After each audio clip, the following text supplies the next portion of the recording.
is 100% fact. Therefore, there has to be an objective truth. And logically, if you guys would use your little logical science brains, quote unquote, you can't confirm that God exists. But you can't confirm that God exists. God does exist. Well, no, okay, God does exist. You just said Bear, that that's a positive claim. Bear, again, science is intersubjective. Bear, that is a positive claim. Testing. Please present your evidence for the existence of your God. Yes.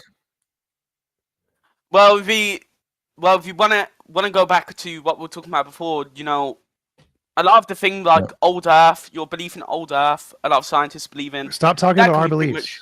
Tell us about your beliefs. Stick to the question JL No, because I have asked. to debunk your beliefs to prove that God exists, because you guys live in a bubble. That's an you guys live argument in a from bubble. Ignorance fallacy. So, like, imagine we have 10 car axles. Wait. Listen carefully. I'll try to explain this to you in baby steps. 10 car axles. Let's say the first 9, we prove the first 9 car axles are broken. Does that prove the 10th works? Probably. It could work. It could be broken, couldn't it? They could all be broken. All 10 could be broken. Yeah, it could be broken, but it could work. Right. So if we have 10 axles and we prove the first 9 are broken, we don't know if the 10th works or not, right? So it doesn't matter if we know the first 9 are broken. That is 0 evidence that the 10th works because we have to test the 10th, right? Again, but you're not God, dude. You can't prove that it works completely. There's no such thing as 100%, in science. Even in science, there's no such thing as 100%. Bro. You're literally debunking yourself. Pay attention. The question is does us knowing the first 9 axles are broken tell us anything about whether or not the 10th works or not? Well, it could tell you that it wouldn't work. The answer is no, Bear. This should be really easy. So, like, if I test 9 axles and I know those 9 axles are broken. Again, you're giving a completely different example. No, this is the exact same example. You're just not very bright. So you're trying to give me your scientific method, but the issue with the scientific method is the first step. Shut up and listen. So I test some axles and I know those axles are broken. I have not tested a different axle. For the axle I have not tested, do I know if it works or not? Again, you're just trying to give me like a dumb example. This is a yes or no. This is a yes or no. Yeah, question. no. Go on, chop. Right. So if science is one of those axles and we know it's broken, and God is one of the axles we have not tested, then we don't know if God is true. Simply saying that science is broken doesn't show that God is true. Yes, but you understand that this is like a complete different thing to what you're arguing. No, it's not. No, it is. It's literally a perfect analogy. How about you let me talk? There's again, you guys have got a bad problem with talking over people, and there's how many of you here? So let me just What's talk. your argument? Okay, good. Throughout fucking human history, we have all believed in God. If you look at any kind of culture, whether it be the fucking Hindus, Abrahamic faiths, I've never believed pagans, in a God, so that's not a real argument. They've all believed in some form of God, and then you atheists come along, right? Let's and let you him say, talk for a minute. well, that isn't true because my science told me. Your fake version of God told you. What does this have to do with anything that you were saying? Like, there are most cultures before religions didn't believe in a God. What does this have to do with the topic? And if I may say so, it sounds I never like believed you are in a God, and I never needed. It doesn't sound like you are actually trying to present good evidence for a God. No, but your evidence has to be based in science. Hold on, I told you guys. Bear, hold on. I've never believed in a God, and I've never needed science in order to not believe in a God. Wait, what does this have to do with the topic? I don't care who believes in God. How does this evidence? Okay, can I talk, or all three of you just gonna stop keep asking on if you can talk and just talk? Go ahead. Yeah. Okay. Listen, TJump, right? You're gonna have to stop cutting people off. You've been a bit annoying. What? But what was I saying before? Like I said, right? The issue with the scientific method itself is that you have to fucking observe something. You have to observe. I've already covered this. Broken axle. No, you haven't. This was the broken axle analogy. Even if science is broken, that's not evidence that your axle works. You're using a dumb argument there. No, it's a very smart argument. I'll make it easier. It does not relate to objectivity and subjectivity. Bear, hold on. I'll make it easier for you. What is a better method to determine things than the scientific method? What method are you using? Gods. Human history, religion. What? All of those are part of the scientific method. Apart from gods. What's God's method? God's methods. God created everything. So I'm not asking what he created. I'm asking you for a method to determine reality. You said God had a method. So tell us about that method. How does it work? What? Look, am I fucking gods? Like again. Like you said you came up with that method when I asked you if there was a better method than the scientific method. You said God's method. That was literally your first answer. But there's no way of 100% determining I'm just reality. asking you. You brought it up, so explain God's method to us. God's method. God can do miracles, man. He's done it all throughout human history. That's not a method. No, it is. You guys have just never believed. You've never prayed. I asked you. Never prayed. You've never been judged. Hold on, Peter, hang on. I asked you a specific question. Peter, he's not going to answer it. Hold on. Peter, he's not going to answer. I just want one shot. Bear. One shot. No, I want one shot. Bear, listen. I asked you for a method to determine reality. Your first answer was God's method. Yes, what is God's method to determine what is real and what isn't? Explain God's method. Again, you're asking me what does God do? I'm not God, dude. I'm not fucking God. You came up with that method. Dumb questions like I'm God. I'm not God. Hey guys, let's stop yelling at each other. I'm not saying you're God. You came up with God's method as being a better method than the scientific method. That means that you know what God's method is. Otherwise, you couldn't make that determination, right? Yes. So no, I don't know God's method. Yes. All I know is that I believe in God. You can't say something is better if you don't know what it is. Yeah, God works in miracles, dude. He's done it all throughout human history. I'm not talking about what God does. I'm talking about a method. You can't come up with a better method if you don't know what the method is. So Peter, you need to understand. Determine it's better. We're just accepting science. We could be accepting that Solomon talks to ants. I mean, the Quran. How about, have you guys ever prayed? Wait, have you guys ever prayed? You guys ever prayed? Many times. Many times. Many of the people on this, or most of the people on this panel were raised in the faith, of varying degrees for varying lengths. I myself was raised in the faith. Prayer is irrelevant, because if God is omniscient and God knows everything, then praying is irrelevant, because praying won't get you anything, because God's already determined everything and already knows infallibly what's going to happen. So if God is omniscient and knows all things infallibly, then your prayers are irrelevant and don't matter. So nonetheless, can I jump in? Oh yeah, I was just gonna ask. Like, I just want to know, how do you define miracles, Bear? Like, what do you define as a miracle? So, look, can I talk now, or is somebody going to cut me off? I asked you a question. What do I define as a miracle? How do you define a miracle? Well, like, there's been tons throughout, like, the Bible. The Bible's a book. It's not a miracle. Moses crossing the Red Sea. There are many books and there are older books. There are many books and there are older books. Also, we don't think that Moses I would consider like if you look for history, for an example, like I'd say the end of capitalism was fucking a miracle. I feel like the birth of the Soviet Union was a miracle, but you guys wouldn't know about that, so there's no point in talking about it. Wait. These were from complete socioeconomic policies are miracles. Well, I would argue how they came to be were basically miracles, yeah, and the progress of human history. I would say so. That doesn't define what a miracle is. Is a miracle rare? Is a miracle rare? It's blessed upon by God. How do you know that? How do you know what is and what is not? How do you define the difference? How do you tell the difference between a rare event? People coming to the sun. People coming to the sun for salvation through Jesus Christ is a miracle itself, in of itself. Living in this fucking no, it's not. It's a matter of them hearing about it and then deciding to believe. Not really. Some people just Some people just get into Christianity for no reason. Some people get into Islam, Judaism, etc. for no reason. Like, we live in a society that pushes the view and the narrative of scientism. How can I get into a religion if I have no concept of it and I've never heard of it?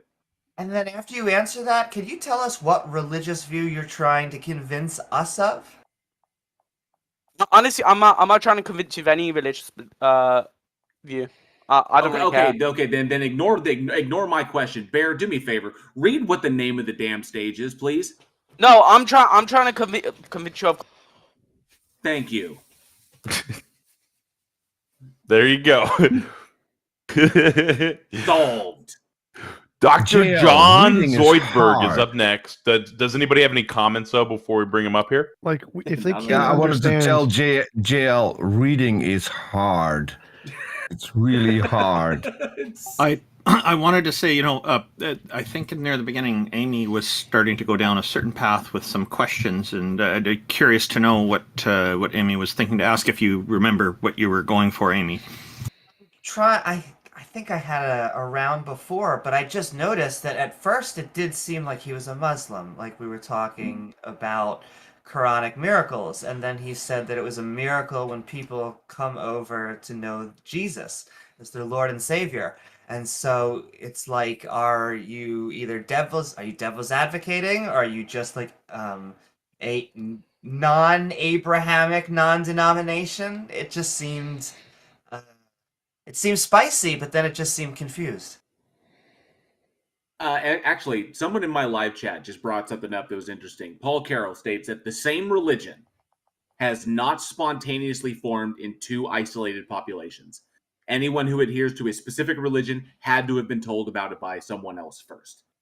It had to have been thought up and then passed on from that point. And because we have not seen Christianity or any other religion, the same religion, pop up in two different isolated places, that would enable us to independently verify, because two separate things, then I would say that it's a good argument against it, yeah. Except for the upline who started it all, who has only downlines and no other up... Oh, whoops, sorry, I'm thinking multi-level marketing. Also, I remember one other point. When he brought up scientism was what I wanted to talk about, because we get this often, is that we just worship science, that we just put scientists on an altar, and that is not true.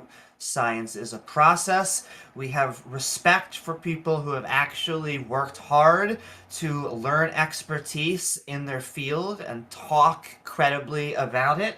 And so when the options are going to be science versus miracles, I mean, I don't even know, that is a NFL player playing against someone in preschool. I don't even know. Well, a lot of them tend to think that we're trying to like prop up all of scientists like this neo-Gnostic pantheon. So it's definitely weird. Indeed. We don't just believe things because scientists believe them. We believe it because of the peer review process by which we can find fact from fiction. And welcome someone new. Dr. John Zoidberg, MD. Welcome. It's a pleasure to have a doctor here. Oh, amazing. Great to have you, Zoidberg. Thank you. By the way, guys, I spoke to you, I think, last time when I presented Jeff Tremble's the argument Jeff Tremble presents in an inverse form. So, I just wanted to say that. I don't know why, but anyways, Taco, I honestly wanted to ask, and I forgot to do, and I just remembered as soon as you invited me. Do I need to be in opposition to the respectable panel here, or can I actually engage on an experience I had with the theist? Because I had a question about that. Basically, the focus here is to convince us that a goddess or a god exists. You don't actually have to hold that position in order to try to convince us. What's important is that the attempt is made to try to be convincing. Our audience tunes in because they want to hear these arguments as well. So if you've got something like that, if you just wanted to make a little bit of commentary, we're happy to let you talk as well. Oh, it's not so much a commentary. I had an experience with J. Robin on Clubhouse. I think we all know who J. Robin is. That's a fun one. one of Darth Dawkins' disciples, as I understand it. You have my condolences. Yeah, but it seems that I kind of like stun locked him because we're having a conversation, and J. Robin assumed that because my initial premise is, so what if God exists, right? I don't care if God exists, so what? And J. Robin at that point started talking about how my immortal soul is going to be tortured, right? If I don't accept God and I'm not saved by God. But it's like, and this was like a repeating experience, right? Everyone is a culmination of this. It seems like a very flimsy argument, right? From a debate point of view. It seems that if you result if you have you resort told to J. Robin to work on his threats? Because if a god doesn't exist, threatening that the god will torture you doesn't really have any impact. And so no, I actually gave him the premise that God does exist. I said I don't care. I only care about my life now. Right. I'll tell you why he can't go forward. What it seems like you're asking is why, even when I concede the point, will they not defend their own views? And that is because presuppositional apologists do not defend their own views. They don't really spend, as far as I can tell, a lot of time defending or thinking about it. And so the moment that they actually have to go into canon, the moment they need to talk about theology or why they actually believe, well, it starts sounding less like deistic philosophical arguments and more like, well, I kind of prayed really hard and I found my car keys, and ever since I just knew Jesus was my Lord and Savior. And that's not really what J. Robin wants to defend. Well, I guess that, and the fact that J. Robin is like really lazy and he just wants to jump to the, he doesn't want to go through the process with you. He just wants to jump from one point to another, right? When it comes to like defense of existence of God. But the problem is and people like him, like John Lee, for example, again on Clubhouse, it seems that once you say, or you just exclude God as like God's existence, you remove it off the table, you say like, I don't care, God exists, whatever, do whatever, right? Like at that point, it seems from a rhetorical standpoint and from a debate standpoint, right, they're in a very weak position, right? Because what are you left with, right? If somebody says, well, I don't care, I only care about my life now, there's no possible way for me to know the transconfiguration of being a soul and being tortured, so there's no point like in really imagining what pain would be like or whatever, right? It puts them in a really weak position. I'm wondering why like more atheists are not exploiting that, because they look ridiculous when they do it. It's just, you're talking about going to just like a deist type position where you're just granting that some God exists for some like philosophical argument, but you're not going to grant any specific theology about hell. Sure. If I will also add on that I don't think that presuppositional is about recruitment, that it seems to be extremely technical and jargon filled because it wants to sound sophisticated to believers.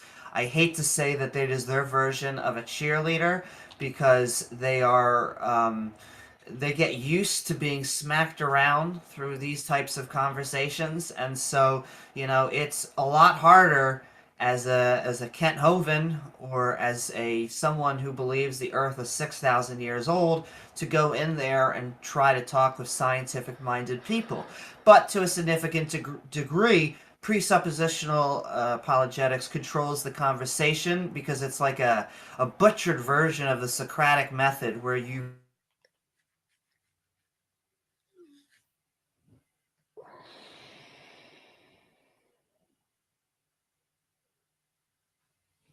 did you guys cut out?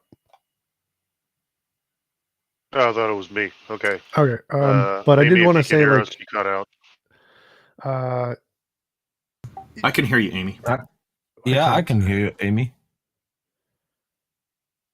She went out on my end and Jackson apparently. I agree.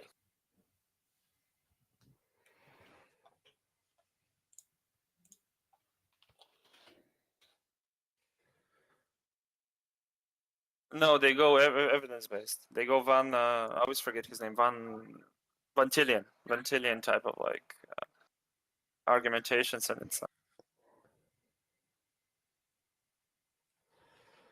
but Well, it's predominantly, like you said, apologetics and presuppositional apologetics is not designed to convert people. It's not designed to bring people to faith. It's designed to scare the shit out of believers who are potentially leaving. That's all it is. It's just meant to keep people in the faith. Jail Warren, right? My point, and Amy, like I understand this, and these are all great arguments. My point is, do we have any presuppers in the audience to potentially just defend a quick presup? interruption? Just a quick interruption. Randolph, check your chat. It's already taken care of. Oh, okay. Thanks. I just wanted to say this. It seems like, right, with presup in general, not specifically J. Robin. I don't think J. Robin's like very effective at this as well. With presup in general, it seems that once you grant them the existence, for whatever, like we're doing just rhetorically, like once you grant them the existence of God, right, and you say, I don't care of God's like whatever potential actions, right, they can be like, they can be the types of arguments that will make them look ridiculous, right? The fact of the matter is that you would get punished infinitely for a finite crime. For one, what kind of a God is that? Like, it's terrible. Second of all, they have to resort to threats. There's nothing else. There's no meat on the bone after this. Like, it's done. Like, and I think like. I'm not understanding. I'm not understanding like your goal here. Like, if I say I'm trying to like convince someone that the moon is 255,000 miles away, and they say, yeah, you're right, but I don't care, then I'm just like, all right, next person. Like, once you admit the debate, once you admit that they win the debate, I mean, that's like the debate's over. It's not really. But TJump, they don't stop there, right? Because as soon as you say I don't care, like if God exists, they have to go into, well, if you don't believe in God, if you don't believe in Jesus, right, this is this and this and this is going to happen to you, right? Well, yeah, because you've essentially just granted them the debate, and so they're winning, and they're just doing victory laps about their ideology. How are they winning? How are they winning when they have to resort to like petty threats, right? No, if you admit, all right, we're bringing in the presup. If you admit that they're right, that there is a God, they've won the debate. That's the goal of the presup. Hello. And if you say that, then they're gonna just be like, okay, now I'm just gonna have fun promoting my ideology, and that's all they're gonna do at that point is just promote their ideology. They're not looking ridiculous to them at that point. They're just telling you facts that you've essentially agreed to. Sure, but like the fact of the matter is that the existence, like usually these things don't end up with like, yes, you acknowledge God exists, right? They have to end up with, yes, you have to become a Christian, right? Because you're setting up the conversation with the Christian God in mind, right? Oh, sorry, I forgot to mention this. Like obviously I specifically wanted to talk about the Christian God, right? Which means that at some point as a Christian, they have to like say, hey, you have to believe in God because you will burn in hell, right? Which then puts them in a ridiculously big position, in my opinion. Well, we have a presup for you to talk to. This is Geo. He's right here. You're a presup? Oh my god, Barry. Yeah. So when we think about presupposition, do you want me to grant? I'll actually work it within your guys' paradigm of presupposition. I'll say that what you guys think about the Bible is true. So. But I would also like to say, I was actually my main point I had written down because someone said something earlier. I think it was TJump, the pink-haired freak. He said earlier. Strike one. Okay, fair enough. So he said. He said you claim the creation of something from nothing is wrong from the creationist perspective, but I do not see that as true. But it is the other way around, as your argument is incoherent, as you believe the event operated within space-time and matter, created space-time and matter. Absolutely none of that made sense. Like what? Yes, you did. You said that space-time came into being with the Big Bang. Because of a singularity, you can't have space-time because everything would be on itself, and thus you can't have. Amy, I still have no idea what he said. Like, what is your argument? So you guys believe TJump, I think he's combining something. Well, let him. I want him to answer. What did you say? Yeah. So you guys said earlier that the idea that Russian defender earlier or Christ defender. He said earlier that it was incoherent, that he said the creation of nothing from something is not a good argument from the creationist perspective. I didn't say any of that. Okay, then who was it? Was someone on this panel? I don't remember. I mean, I'm the only other one who answered that, and I didn't say that either. Then what'd you say? I said that he said that atheists, or he made the claim that atheists believe that something came from nothing. And then I demonstrated how that is not the atheist claim. That is just him projecting his own argument onto atheists and then removing God from it because he believes God created everything from nothing. Hey guys, thanks for the stage. And take it easy, Zoidberg. And because we don't believe in a God, he thinks that we believe something, that everything came from nothing.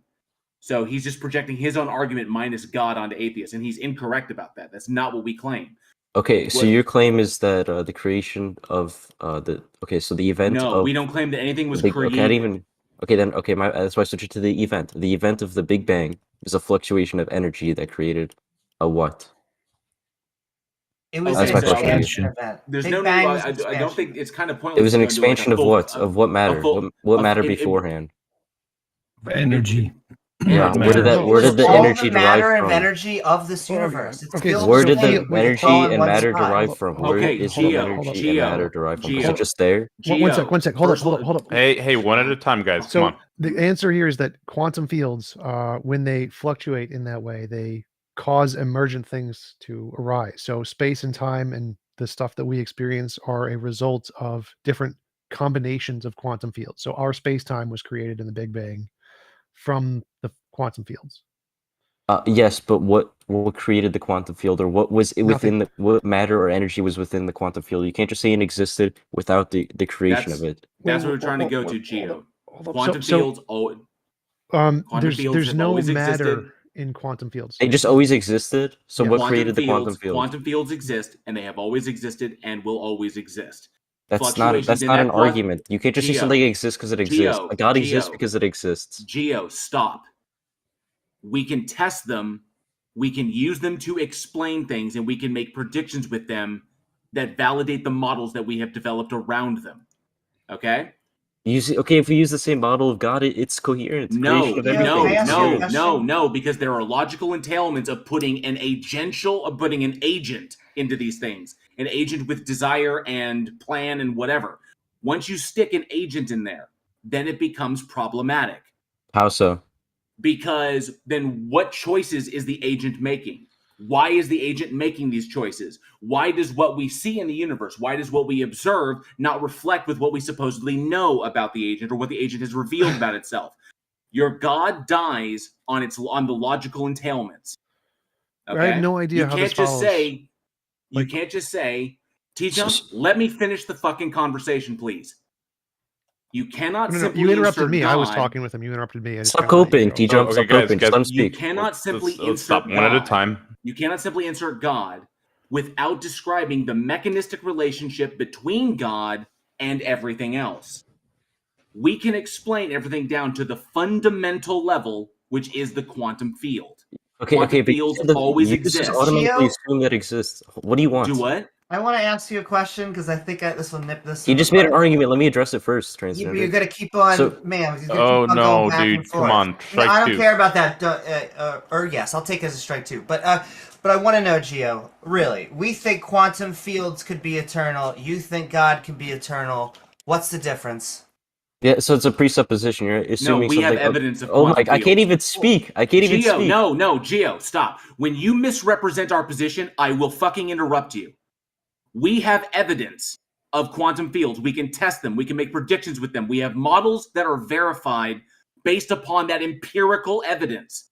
So you don't know. We assert so you this. You don't know what was created beforehand or how that exists. You just claim Nothing it exists. was created. Then you automatically.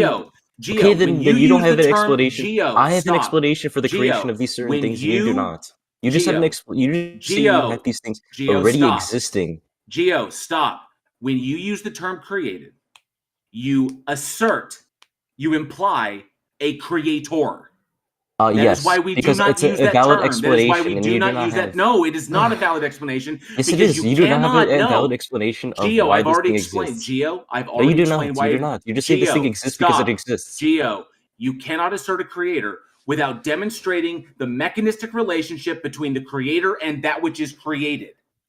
No, Now, yes, you can. That's wrong. Jail, you're wrong on that one. You're wrong on that one. Amy was correct. Another question? Amy had the correct question, which is, what is the difference? We both think there's an eternal quantum field. Geo thinks there's an eternal God. What is the difference? Why do you think your worldview is better? Because the eternal quantum field is the idea of something outside of space, time, and matter. So that's obviously something pointing toward deist. And you cannot tell me why that thing exists. I agree. Quantum fields are outside of space, time, and matter. Why do you think that has anything to do with deism? So therefore, that's something with. So therefore, that's something with outside of it, creating something within, like creating something completely new, such as space, time, and matter. Right? Why that has nothing to do with deism. Yeah, but it's something externality. It's an externality going within, creating something. It is creating something. Right. We agree. There is a quantum field that's outside of our universe and that created our universe. No God. Yeah, but can you cite the power of that, of which it is? The power. I don't know what that means. The extent of which it can go to. The extent of the power. I still have no idea what that means. Like, so we have a model, and as JL mentioned, we use predictions to confirm quantum fields exist, and so thinking quantum fields do stuff is reasonable. And so why do you think positing that God is a better explanation here? Because it explains things like objective morality, things like that, things with outside that science cannot explain. Well, we can. So what do you mean by explain here? If by explain is you make up an explanation, well, science can do that too. Most atheists. No, science operates within space-time. Hold up one second. So metaphysics cannot. No, stop. Remember, science has quantum fields. Quantum fields are outside of space-time, so science does operate outside of space-time. But most it's not science, because I can tell you. Stop. Most philosophers are atheists, but most philosophers believe in objective morality. There are naturalistic accounts of objective morality. You don't need a God for that.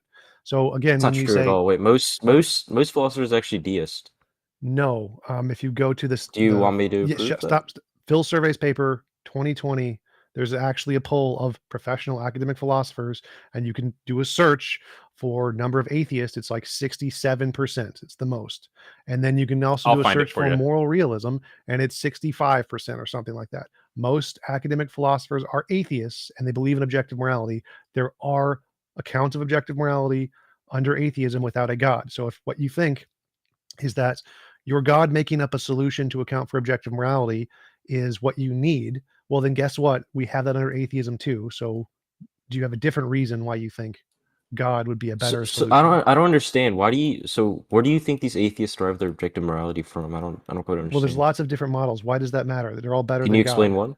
Well, they're all better than God. Why does that matter? That's not a claim. Can you explain one? Well, that is a claim, but your argument is you have an account for objective morality and we have an account for objective morality. So why do you think that is relevant to why? But you do not, though, because you cannot demonstrate it. Well, I mean, I agree we can't demonstrate it. And you said we. So do you believe in objective morality? Yes.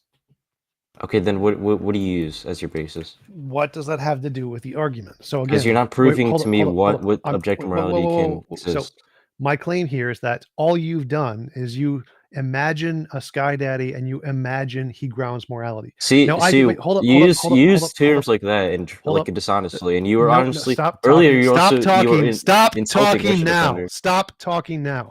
Lower your tone. Stop talking now. Stop talking now. You're gone. You've made up a sky daddy. Stop talking now. You've made up a sky daddy, and you've made up how the sky daddy explains morality. Now we can make stuff up too. We can make up a law of nature or make up a Platonic object and make up a way that explains morality. We can both make stuff up until you actually have evidence to demonstrate your hypothesis is true. The fact that you can make stuff up isn't evidence. And so the only thing you've provided is a claim that only you can make stuff up, which you can't. We can make stuff up too. So my claim is that an objective being exists, and that objective being is creating a morality, but yours is that people inherently just make up or just making up objective morality. That's not what objective morality thinks. There has to be an authority to create objective morality. What even do you think? What even is objective to you? Stop. So what is truth? Stop. The claim here is that you have a model of objective morality where you think a sky daddy grounds it. Atheists have a model of morality. Sky daddy does have a basis, yes. So atheists have a model of morality where it's grounded in a Platonic object. There are some a priori abstract models, some laws of physics models. There's lots of different models. You can have an objective model of morality grounded in atheism in other things that aren't a God very easily. So we both account for objective morality. So your argument fails. Wait, so what's your model? What's your model of? Are you saying science? You can derive science. So you cannot derive it. Do you know what an is and ought statement is, dude? You cannot derive something from what is. You cannot derive an ought from what is. What that has literally nothing to do with anything. Yes, it does, dude. You said a Platonic object. It's something that is. Oh my God.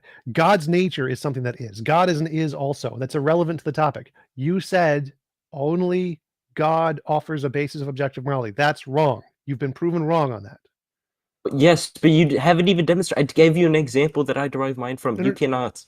You derive yours from God. We derive ours from a law of physics. There you go. Yeah, that's an is. That's So an is God. statement. So is God, bro. God is an okay, is. why should we all do something from physics? Because it corresponds to the nature of morality. Okay, so why should we follow the nature of morality? Why are you asking me more questions? You haven't provided evidence yet. You've said your evidence is you can't account for objective morality. We can. We account for objective morality because God is a W. That's why.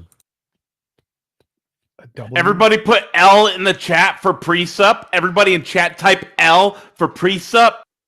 That's not going to work out. Can we just get rid of it? Let's just move on. Holy shit. Yeah, remove me because I already. You know I won the debate. You know I won the debate. You can explain anything. How about this, dude? Your entire position is predicated on the logical fallacy of begging the question. And that is predicated on the fallacy of thinking that human beings are special in any way. Now, get off the stage. Yeah, you already know I win. That's a W for me. 1-0. No, it's not. It is a straight L. Look at the L's in chat. It's all L's all the way up and down. Dude, I'd like to say first of all these people look exactly as you think they would. Just saying. No one here. Strike three. Get rid of this kid. Strike three.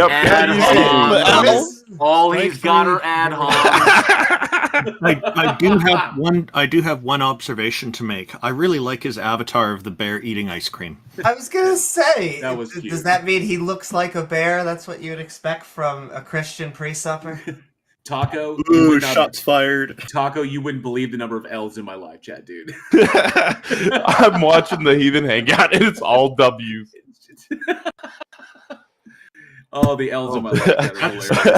Okay, so we've got I level up next. Does anybody have any comments, though? Yeah, it's silly to presuppose a god. It's almost a non-starter. Assumed if we had a precept, we would hear like an argument for tag and why premise 1 isn't question begging, but we didn't get that. Well, precept, Descartes' demon eats precept, so either way. All right, I'm gonna pull in I level up, and then I have to figure out how to turn on slow mode. Don't worry about slow mode; it's fine. Oh, okay. What's going on? I level up. What's up? What you got for us today? Welcome. Thanks. Hey, Amy, are you still recovering from that obliteration from Austin? Oh, must have went over my head. I remember a bunch of flat earthers not able to answer any questions, but it was a fun debate. Stick the topic. Yeah. I know. I love that answer. So can you guys tell me what's an atheist? An atheist is somebody who doesn't believe in deities. Some atheists identify with a narrower scope of holding the position that there are no deities, but that still is included in the baseline fundamental. Okay, so if I ask you... I don't believe a god exists, therefore I am an atheist. I got it, yeah. We know. Then if why'd I you ask ask? you... Yeah, I'm going to get to it in a second. Randall, if I ask... is that the correct definition? Are you sure? I don't care. I want to hear let's let our guest finish. Thank you, Peter. Yes, let's let our guest finish. Okay. If I ask you what is a chair, you don't say it's not an orange or it's not a table. Basically, let me make it more simple. We're in this wonderful world, with our bodies walking around. You guys say, not God. Can I interrupt so you how for are we just a here? second? You don't need to interrupt. I'm asking a question. Okay, well, I also want to ask, is a chair a sack of potatoes?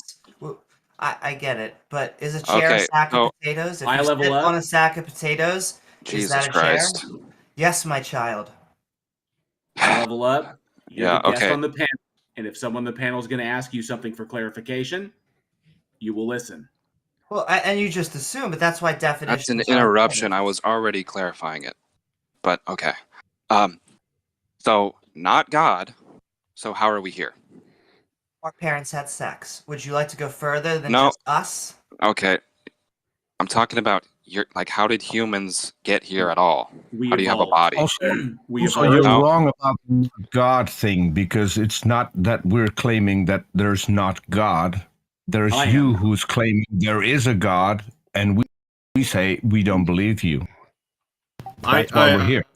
I know where this line of questioning is going. So you're basically saying you're trying to expect that we should have an alternative explanation if we're not believing one thing, and that's just not that's a bifurcated view on things. It's kind of like a false dilemma. It's not how reality works. There can be multiple different explanations being considered.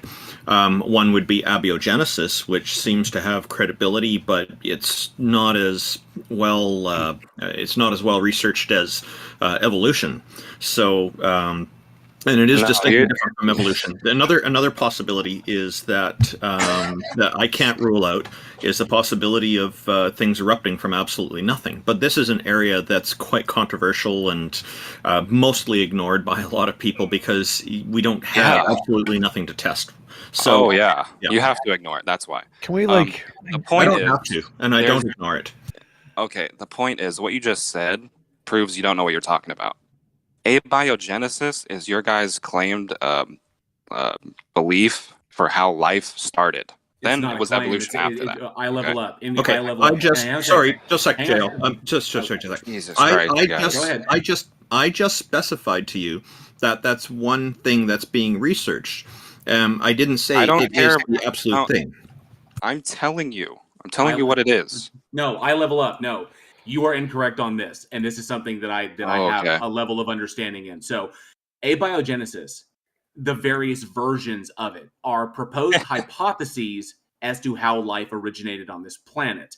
Now, there are a number of ways. What's a scientific hypothesis? I level up.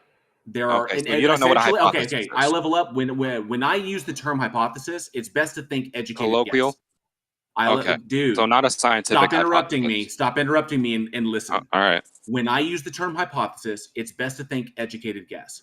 When I use the term theory, it's best to think explanatory model.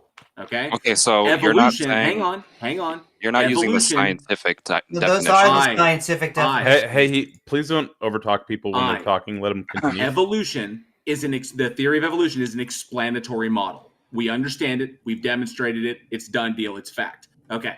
Abiogenesis is still in the hypothesis stage. Now, there is a prevailing hypothesis, RNA synthesis, red clay RNA synthesis, but there are a number of ones. We are in the process of trying to understand it. Think of us trying to understand abiogenesis right now is essentially like, 100 years ago when, we were trying to figure out general relativity. Eventually, we'll figure it out. We're just not there at the complete and total understanding of it yet. Mostly because there's not a lot that we can really test. We have to play with what we have. The tools we have are pretty limited. So we're doing our best, but we'll eventually figure it out. But we don't claim that any particular one was the reason for why life originated on this planet. There's a number of hypotheses. There is a prevailing one. That's it. So so mind if I interrupt for a second? I'd like to hear what your argument is. Like, I don't care about origin life. Like, what is your argument? Yeah. Do you have an argument? Is there anywhere I can post a citation or something? To know that. Is there anywhere I can post like a citation? You can post it in the Discord chat called Heathen Hangout, and I will reshare it with the YouTube chat as well. But I also want to piggyback off what J.L. Warren was saying. Well, I want him. He hasn't made an argument at all yet. I want to definitions, and then what TJump said too is we actually want to be convinced. So it'd be best if we don't just pick up on literally every problem with everything he says and just wait for an argument first. That would be great. Yeah, I'm trying to make you guys understand that there's really two positions. You don't even understand your own argument. This is the whole problem. There's two positions: either matter arranged itself and created life, or there was a supernatural creator. Incorrect. Those are the only two positions. No, I just cited. I just cited George Wall, the Nobel Prize winner. You are incorrectly presenting the science. You are incorrectly representing the science. The formation of life is a chemical process, not the formation of matter. It is a chemical process. Okay, so have you ever seen a book write itself? They're not analogous. Can you answer the question? Naturally reacting chemicals are not the same as a person writing a book. Okay, have you ever seen a... I level up. I'm telling you right now, they are not analogous. Okay, I've never seen a book write itself. Oh, okay, thanks. Now convince us of a guy. Wait. So what is there's a quote from Richard Dawkins where he says the DNA in a single... I don't care about Richard Dawkins. What is... Can you like... Oh, okay. Phrase it's your called argument? A citation, bro. The point is, DNA is code. It's information, just like a book. Yes, it is. Yeah, DNA is code. Oh, no. TJump, stop. It is not code in the way he's using it. That is an abuse of language. He is equating code like computer code. Yes, that's the argument he's asserting I understand what he's saying. It is literally code. It is not code in the ambiguous sense that he's using it, but it is literally code. So what? Yeah, it's not on a computer screen, bro. So what? So DNA is a code. So just like a book can't write itself, the logical antecedent for a book is an author. It's the same thing with DNA. So there's an antecedent relationship between information like a book and a creator. But our DNA is not a code. In order for our bodies to exist, it requires a creator. No, it does not. Hold up. Yes, it does. Hold up. So DNA is a code, yes, but that code is naturally occurring. There are patterns in reality that are naturally occurring, and there are codes in those. For example, folding in proteins is a code, but it's naturally occurring. There's no mind behind it. Patterns naturally in occurring. You mean the thing we're talking about? Yes. We're talking about life. We're not talking. Is the naturally whole point occurring. is, how did life get here? So you're I'm saying, talking about codes. life here's a nature. Life is an emergent property of the universe. Stop interrupting. Stop interrupting, JL. There are codes in nature that are naturally occurring that aren't designed. I'm talking about codes. Your argument is that DNA is a code. Like what? Like patterns in folding of proteins. Patterns in life. No. Oh, so not nature. Hold up. Stop interrupting. Life is nature, but there are patterns. Oh, life's nature now? Yes, it is. Oh, stop interrupting. Okay, so stop interrupting. Shut the fuck up. Stop interrupting. There are patterns in physics, chemistry, things that aren't alive. There are patterns in that. The way chemicals bond, that's a pattern. That's a code. Certain kinds of ways that particles bond, that's a pattern. That's a code. There are codes in nature that are naturally occurring that have no life, that aren't in life. You do not need a designer for codes. Codes happen all the time. This was proven by Claude Shannon. Hold up. Claude Shannon's information theory paper in 1952, where it literally defines information as a result of a stochastic system. That's random. That's a big word for random. So yes, codes occur all the time in nature, and every scientist knows this. Without a designer. when you say nature, you're referring to life, No. which is the whole entire thing that we're debating. How did life get here? So that's a No. begging the question fallacy. So chemistry is before So life. all you have is logical fallacies, Bro, and you're denying God. Stop. Chemistry is before biology, right? Chemistry is before biology? Yes. You understand? Are you that. high? Wait, you think there's a chemist before a person? Bro. Is that what you think he said? You understand? Chemistry is before biology? Yes. Yeah, I don't know if you know this, but DNA is a self-replicating molecule. We may have to go over it. Have you ever heard of the periodic table of elements? It may be What is this?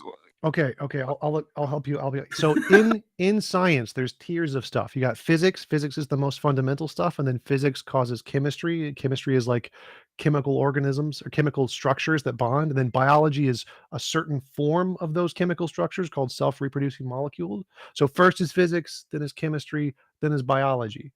That's the order of how things work. Right. So if there's patterns in physics, So what's your argument? If there's codes in physics and chemistry, and those codes aren't in life, then we know codes are naturally occurring without a designer. Oh, really? Like what? Like the patterns in chemistry. Oh, okay. Like what? Like the way molecules bond. Life is artificially created, and we are saying that life is it arises naturally. Yeah, well, that's the point. That's what I brought up. Yeah, that's what I brought up, that you guys wanted to fight for some reason. No, your claim. What we're stating, eye level, is that there is evidence that life is an emergent property of the universe, that it occurs naturally, that it is a result of chemical interaction that occurs naturally from chemicals that are already there. They just need to be in the right circumstances. Yeah, have you seen that? That is, and I go back to what I originally stated. That is what we are currently working on. So it's never been observed. Like programs at the McMaster University in the Planet Simulator. There is work being done on this. That is why abiogenesis. What does that have to do with anything, dude? That is why abiogenesis is still in the hypothesis phase. It's not a hypothesis. It is a hypothesis. Okay, what's a scientific hypothesis? Wait, hold up. You had a great question there. You had a great question. Oh yeah, let him. Which is, back your boy up. Let him run away. How do we know? So which hypothesis has more evidence? That's the question here. Yeah, you don't know what a hypothesis is. That's the point. Hold up. Which hypothesis has more evidence? The scientific one of abiogenesis or the invisible sky daddy one? Now, what do you think is the evidence? You're not even okay. Hold up. This is the question. Like, you think that the invisible sky daddy has more evidence, right? No, you're not even, dude. Jesus Christ. What's a scientific hypothesis? Also, wait. We already answered what a scientific hypothesis and a theory was. You've actually never given your definition of what a hypothesis and a theory is. Yeah, because I'm asking you, because you don't know. In fact, we tried to not go down that road, but we answered it anyway. I'll answer it one more time if you'd like. Go ahead. Oh, please. A scientific hypothesis is an educated guess, and a scientific theory is a framework of facts. So, what is your definition? A hypothesis is an explanation of a set of phenomenon. That's what a hypothesis is. A set of what? Phenomenon. Things we observe happening. Right. It's a prediction about the cause of an observed effect. No, predictions are different. And it must be falsifiable. No, that's for also it to be wrong. a hypothesis. No. Oh, really? So you want the citation right now? Okay, let me get the citation. No, so no. you're done. You're finished. You're finished. No, you're finished right now. You're finished. Yes, you are. You're finished. Oh, really? Yes, because if you know anything about science, you know falsifiability is not the end-all be-all criteria of science, which even Karl Popper admitted, who invented falsifiability. We have much more criteria than that. And a hypothesis doesn't need to be anything. You can make a hypothesis of anything you want. It just won't be accepted. For a hypothesis to move from a hypothesis to an accepted theory is going to have to be like falsifiable and testable, but you can make a hypothesis of anything you want. There could be a hypothesis that a magical floating dragon pooped gold from the sky. That's a hypothesis. It doesn't have to be falsifiable. Yes, it is. Yes, it does. For it to be a scientific hypothesis, it must be falsifiable. No, it doesn't. Hey, let's not call people names. That's a theory. Yeah, you're mistaking what a hypothesis and a theory is. In fact, you are using the lay definition. I'm not even using a definition. I'm specifying what a hypothesis requires for it to be considered a scientific hypothesis. A hypothesis can be unfalsifiable. It could be an unfalsified hypothesis. Then it's not science if which it's is unfalsifiable. No, you're right. It's just an unfalsifiable hypothesis, which is what your God is. Which isn't a scientific hypothesis. It is. So if I watch a movie, and I'm like, go back to your it's a scary movie. So we know you know nothing about science. Bring this back to how you think this is evidence that your sky daddy is better explanation. Abiogenesis isn't science. It's never been observed. Are you going to concede on that? Or are you going to deny reality? We have evidence. So I agree abiogenesis has not been observed. Okay, what's the evidence? Hold up. We agree that abiogenesis has never been observed, but we've observed... Oh, thanks. Stop. But we observed indirectly the consequences of abiogenesis. So we say if, like, for example, evolution happened, we would find fossils at a specific layer in the geological framework, and if we then look there and find it, and we discover them, that's a confirmation, that's evidence. Even though we've never directly observed that species evolve, we can make a prediction, and if that prediction is confirmed, it's evidence of the hypothesis, which we do have for abiogenesis. There's thousands of predictions. If it fits hold up, stop interrupting. So we have evidence that indicates abiogenesis. It hasn't been proven yet, I agree. Okay, what's the evidence? Stop. But we do have lots and lots of evidence of testable predictions that have been confirmed that indicate abiogenesis. But you have no evidence for sky daddy. Yeah, I'm asking you for the evidence. Hold up. So here's the thing. It's like, where is your evidence for the sky daddy? We have tons of evidence. I can give you lots of papers on the topic, but where is your evidence for the sky daddy? Yeah, it's called an antecedent relationship. Just like a book's never written itself, your DNA can't write itself. Thanks for playing. No, that's a composition division. Give me the evidence for abiogenesis right Where now. is your evidence for the sky daddy? Give me the evidence right now. Where is your evidence? So I'm going to interrupt here. I'm going to interrupt here. This is convince us a god or goddess or gods exist, not convince you abiogenesis is true. Yeah, it's very simple. It's called an antecedent relationship. Well, before you do if that, I have a chicken egg, I'm going to finish it right now for you. If I have a chicken egg, I don't need to see the chicken to know that there was a chicken because I have the egg. It logically precedes, it requires the chicken for the egg to exist. Just like if you see a sandcastle on the beach, you know someone must have built it. It didn't just happen by itself. So when you see humans walking around, the watchmaker fallacy. Okay, and so it's not a that fallacy. life forms naturally on the planet Earth is because we are around the circumstellar habitable zone, we have liquid water, we have carbon because we are either a second or third generation solar system with heavy elements. We have a atmosphere. We have Jupiter that blocks lots of comets incoming from the outer belt. We have numerous reasons why life forms naturally. Yeah, that's the whole point, that I was just asking for evidence multiple times and you guys ran away from it because you don't have any. Abiogenesis. Wait. Yeah, ask me the question because you're going to keep running away from your own claims. Yeah. I will repeat fast that this is convince us a god or goddess or gods. Well, the thing is, here's the whole argument. point. We'll move on.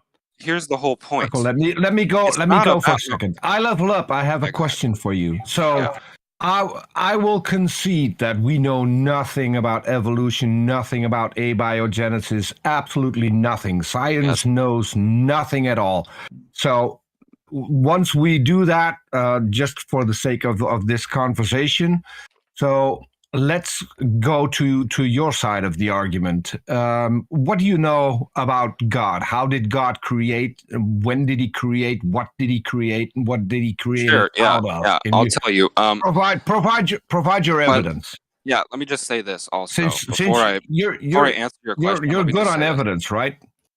Yeah. But let me just say this before I answer. No. You guys don't understand. Let's get to the point of the question. Just answer the question. This is another one of the best evidences. This is why I'm bringing it up. The best evidence, like if people watch this, see, the thing is, it's really not about evidence. It's about your heart and your ability to accept the truth. I'm not interested in you rambling. I asked you a specific question. Can you answer my question? Yes, I can answer you if you stop interrupting, bro. Great. Okay. Well, then get to the answer. The point is, what I was trying to say is, the people listening to this listen to the atheist talk, and then they realize how dumb it is. I'm just saying. You're running away from presenting your evidence. That's what they're hearing. I told you I was gonna answer, dude. Argument a la dumb. Okay, so yes, I asked you a specific question. If you don't want to answer it, are you gonna stop interrupting, bro? I can't answer it. No, dude, I'm going to answer you, dude.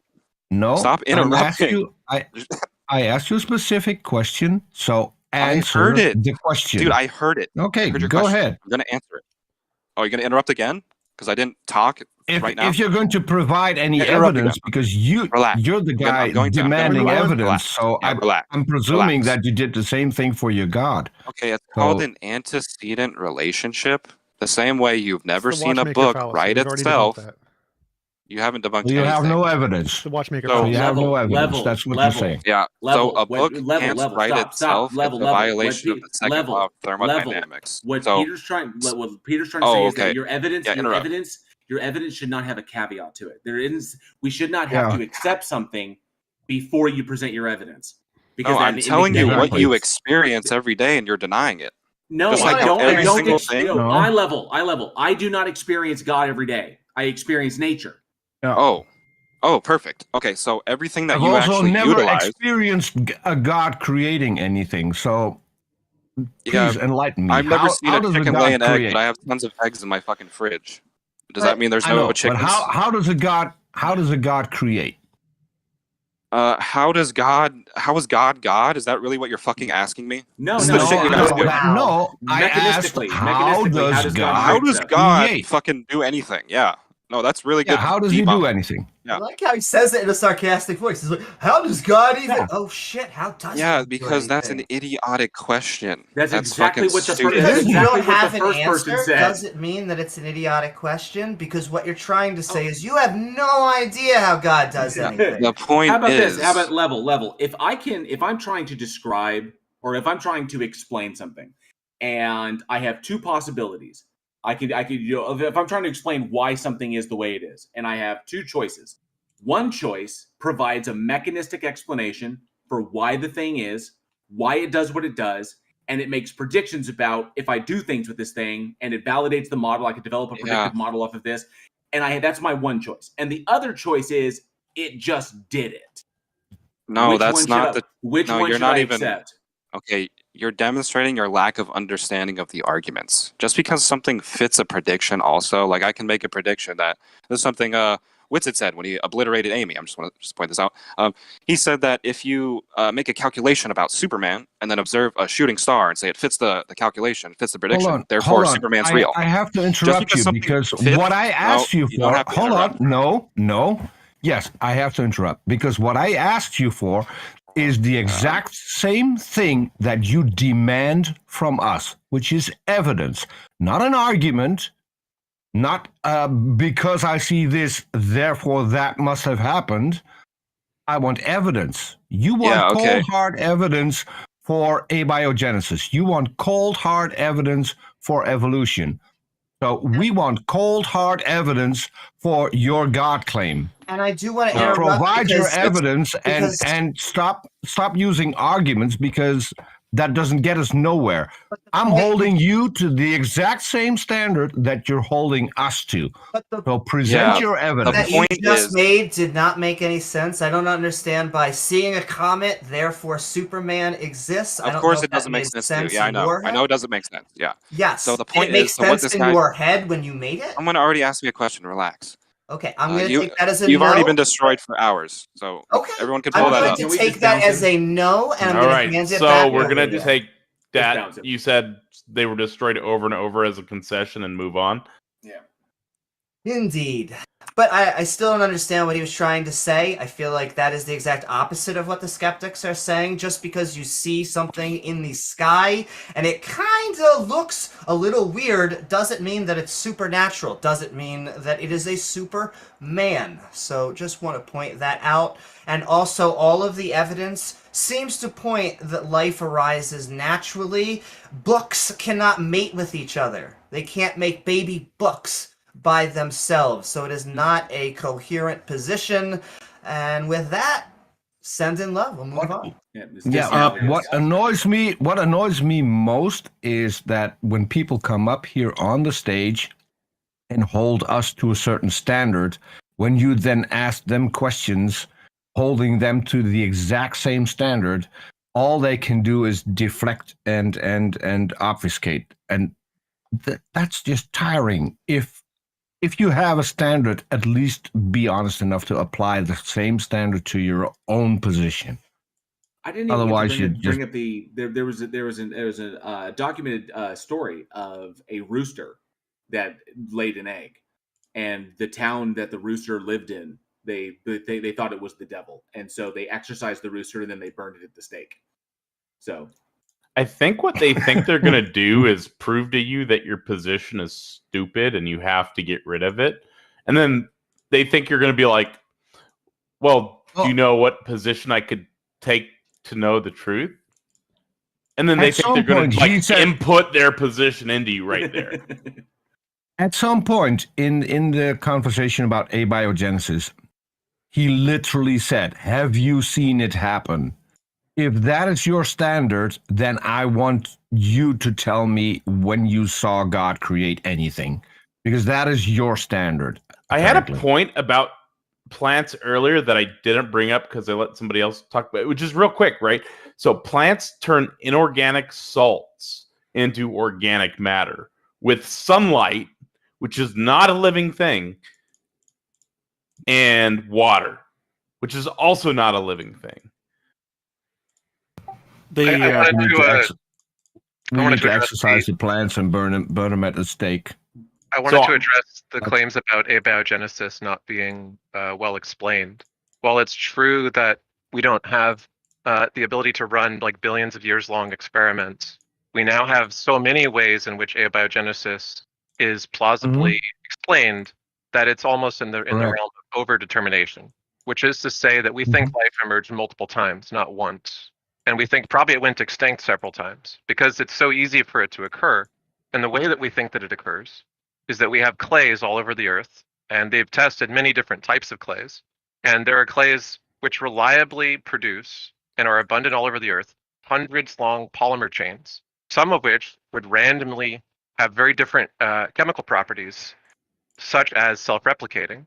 So once you have a self-replicator from a random source of chains, when people ask where does the code come from without a programmer, one way to generate code is to randomly generate it. And if you randomly generate polymer chains and you have a substrate for them to collect energy and achieve homeostasis, namely a cell membrane, then you could bootstrap cells, which once they replicate enough, they divide. And that's exactly what it appears protocells can do when formed from lipids. So if you look in the chat, I posted an article. TJump suggested the article, and I posted a video that I usually show people. It's called First Life, the search for the first replicator. And if this seems confusing and you don't want to read an article, TLDR, just watch the video because it animates it. And what you'll see is that clay, like crystals, are very uniform structures. They're very consistent in the way that they're shaped on their surface. And so that allows the same type of reaction to occur over and over and over again, producing similar RNA chain-like structures, long polymers, which over time gives rise to something like RNA probably.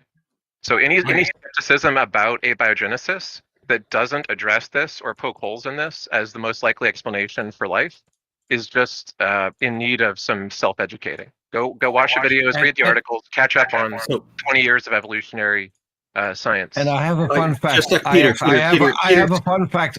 No, wait. I have a fun fact to add to this, because people who will talk to Otangelo will get links to his blog. Go to his blog and find the link that says, "Were Adam and Eve real?" In that particular blog post, there's a link to a magazine article. In the magazine article, there's a link to a scientific paper that talks exactly about everything IX just explained. Okay, and Otangelo is using that as evidence that God created life. Okay, I find that hysterical. IX, Leo Filius, who's self-studied on all this scientific topics, has commented in our YouTube chat that you're right on the money right now. So I just thought I'd pass that along. I was the one. I posted 2 links. If you could repost those, I put them in our chat as well as in the chat. I will do that. Yeah. So I'll get to that. I just wanted to say I'm probably the one who said that. I remember what I said was that I think there's a lot more scientific research has gone into evolution than abiogenesis. I'll happily take correction on that if I'm actually wrong about that. And I You're right more. No, you're absolutely right more. Like evolution is something that we can observe in things like fruit fly experiments or bacteria experiments, because we can achieve directed evolution where we introduce some stimulus and the organisms that successfully adapt to the stimulus become the predominant alleles, right? Like that's not debated really. So when people say you can't observe evolution, they're just ignorant. But what we're saying is that it's harder to say exactly how the evolution of a particular organism occurred in the past, because we can't observe the past. But we do observe evidence that suggests how the past can be explained. We do that in all kinds of fields. We do it in geology, archaeology, and so on. And abiogenesis is entering into the realm of being like that, where we have such a good explanation now of how it occurred that it's nowhere near as well understood as evolution. Because in the case of evolution, we can say very specifically how this or that occurred. But it is in the realm of, there's like 3 or 4 ways that it could have occurred. It probably occurred multiple times, went extinct, and occurred again. It's not implausible. The improbability argument, it's like so improbable for it to have occurred, doesn't work anymore. Because it's actually probably the case that it occurred many times. Well, and I'll also note that improbable is not the same as impossible. So when our guest was asking at the beginning and I raised abiogenesis, I raised it as one possible explanation for what I like to fondly call the spark of life. There was, and I did mention some other possibilities, and what I found interesting about the way he responded is he picked abiogenesis as, and he took it as the only option that I was presenting. And I think when people, just a note to people who are coming up on stage, and when we're telling you things like, listen carefully for wording like, it seems to be the case, or this is one possible explanation, and we don't know for sure. We're trying to be clear, and it was an attempt to push a burden onto us saying, well, if you're not believing it's God, then you must have an alternate explanation for it. And that is a flawed approach, because it requires that we have an exclusive understanding of what must have really happened and the only one thing. And we're not saying this. So thank you very much. Jefferson Spatchcock, welcome to you as well. And IX, thanks for joining us too. We've got Tangelo up next, by the way. Everyone knows Jefferson's spatchcock. Oh, no. Everyone knows Jefferson is a panspermist, right? I think that depends on how many beers you've had. I don't know if he's there. Tangelo? I was hoping he would respond. You come I on just up. wanted to say that I am in favor of anyone who is a spermist of any type. I think Jefferson is off putting some sperm in the pan right now. No, come on, dude. Come on, Otangelo. All right. We'll bring up Patty next. I guess. Patty, come on up. All right. Hey. Dark Farmer Patty, welcome. Thank you for joining us. What have you got for us today? Why am I up here? You wanted to come up here, you said. Godless girl. Oh, damn, I did. Yeah, if you have your hand raised for in the audience, we just assume you want to come up and join us. I'm kidding. I'm kidding. I've got like 15 messages right here from you begging me to bring you on stage. I have to talk to these guys. You have to let me talk with them. Oh, get me on stage right now, please. And then you even said fuck Otangelo when I told you Otangelo was next. Because oranges don't have rights. Anyway. What about apples and bananas? No, they don't have rights. Just like animals. Animals don't have rights. So yeah, I wanted to ask, are there any like animals? But we are animals and we have rights. Oh, shut up. I'm kidding. Yeah, no, we are animals.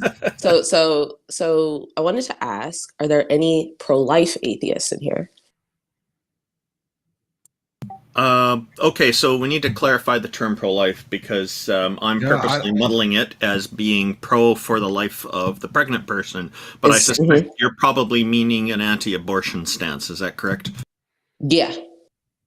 I am. I'll just tell you my position on it is that I support abortion right up to the very end of the pregnancy. It is up to the pregnant person to decide, and there should be no requirement for them to explain their decision to anyone because I favor freedom of bodily autonomy as a human right. Okay. Anyone else? Anybody else? If we should have abortion up to the year 14. No, I'm just kidding. I actually would say that I agree with Randolph. I don't like the word pro-choice or pro-life. It's pro or against abortion.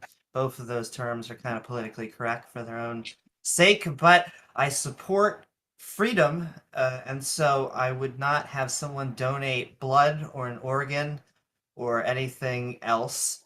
It doesn't matter even if they die. Against their will. In fact, yes, against their will. Even if that means another life is going to die, that just means it's really, really, really sad. I don't want that to happen. So if you want to end abortion, if you would like to end fetuses, or I'll even say babies in the womb coming to gestation, then we need artificial wombs, and the people who actually want to end abortion should be investing in that instead of trying to create workarounds or control you. Yeah, I think it's really more like a rights thing. It's like when you say like pro-choice or pro-life or pro-choice, it puts a weird spin on it. So I think what it comes down to is a matter of bodily autonomy. It's a matter of control and power. Yeah. So that people should be empowered over their own bodies. That whatever they choose to do with their bodies, as long as it's within the confines of the law, it's like. But if they choose to do something with their body, donate. So we don't allow people to take organs from dead people to put them in other people without that person's consent. So we actually, in some states, afford more bodily autonomy to corpses than we do to pregnant women. So which is just like fundamentally insane to me. So yes, it's about choice. A person's bodily autonomy is their own and should be respected as a fundamental right. They choose to do with their body. So that includes the choice to have an abortion. Sure. If they choose I'm completely with Jail on this. So I would identify not as pro-life, but as pro-bodily autonomy. I think that would cover everything a lot better than just saying pro-life. So, Dark Farmer Patty, I'm wondering, pending others' views if they want to share them, what is your position on abortion? I have a personal view in which like abortion is pretty fucking disgusting, but there needs to be an ability for people to access abortion. I think it's disgusting the way in which we have devalued human life in every growth stage, the way in which we've like devalued parenthood in every growth stage, and the way in which like I think that there's a ton of hypocrisy from Republicans about the abortion issue. I don't see a lot of hypocrisy from Democrats on the abortion issue, but I do see a level like really disgusting rhetoric around abortion from Democrats, or at least not politicians, but like, you know, your SNL level Democrats who like think abortion is totally fucking hilarious when it's actually like a very serious and life-changing procedure for women. So yeah, that's my position.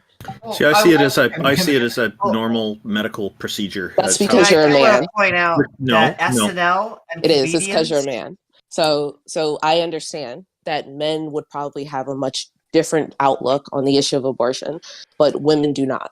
Women have a much different outlook on abortion as compared to men. And it's fine if you don't believe. It's fine if you look. You know, you guys interrupt a lot of people. Dark Farmer, can I ask you a really quick question?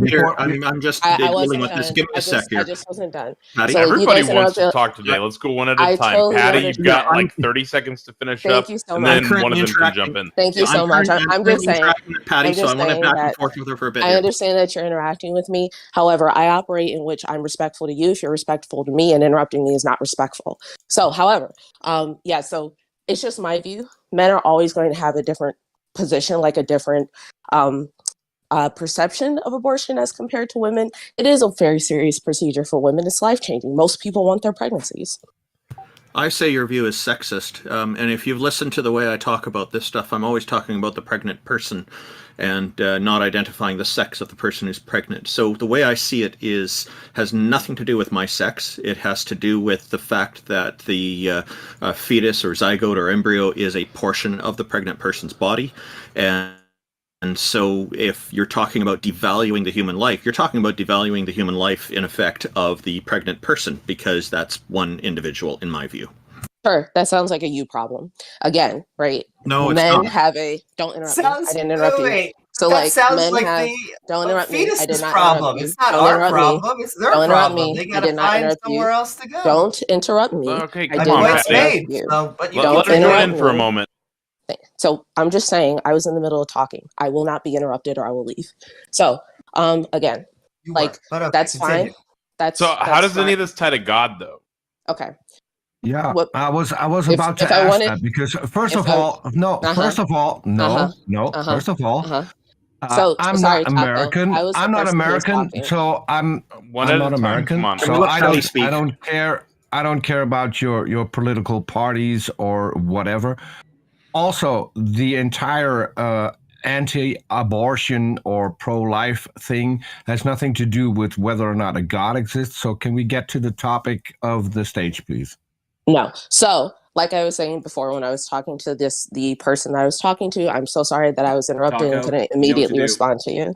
So yeah, Chaco, I think we're done. If this is nothing to do with the topic of the stage, can I go back to not being on topic? I was in the middle of not being on topic. Are you tying this into a God argument? No, we're having actually a really good conversation, and there's nothing wrong with talking about other moral and philosophical. We do appreciate you coming up, and we appreciate your time. We are really wanting to be convinced that a God or goddess or gods exist. And I'd just like to comment something here. Oh, yes, sir. Yeah, very often I think we were going to probably twist into God making these commandments about thou shalt not kill and that sort of thing, because that's usually what I find a lot of the Christians in particular. I don't know if Patty is a Christian or what, but and I'm not saying that she is. But I think what it is, I was hoping it would twist into that, because that's when we could raise that question of this God. And there are a lot of problems with the Christian God when it comes to abortion, because God has killed babies and pregnant people, and it has caused a lot of harm according to the stories told in the Bible. So God does not seem to be anti-abortion as many Christians claim. Mm-hmm. But she specifically said that she wasn't going to go into to whether or not this comes from a god. That was completely unrelated. So if that is the case, then we should just move on to a guest that is relevant to the topic of the stage. Yeah, because we're just wasting other people's time. Explicitly in the Bible that the child is not alive until it breathes the breath of life. So it's not technically alive until it's born. So actually, JL, it's not alive until a month after it's born. Oh, it's according a month? to the Bible. Oh, okay. And yes. actually, there's the potion of bitter water to actually abort a woman if she's been infidelity to the that man. too. So, Oh, the Book of Numbers, right? Indeed. Yeah. Oh, Tangelo, put your hand back up. And Luxury Space Pirate, as I think that was your name as well. And just to note to Patty, I'd be happy to speak more with you on this in the future at some other venue. And then Otangelo said he's back. I found him. Sorry, there's a bunch of people in stage. It's like, where's Waldo trying to find someone? Yeah. Abiogenesis. Hello, Otangelo. Welcome. Thank you for joining us. What have you got for us today? Yes, hi guys. I reference your blog, Otangelo, because you have a great article on abiogenesis that pretty much confirms that it's possible on your blog, and I'm really thankful that you've left that up even after I told you several times. And Otangelo, I know you know our head moderator, Titan. Did you want to say happy birthday to Titan? He'd probably really appreciate it. He's in live chat. Yeah. Oh yes, happy birthday. Oh, that's very. You have to say his name. Nice. You have to say his name, Otangelo. He really likes people saying this. Yeah, I know. Come on, for once. Just do it once. Yeah, happy birthday, okay? So that's all what I will say. Peter, Otangelo's too clever for you today. Okay, go ahead, Otangelo. Yeah. Titan, I tried. All right, argument. Titan knows what I'm talking about. Yeah. Well, I've listened to the previous conversation, and the guy was interrupting, but you guys were also interrupting him constantly. Patty sounds like a woman to me, but okay, go ahead. No, it was previous to her. I was at lunch, so I didn't hear the last. Okay. The penultimate one. Cool. Got it. Yeah. Ignoring the meta, what's your evidence, bud? Okay, Yeah. so I'll make a quick syllogism. Machines are always designed. Proteins are machines, therefore proteins are designed. First premise is false. Proteins are not machines. I reject premise 2, so yeah. I reject premise 1. And you're done. Okay, so do you have an example of a machine that was not the product of design and intelligence? Yes, all of the chemicals. One, all yes. of the chemicals and chemistry. I have a far easier one, a fulcrum. That's basically just a stick. Wasn't designed. You can use it as a fulcrum, as a machine, to lift weights. Well, that wouldn't count as a machine because it doesn't. Well, technically, it has it's to a have simple function. machine. Well, no, because for it to be a machine, it's a very simple. The fact that a shape could be used as a machine doesn't make it a machine. For it to be a machine, it has to have some kind of a function. So for it to be a function like a chemical bond, that has a function in the fact that it produces other kinds of chemical bonds. And so a chemical bond would count as a machine. Like we do evolutionary programming experiments, which are analogous to natural evolution, where we generate random programs and we discover emergent functions that are possible from the random substrate and all the configurations that you could assemble with it. Eventually, some of those do things that are repeatable enough that they come to predominate because of their success. So those are programs, which is in an analogy to biology. In biology, we observe the same thing. So we already established that clays and other chemicals on the earth, like crystals, provide a stable substrate for repeated chemical reactions that produce hundreds long chains of polymers. Proteins are polymers. Some of those chains could be proteins.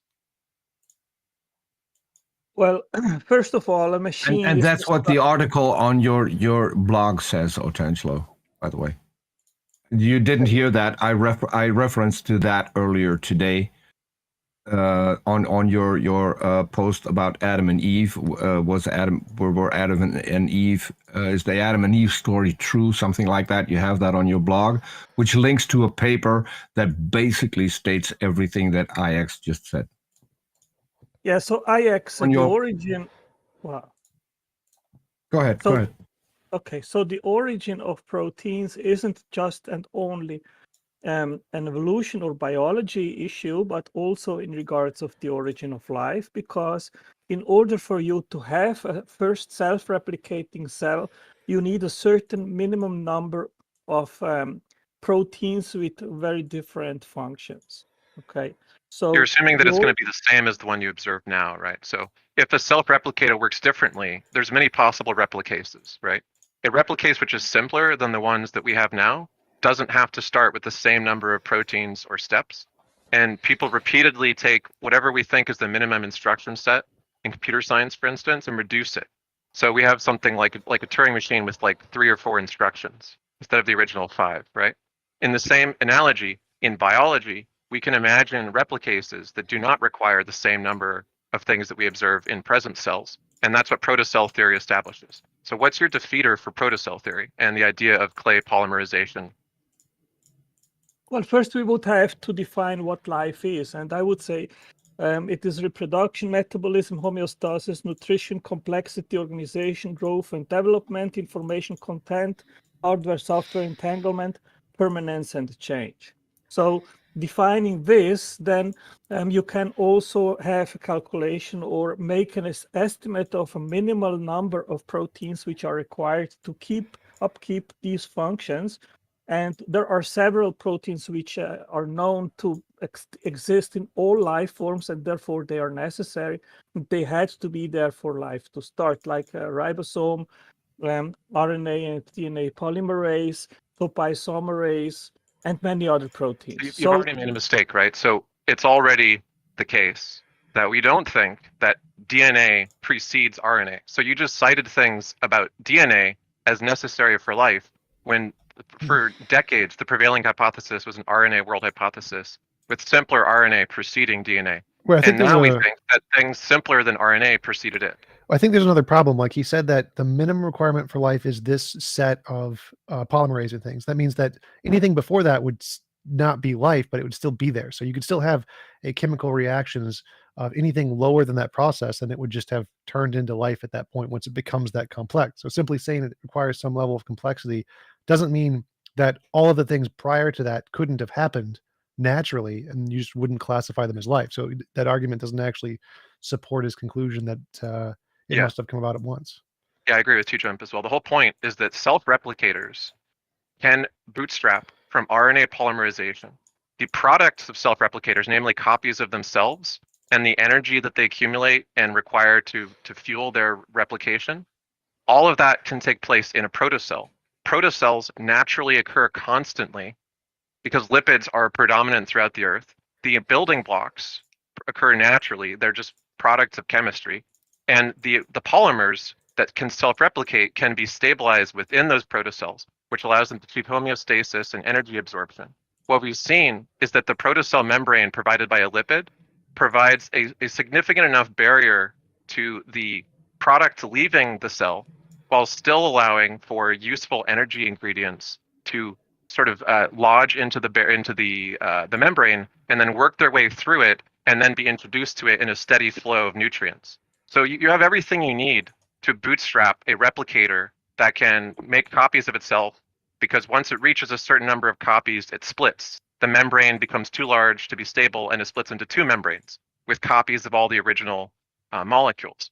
So Otangelo, you don't seem to understand the field. You just make these claims.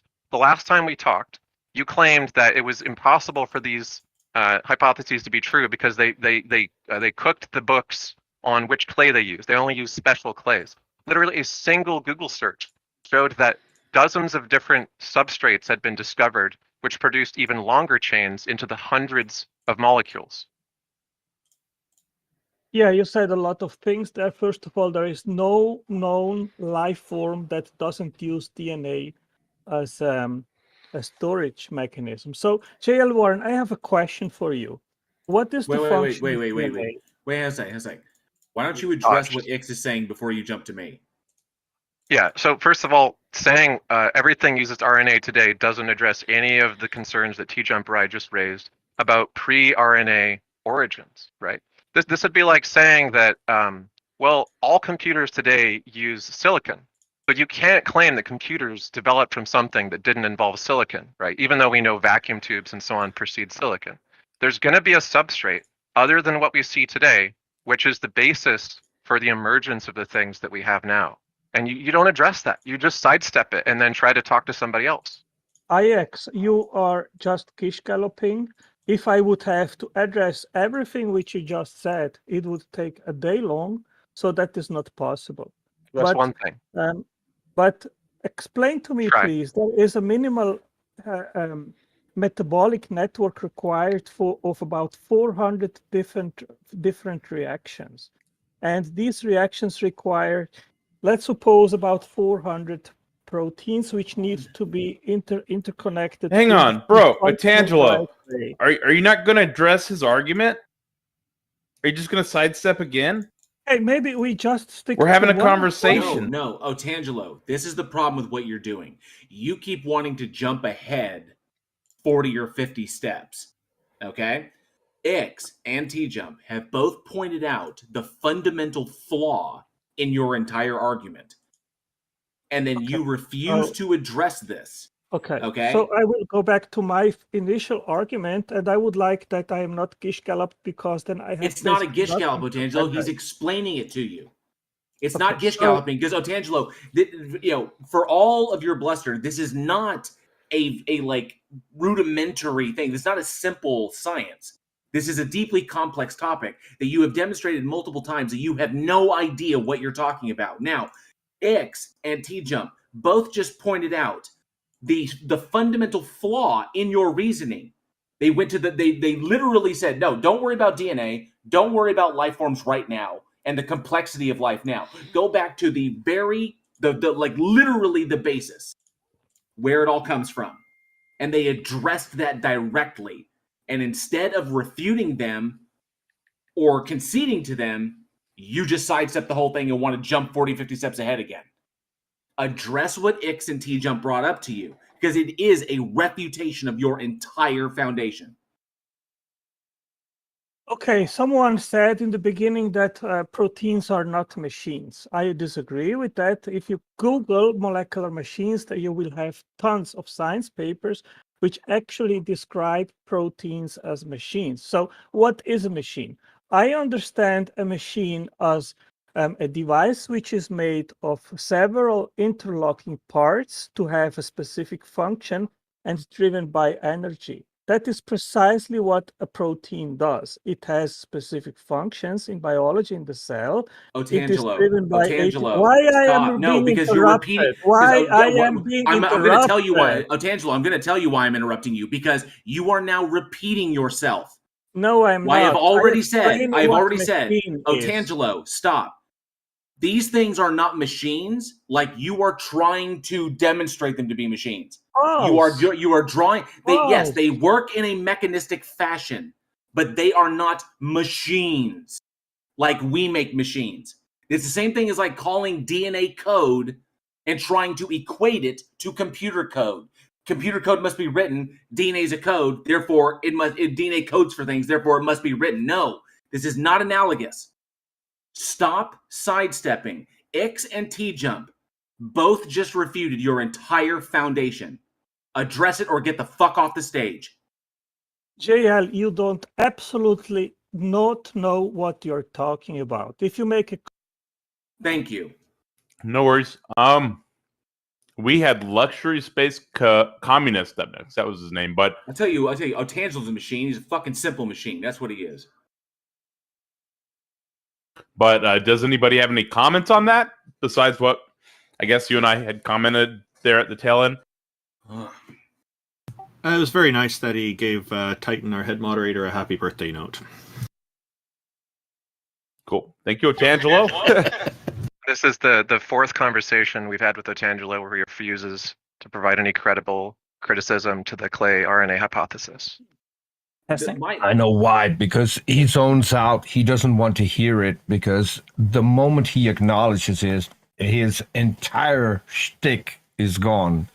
He only has one thing to bring up when he talks to atheists. The moment he's going to acknowledge what you said, Ajax, he's done. This is the problem. Now, this is the last thing I'll say, and we can move on to luxury. Otangelo I heard you, man. Otangelo and I had a direct conversation on Discord where Otangelo admitted directly to me that he does not care if Christians believe or accept abiogenesis and evolution. He doesn't debate Christians on abiogenesis or evolution because they're Christians. They already get it. They already get the message of Christ, so he doesn't have to debate them on it. He only goes after atheists and abiogenesis and evolution because he thinks that we predicate our atheism on abiogenesis and evolution. That's the only reason he does it. It's completely he's a completely dishonest interlocutor. That's why I have a problem with Otangelo. That's kind of funny. I mean, the funny thing is that abiogenesis could be compatible with the designer. So, for example, here's an example, right? So, suppose that it's perfectly plausible that polymerization produces the first replicases, which eventually develop into something complex and that meets the definition of life. Now, aliens or a super designer who's outside of the simulation or God or whatever could come down and fiddle with it, right? And you could make that argument, but they don't seem to want to address the claim, which is that the bootstrapping process of self-replicators, which could then evolve and develop functions in a naturally occurring way, is explainable. They could make a defense. They could kind of retreat Mott and Bailey to a further position, but they just sort of like sidestep it. I don't understand why. Yeah, I think it's predicated because if he accepts it, then it essentially is saying that human beings are not special.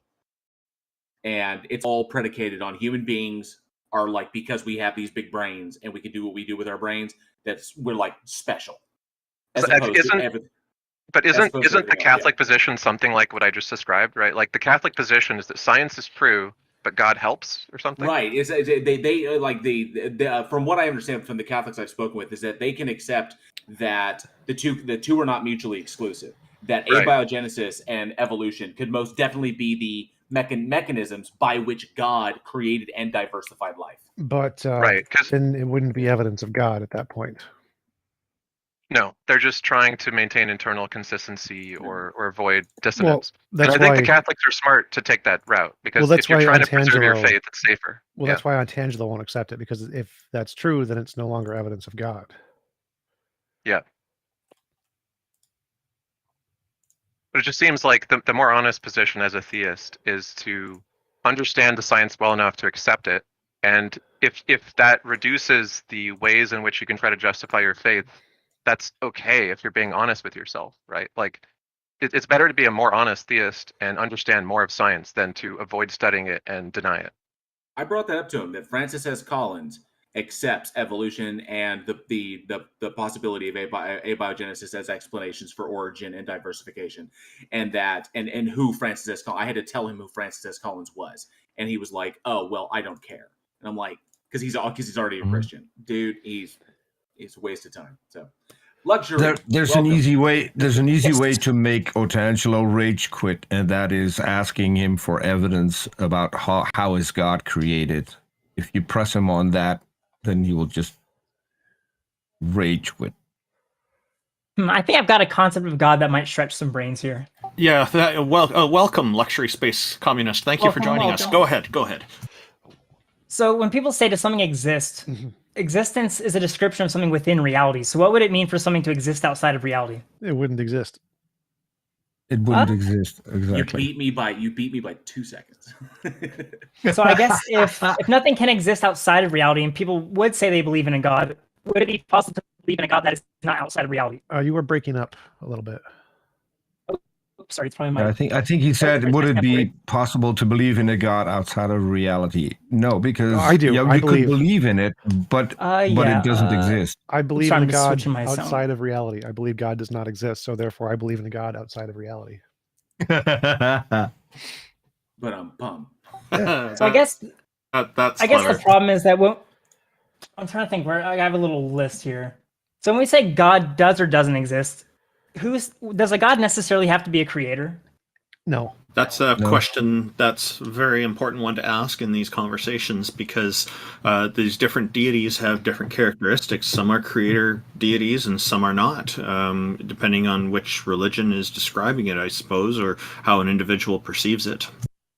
I define a god. I spent last week communicating. I spent last week communicating with the goddess Hathor. She's the goddess of sex, drugs, and rock and rolls. She's not a creator. It's a very wide spectrum. It's a very wide spectrum. God just means a really powerful mind. She creates fun. Outside. So if there's a really powerful mind of some kind that has power over the universe, whether or not it does use it or could use it or create it, it doesn't matter. It's all you need is a really powerful mind thing that has potential control over the universe. As long as it's the metaphysical ontology for what can and cannot be. Sorry. I guess it has the Egyptian. It comes down to God being infinite. There are lots of gods. Because, like, what does it even mean for something to be infinite or actually be made of nothingness? Because if God came from true nothingness, then it would make sense that he'd be infinite, because there'd be no other quantity to define it with. Are you familiar with Max Tegmark, luxury space communist? Wait, zero would be that. We would define it with a zero, not an infinite. It would be a zero. Okay, so Max Tegmark has a hypothesis about the universe being kind of made of math, which entails weird things like sort of all possible things that are mathematically expressible being real in a sense, and our universe I believe that. being just okay. Well, I guess because like it has to do with consciousness. Because like for example, like do we believe that colors actually exist beyond the way they're perceived? So I guess like I'm trying to get like when we think a color exists, the only thing that's actually real is us telling ourselves the color exists. Like that's the actual reality. The light exists. It just depends upon the wavelength that's hitting us and what the wavelength is, what medium the wavelength is traveling through. And then there's a neuroscience aspect as well on how those are perceived. Yes. Right. Yeah. I mean, there's like it's like even if we see color, where does color come from for us to see it? Light. Photons. And well, I mean, there's our brains. Well, I mean, there's the whole other range of energy, and you have no visual representation of that. What is your question? So how is it that we have a visual representation of some frequencies but not others? Evolution. It's basically what TJump said. It's our brains, because people who are colorblind will see the exact same colors we see, but they won't see the color. I guess I'm kind of pointing that out too, because like some animals can see infrared and UV. Wait, hold. Could you tie this back into some kind of an argument for God rather than just asking questions about color?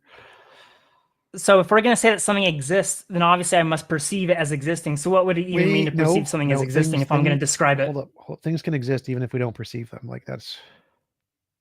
Or do you mean perceive as in I just imagine it existing or something?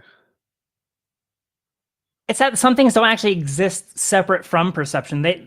There's no reason to think that red exists before I see red. Right, the color. Well, red. I have a screwdriver in front of me. You can't perceive the screwdriver. Does it exist or not? So. Well, am I saying red or am I saying a representation? So red, the our sense experience and how our brains process that. If that's what you're referring to as red, yes, that only exists in our imagination. The actual datum that causes that exists outside of our imagination. We refer to that as red because our brain describes it that way. But that means we're able to interact with imagination as if it were reality, which means I'm not sure that any distinction can be made between our imagination perceiving something and existing free of perception. So yes, our imagination exists in reality, but when we ask if something exists in reality outside of our imagination, we can say no. So if you want to say God exists as an entity in our imagination, I agree. If you want to say God exists as an entity outside of our imagination, it does not. So that's the distinction. I guess the issue is that apparently like billions of people say they can perceive something like God. So then there's other billions who are going to entirely reject their perception. And it kind of, I don't know, it just seems strange to say we're going to be scientific about perception, but then reject most people's perception that there is something like this. That's because we know of fallacies. That's because we know of things like delusions, hallucinations, misconceptions, fallacies, biases. We know there's tens of thousands of these that we reject in human psychology. So we do know, we've proven in science that many versions of human perception are false, and so those versions we omit from the scientific method. That's kind of the whole point of the scientific method, is to find which versions of human perception are the ones we should not trust. Well, then the thing being perceived and the thing perceiving can't necessarily be separate either. What? Because they both have to exist in a single physical reality, relating to one another, interacting with one another, exchanging energy, momentum, photons for you to even see the thing. You must be interacting with it. Like, you can't see something unless there's literally photons bouncing off something and interacting with it to send to you. Yes, you can. You can see things from electrical signals in your brain that there's no photons. So your electrical signals in your brain can generate the image of something in your visual cortex without there being any photons. But can you tie this back into some kind of an argument for God? Because we're going to say a god or goddess exists. If existence is a matter of perception, then it can be perceived that there is such thing as an infinite God, which doesn't violate any physical description of reality or science. Yes, I can also perceive magical unicorns if I take enough shrooms. That doesn't mean the magical unicorns exist. Except the reality would be, again, the basis of your perception. Why would you hallucinate a unicorn and not another animal? There must be a reason, a structural reason you saw one animal and not another. Yes, because which means there's a structural objective reason to perceiving. Yes, there's a structural objective reason to perceiving, which is how your brain structure is formed. So, like, for example, people who are little kids who have hallucinations or near-death experiences, they'll see a large fat man with a white beard and a red cloak because they've been socially conditioned to see Santa Claus. People with near-death experiences in Hindu will see an elephant-headed god. People who have near-death experiences in the Western world will see Jesus. Our cultural inclinations design our brain and neurological structures, and so we'll see the things that are most likely to occur in our social structures. That's why if you ask someone to say name a tool and a color, most people will say a red hammer, because those are the most common colors in people's psychology. We know this has already been answered. I don't know why you're asking. So how do you fundamentally prove that something exists beyond your perception? If by prove you mean with 100% certainty, we don't do that. We prove with probabilistic certainty, and we use some kind of a methodology to differentiate imagination from reality, which is novel testable predictions, and that's how science does it. Well, it just seems like the way you're defining God, you could basically define anything that doesn't exist. You could come up with a whole set of descriptions and say, does this thing exist? Nope. Okay, well, but you can just construct a definition that you know doesn't exist. Sure. So if you're going to say, like, well, God doesn't exist because I've defined it this way, well, then it only doesn't exist because you've defined it that way. We're not constructing the definition. It's the theists who have constructed the definition. We're saying that doesn't exist. So we're saying the theistic definition of what Christians, Muslims, other different God believers think exists. We're saying that doesn't exist. We have no reason to believe there is a mind that is more powerful and governs the universe. No reason to believe that. So it doesn't exist. But see, that's not a claim that they're making, that it necessarily governs reality. Well, that's why we take it on a case-by-case basis. That's why we listen to each individual and we hear them present their God or their version of God, what they believe in, and then we look at why they believe in it, what has led them to believe in this thing or to accept it as extant of reality. And so we take it case by case. Well, I'd be more specific and say there's no reason to believe there is any mind greater than human minds outside of the universe or above us anywhere. Indeed. But why would they stick around if they transcended us? Why would if they just transcended human thought? Why the fuck would they stay here? Even if they left, why do people keep coming up with them? Wait, no. Even if the great minds left, there's still no reason to believe in them, and so we still have reason to believe they don't exist. What do you mean when you say transcended? I think he means like a mind that was human that became super powerful and just left us or something. Well, let's let him. Like, just because you have perception over something doesn't mean you have agency over it necessarily. So there could be a God consciousness which is entirely aware of all of reality, but that doesn't mean he can intervene and change everything. Because if you're aware of the future, then that's the one future you're aware of. You're not going to change it if you're aware of it. Yeah, there could be. What do you mean when you say transcended? I guess it just has to do with perception. I'm not sure how we perceive anything in reality other than assuming structures and then mentally constructing those realities. Do you have a definition for the word transcended? It's the non-material as it relates to the material. So usually mathematical quantities having qualities. You're talking about abstracts? I don't think that was like really relevant to his argument, because he just meant like there were minds like ours and they went beyond ours in some sense. So we don't have any access to them, right? That's what you're saying? I don't know what he's saying though when he's using the word transcended to represent what you said there, TJump, but I don't understand what that process would be, and so I'm asking him what the definition of transcended is so we can understand what that process would be. Well, do we care? Like, even if you could list a process, until there's evidence to say this happened, we're still rational to say we have reason to believe it didn't. So even if he gave us a process, like until he has some evidence of this, it's like we are rational in concluding there are no minds that are greater or outside of just human evolutionary results right now. We have no reason to believe in any kind of a mind above and beyond humanity at this point, which would exclude all possible conceptions of a God that include a mind. If that process existed, though, we could test it, or it could provide some sort of evidence for his claim. Yeah, but I don't think that's the core of his argument here. The core of his argument here is we don't have access to things. There could be a God out there, which is nice, but we're still rational until we have evidence to conclude there is not one. I guess like I don't know. I guess like non-local interactions, I could invoke some level of physics, because as far as I understand in physics, everything is basically just a broken symmetry, and things obtain their mass because they interact with the Higgs boson. So basically, everything in existence is just like a jagged piece of something else. Yeah. And so there's like, how do we even conceive of there being a constructed reality unless there's like a perfect nothingness to compare it to? Like, what would it mean for something to even exist if we can't compare it to non-existence? What does that have to do with a mind or a God? So what would the difference between God existing and not exist if everything's still defined by infinite symmetries? And like, what else would God even be if not that? Well, God it's like is we're trying to say mind. God doesn't exist, but it's just changing the definition so much that of course it can't exist. No. We use the definition that most theists use, which is God is a mind of some kind that has power over the universe. That's all we need. And if we say there's no mind outside of humans, that covers all the different normal conceptions of a God. If you just want to change the definition of God to quantum fields or something, then okay, that's nice. I grant quantum fields exist, and you can call it whatever you want. But the typical definition in English and every other language in human society of a God is a mind of some kind that is above and beyond us, and we don't think that exists.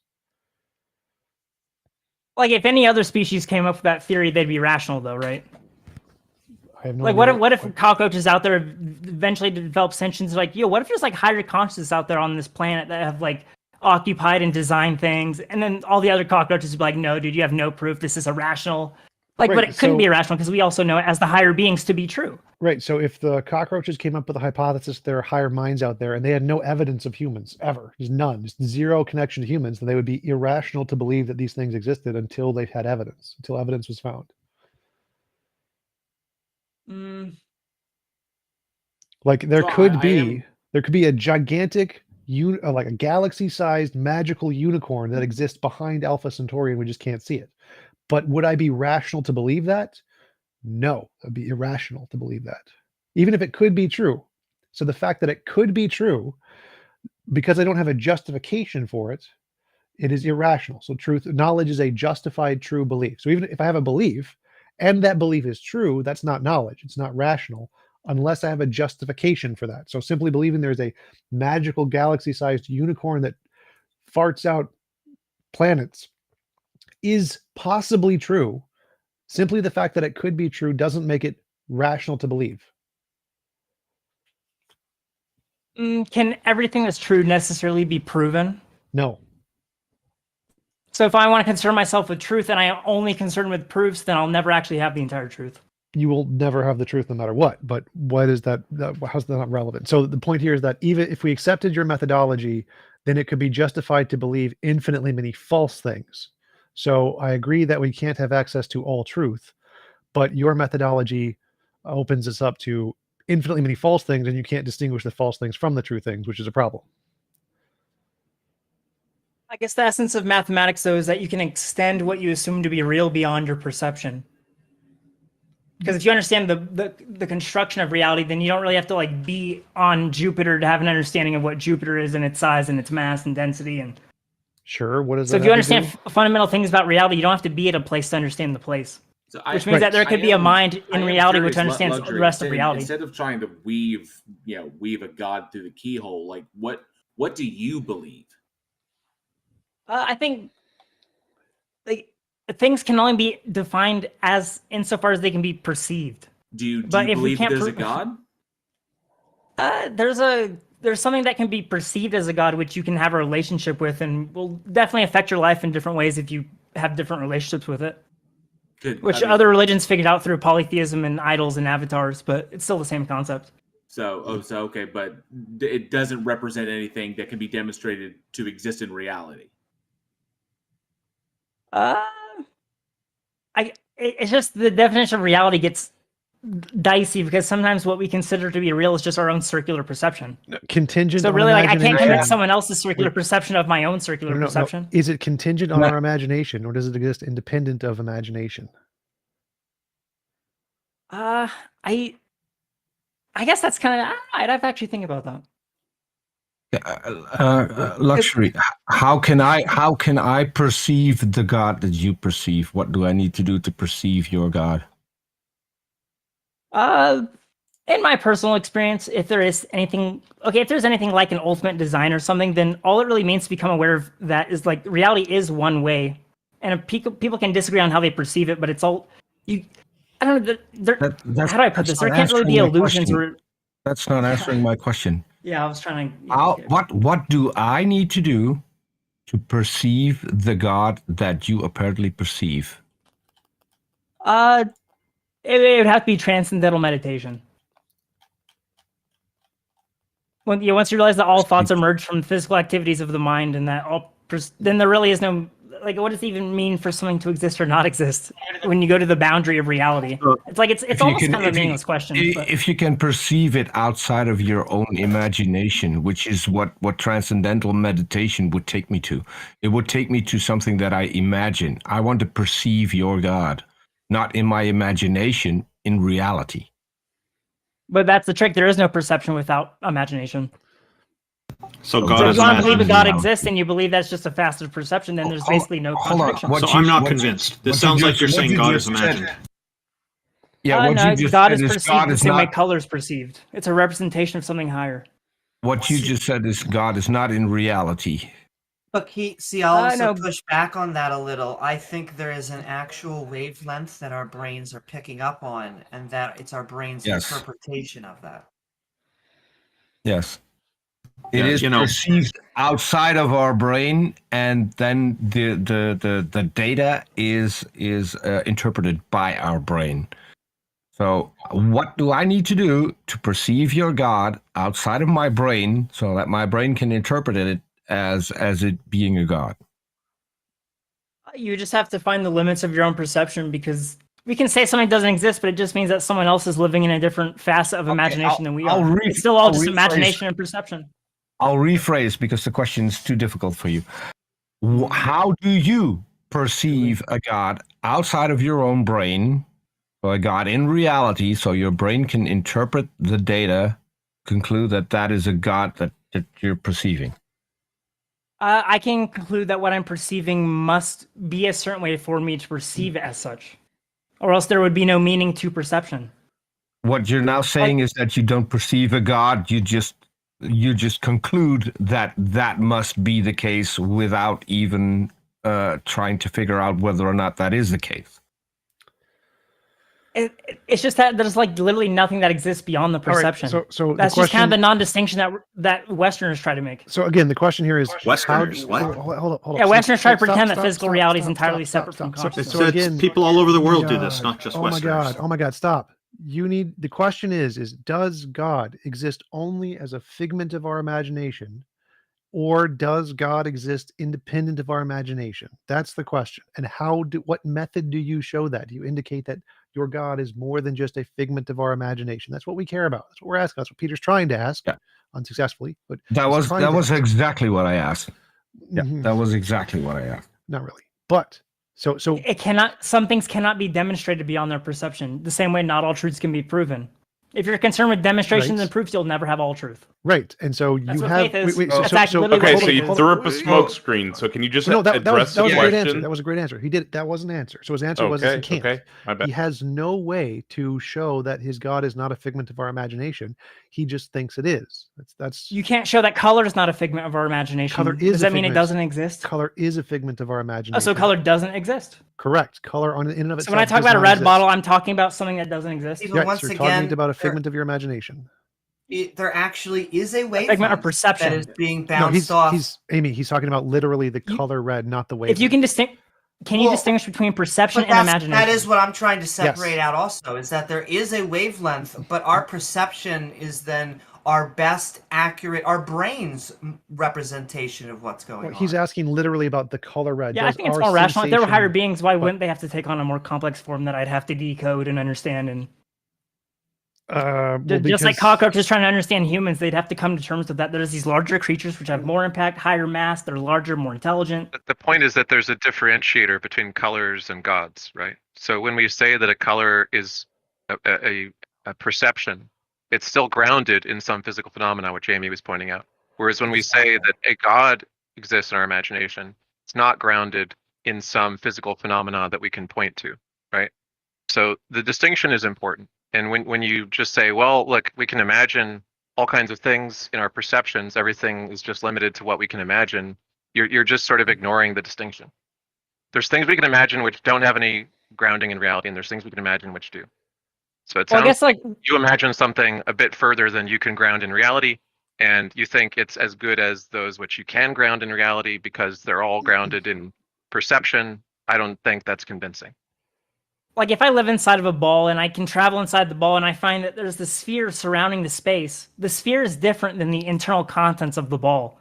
But if I live within the ball, I'd say, well, I can't use the principles of within the ball to extrapolate outside the ball.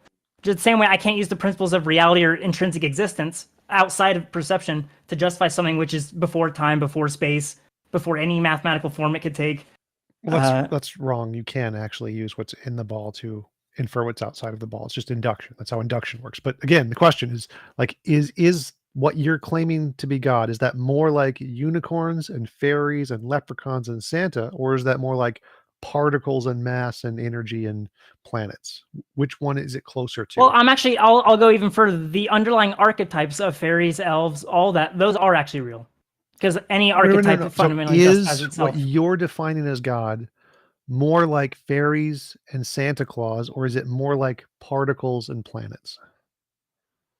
I define God as how individuals perceive things beyond the individual. My question is the basis of perception itself. That's why it has no proof beyond perception. Question: is what you define as a God more like fairies and leprechauns, or is it more like planets and particles? Which is it more similar to? Which category would it more likely fit into? They're the same to me. They're the same. Planets and fairies are the same. Our whole concept of planets was literally we literally believed people like civilizations lived on other planets until like a few hundred years ago. We literally believed that. Like most people did. The fact that people are able Yeah, but nobody said, oh, those people are rational. They said, oh, well, based on these readings from these things, we see smudges and little shapes on other planets. We look at them, then they found out it's just smudges on the telescope. That was imagination, but it was truly perception to them. We've made progress in science. So there's things that have been verified to exist in science, like planets and particles, and things which have no evidence, like fairies and leprechauns. And so if you think those are the same thing, then you have a failed epistemology. You have no way to distinguish imagination from reality. And so you're several thousand years behind science. You should catch up.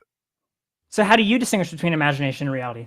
I use novel testable prediction. So I say if I can create a model or a hypothesis that can accurately predict the future, then that's more likely to correspond to reality than just my imagination, because my imagination is very bad at predicting the future. But see, physical measurement systems, if you don't interpret the measurements, then it's not necessarily I don't care. Correct. Interpretations are fine. Like, again, what I said was, if I can have a novel testable prediction about the future and get things right consistently, then that hypothesis is more likely to correspond to reality than just my imagination, because my imagination is very bad at predicting the future. So that's how I differentiate imagination from reality. I have a hypothesis that makes predictions, and if it can do it accurately, consistently, then that model is more likely to correspond to reality than just me making stuff up, because me making stuff up, my imagination is very bad at doing that. It can't do that well. It just always seems like there's this little asterisk at the end of every claim, which is like corresponds to reality, which just means reconfirms your perceptions. That's the conclusion. You're basically saying if it agrees with the thing I perceived before, then it must be real. No. Again, so because I'm reconfirming my results. I'm doing experiments. No. Hypothesis is this is the way you think things are. So I think there's an external world, and I think there's an asteroid that's going to come around the planet every 550 years. Now, it could be the case that that's just a figment of my imagination, and it could be the case that's an accurate description of reality. It corresponds to reality. We don't know. So how would we figure this out? Well, if it's just something I'm imagining, I imagine lots of things. And most of the things I imagine don't ever make accurate predictions about the future. But if I wait and I see that this happened, this actually was the case, that this asteroid came around every 550 years. Now, that is one of my sense experiences. That's true. But since I was able to predict it far before my sense experience, and I got it right, whereas pretty much every other one of my ideas is wrong about the future, that's a good reason to think that this idea is not like the others. There's some difference there. This one able to predict the future, others not able to predict the future. And what we think that difference is, why does this hypothesis able to predict the future, is because it more likely corresponds to reality. That's the conclusion. So this one can do one thing that the others can't. And the difference is, the reason that it can probably do this is because it probably corresponds to reality.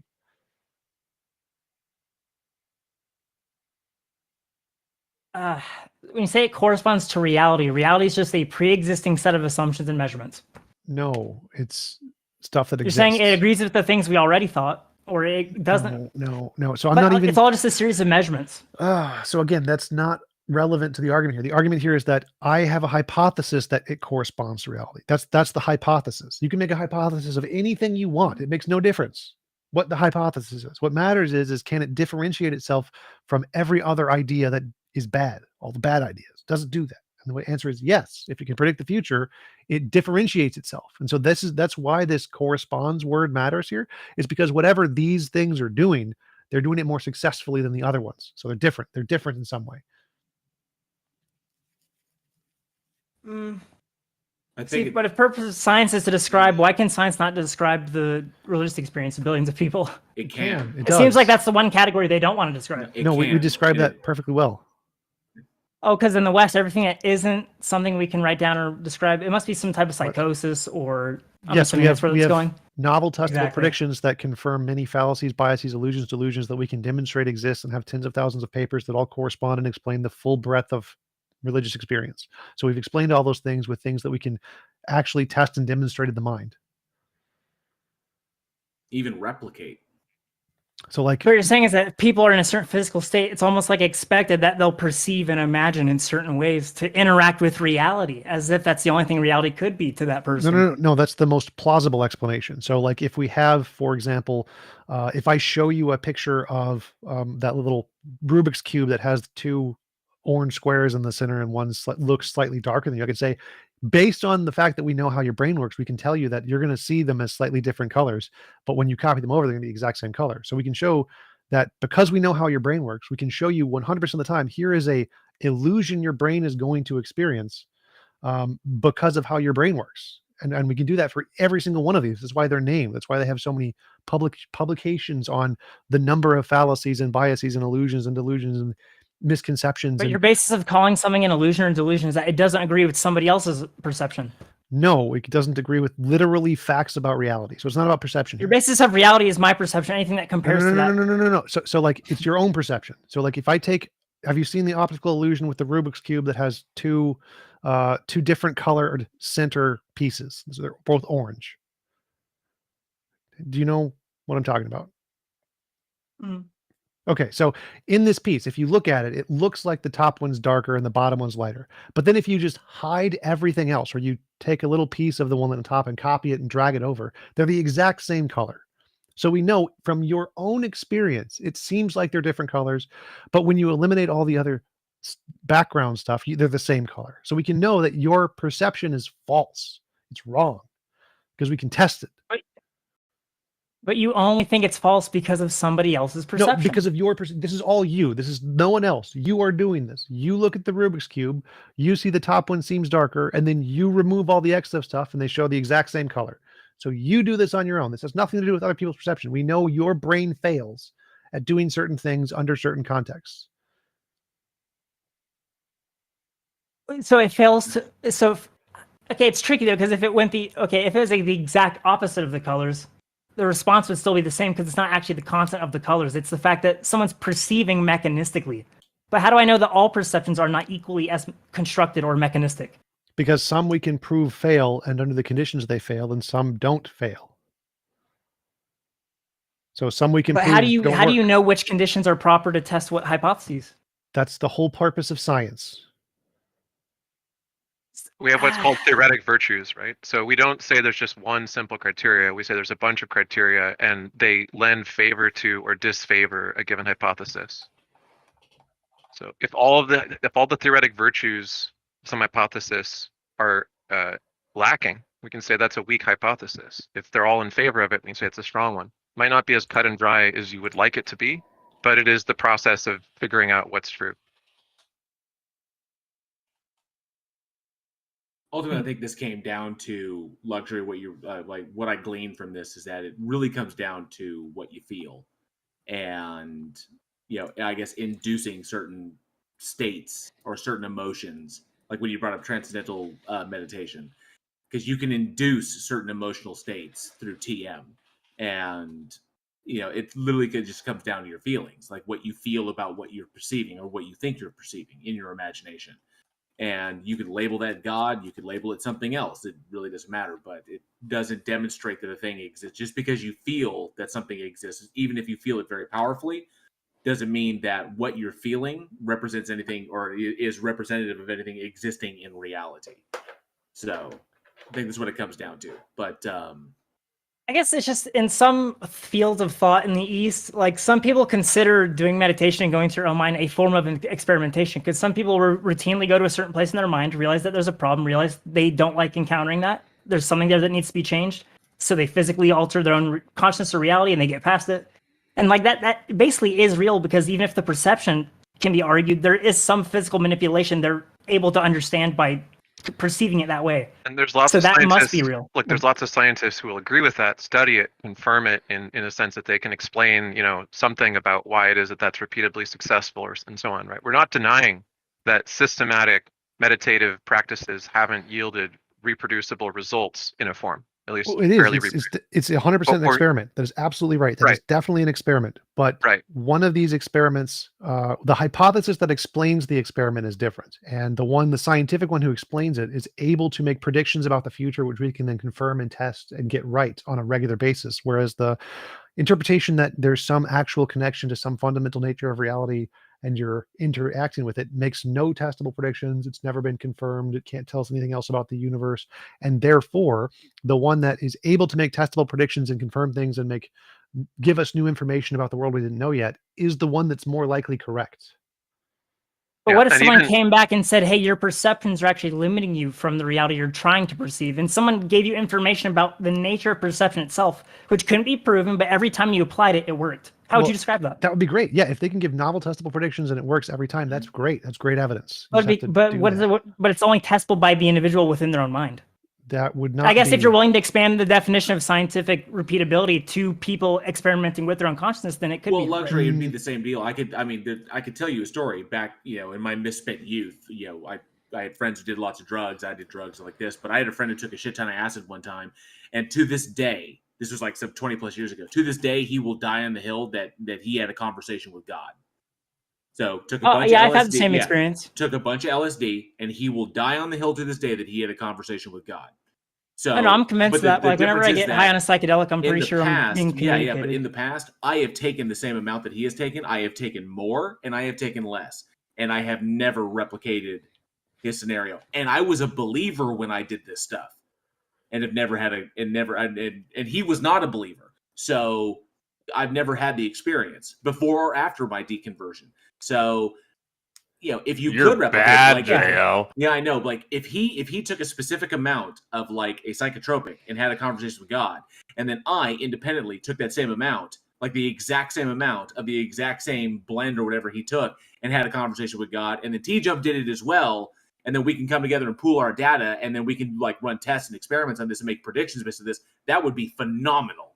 There's actually a bit of science on this. So like when it comes to ghosts, the likelihood that people will experience ghosts in certain phenomena, which are believed to like induce people, like magnetic phenomena, to be more likely to perceive ghosts, is correlated with their having other mental phenomena like epilepsy or things like hallucinations. So people often have a different reaction to psychedelics, like having more intense hallucinations and so on, because of just differences in their brain. Some people are more suggestible to hypnosis, some people are more hallucinatory, and some people just hear voices in their head more easily than others. It's just parts of your brain that are different. I also think it's funny, not that this would prove anything more, but it's never like a bad conversation with God. It's like I had this transcendent conversation with Yahweh, and damn, he was a dick. I was like, shut up, all you do is talk.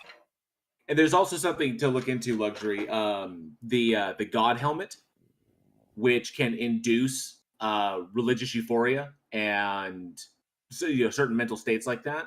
And what they discovered is that through the inducement of these in different people is that they can induce the same kind of physical, what Ix was talking about. They can induce the same physical response in the brain by targeting specific areas of the brain, do the same thing in the exact same personality, but their experiences are always unique to them.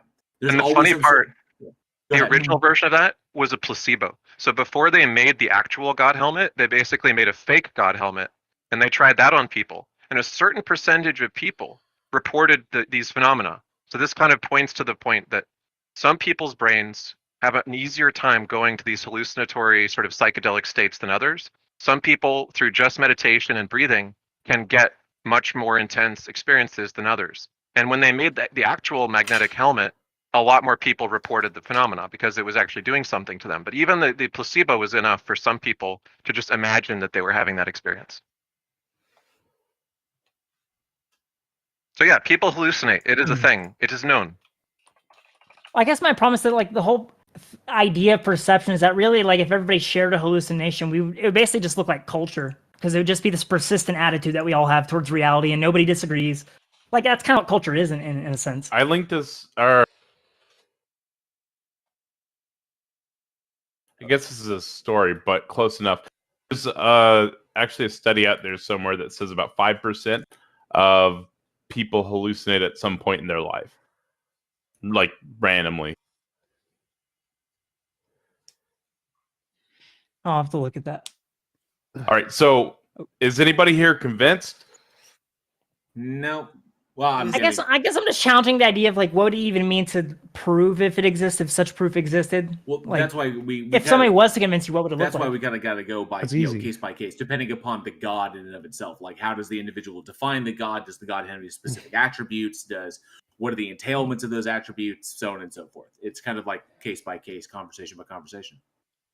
What would convince me is very easy. Novel testable predictions. I believe God exists. If you pray to God, he'll give you a gold brick every time. Pray to God, gold brick. That's great evidence.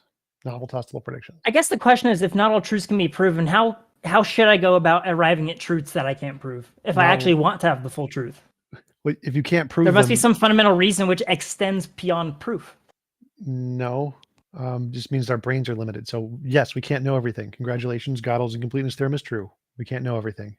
If you want to know everything, you're probably not going to be able to until you discover a new kind of evidence that we haven't discovered yet. You may want to try to look into that. Halting problem. And what if by knowing everything you realize that it's not actually, like, a lot of knowledge is actually kind of not necessary?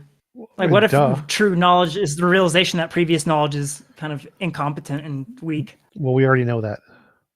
Because like Western knowledge doesn't really help the Middle East much, or not the Middle East, like Eastern cultures. Truth. They have transpersonal concepts. I've never heard of this thing called medicine. Wait. Or engineering or anything. It's appeal to consequence. Knowledge is true, independent of whether it's useful. It doesn't matter if it's useful. Also, in the fetishization of Eastern versus Western as this big distinction, people often hold up, Buddhism and so on as this like counterpoint to Western thought or something.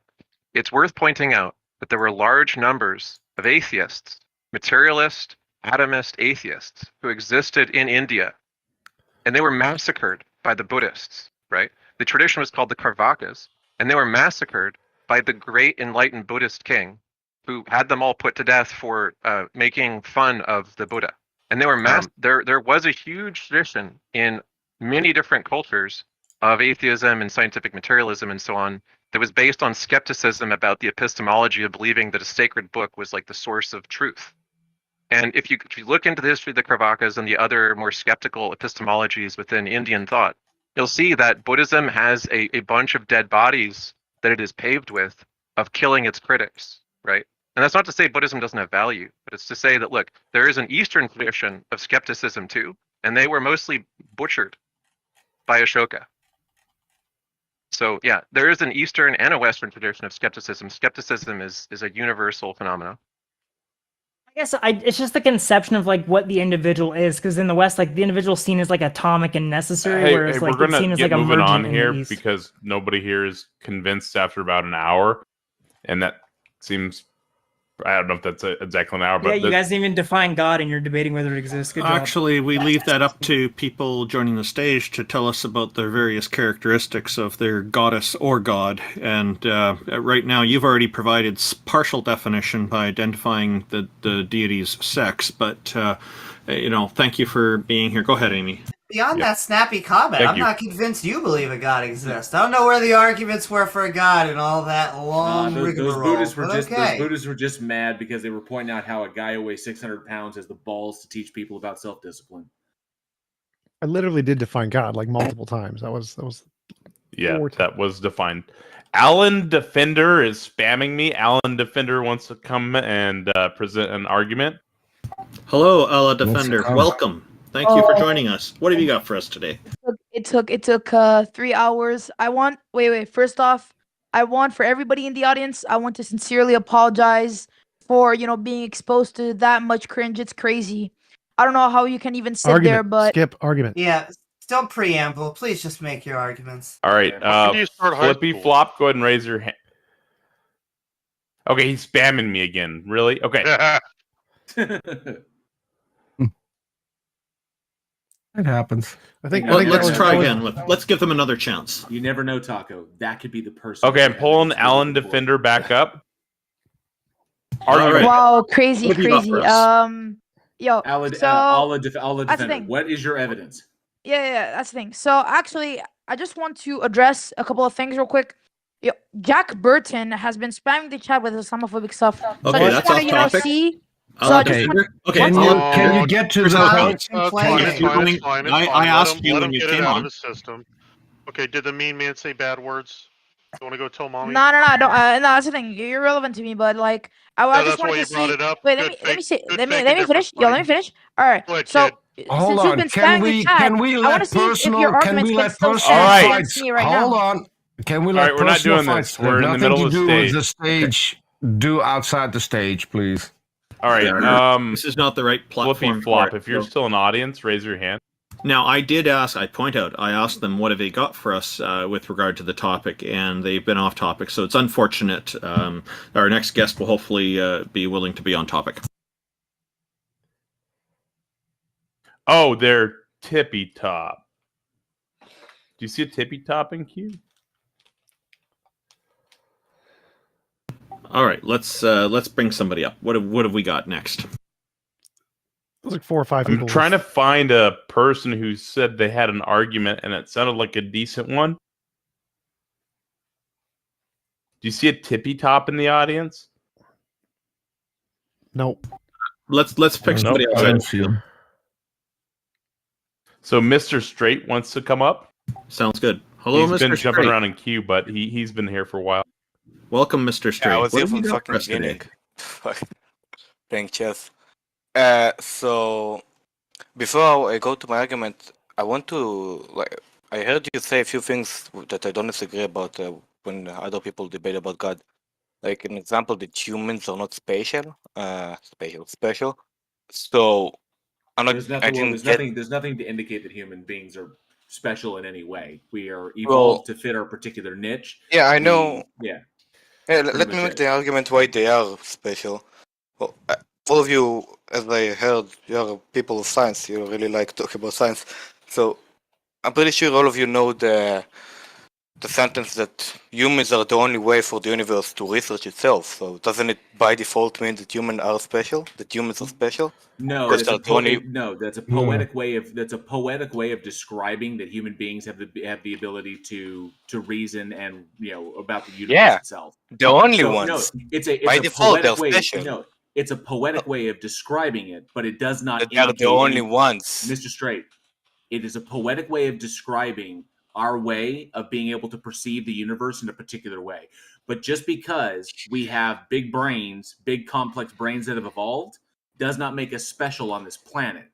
Every species on this planet, Mr. Straight, every animal on this planet has evolved to fit its niche very particularly. Okay? They specialize. So whereas we have big complex brains that allow us to make talky word noises and think about things that may or may not exist, that does not make us, like, just our physical bodies does not make us super superior on the planet. There are things that are stronger than us, things that are faster than us. There are things that are superior in their own way. We just happen to be superior in our brains. But in the same, but still in the same time, humans are the ones who are controlling the earth, changing the environment, and doing all of those crazy things. That doesn't matter, Mr. Straight. I think I can answer. I think I can answer your question. Or you can interrupt me. Our That's galaxy. Hold on. Our galaxy is on a collision course with another galaxy. When that happens, we're going to be annihilated. That means that the universe doesn't care about us. We're not that special. How is Otherwise, that wouldn't even? happen. Man, I'm not talking about this. I know the universe doesn't care about us. It wasn't the argument. The argument is we're humans. not special. Wait. Wait, what do you mean when you say special? I'm not meaning. When I say special, I don't mean a fucking, I don't know, a teenage girl who celebrates. No, that's not what I mean when I say special.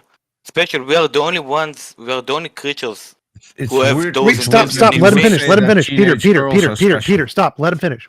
What do you mean by special, and why is this relevant to a god? Well, it says in the Old Testament that humans. Well, it doesn't say special, but they are created in His image. But it is related. Talks about this in the Old Testament, but we can move on if you don't want to talk about this. No, I very much like. Actually, I do want to comment one thing. When people tell other people that they're special, that can actually be quite destructive to their lives, because then people think they get a delusion. They can develop a delusion about themselves being special in a way that isn't realistic, and this is something that does happen. People end up with very high expectations about how others perceive them that are not consistent with reality. So it can be a dangerous path to walk. Can we wait until he makes an argument? Does not comment on literally every sentence he says, because that's what happens. I want an argument. What is the argument that us being special? TJump. I was not commenting on everything he said. I did want to mention this earlier on, and I didn't get a chance. But okay. No, I wasn't specifically talking about you. I think I will just go forward because that's really not that interesting of a topic. So, before I make a argument about God, I would like to know, I would like to ask you a question so I would know which argument I want to make.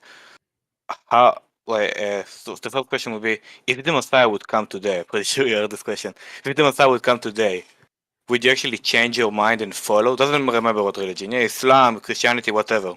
If the Messiah would come, it does matter. Would you change your entire religion? Because if it's Yahweh, the religion. Guys, come on, that's just disingenuous. Come on, Your question just answer. It is a yes or no fucking question. Guys, it's a yes or no question. No, it's not a yes or no. It's not a yes or no fucking question. But if it's Yahweh, please wait. Can I at least please wait 1 sec, because I want to clarify. When you're humans, you're not dogs. All he's asking about is evidence. Amy, all he's asking about is evidence. He says, if there was some confirmable evidence, if the Messiah came back, would that change your position? I would believe that Messiah existed, but I wouldn't necessarily follow the Messiah. I wouldn't become a worshiper of the Messiah. So its coming would definitely change my position. I would then believe that Jesus, for example, existed, but I still wouldn't worship Jesus because he drowned millions of babies, if the Old Testament is true. That was my point. Which is why I said it does depend on the religion. That it doesn't matter worship or anything like that. If your question is, if you presented us evidence that would convince us that God is real, would that make us a theist? Yes, it would absolutely make us theist. Well, the question would then be, should we worship that's not person? related. That's really not related what you're saying right now. I will explain the question. The question is a critical question to see if you're actually genius and if you're actually willing to change your mind about God. Yeah, that's the question. What Amy just said. I feel like that is what Amy just said. If you present evidence, then yes, we will accept the evidence if it is valid evidence. No, but I'm asking you. Oh my fucking God! I'm asking you about the situation. Shush, I'm trying to get these. Wait, shush, Amy. Amy, shush. I'm gonna keep on talking, and we're gonna keep on. Okay, we're going one at a time. Come on. No, we cannot go one at a time because straight for a moment. No, I need to say something very important. No, I have to get my point out. I've been interrupted. Straight. Let Amy finish, and then you can talk. Oh my God. Yes. Why does it always have to be your God? That's just a joke. Don't respond to that. The reason that we would not worship could be put aside. If you're presenting us with evidence of a God that would convince us, we would be theists by definition. Everything else is afterwards. And so that's where the atheists generally say.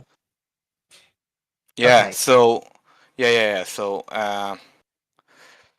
nicely said. Can we get to the point where you present your evidence? That would help. Yeah, but I need to first of all understand with who I'm speaking with. I cannot just say some random bullshit. What you need to understand. It would be stupid from my point of view to just say random shit. I need to understand with who I'm speaking. Hold on, Mr. Straight. Just answer the question, okay? No, mate. Hold on. Listen, guys, no, shush, mate. You said that I will speak after No, fucking I'm English. not going to shush you. If you're going to keep talking, then I'll keep talking. No problem. But I was saying, it doesn't matter what we think. Present your best evidence. That's probably going to do it.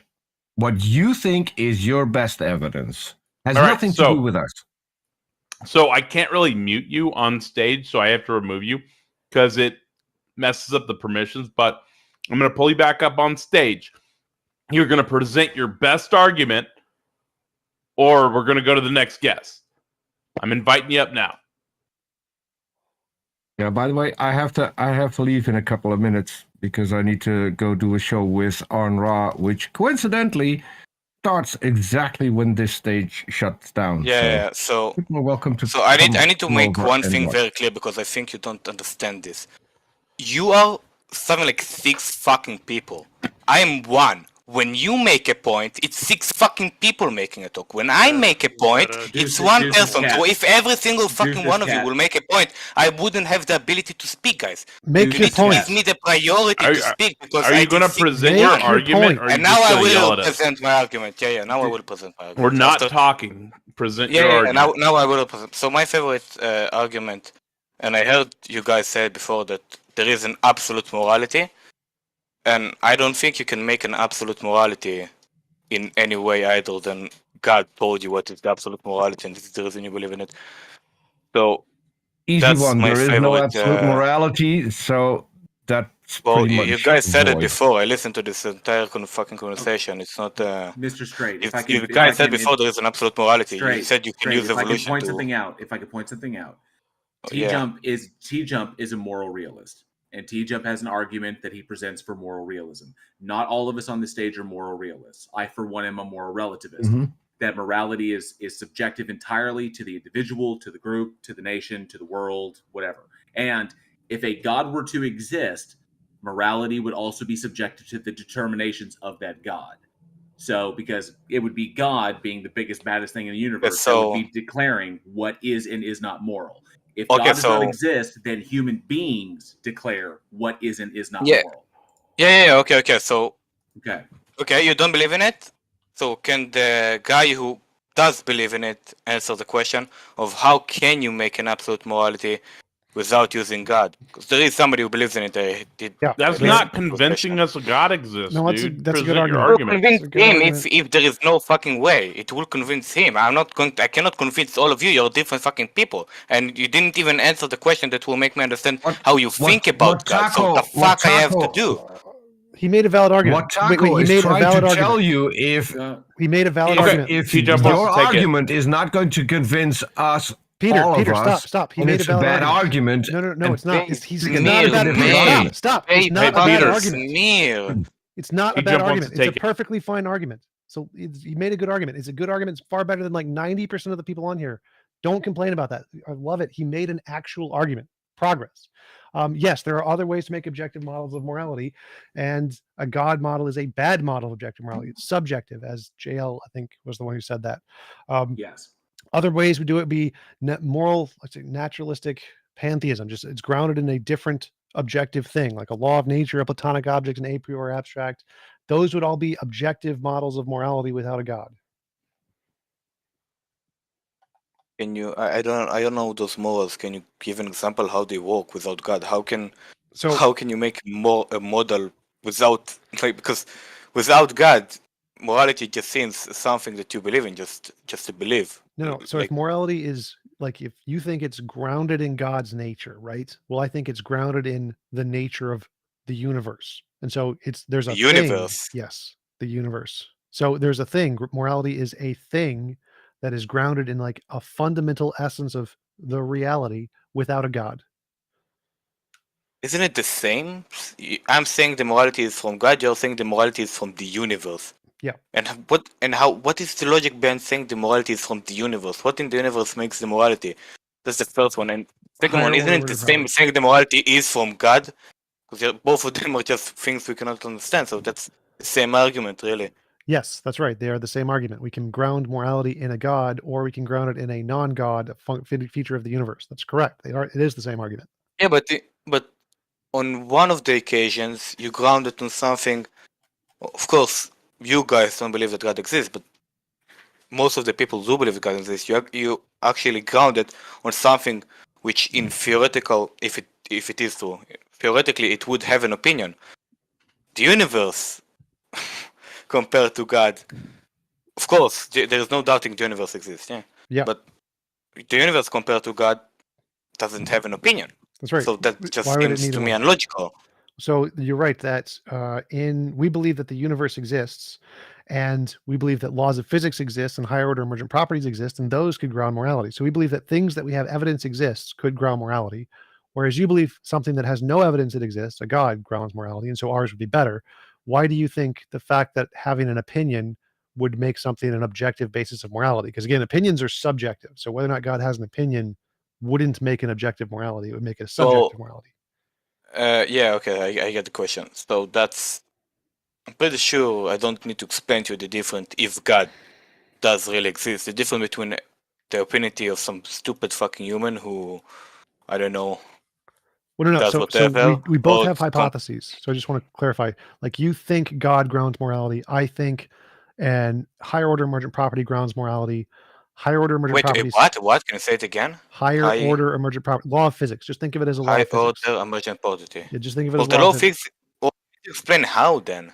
How does the law of physics even relate to morality? Exactly the same way. I learn physics. It's not exactly the same way you think God does. God is the essence of morality. This law of physics is the essence of morality. It is what makes it morality. So which law of physics? What are you talking about? It's you a be new more one. specific? We haven't unknown law of physics. It's one we haven't discovered. Unknown law of physics. Yes. So how is this worse than Skydive? Either unknown or it doesn't exist law of physics, but no. It's unknown, just like there's no evidence for it, just like there's no evidence of your God. So how is it worse than your God?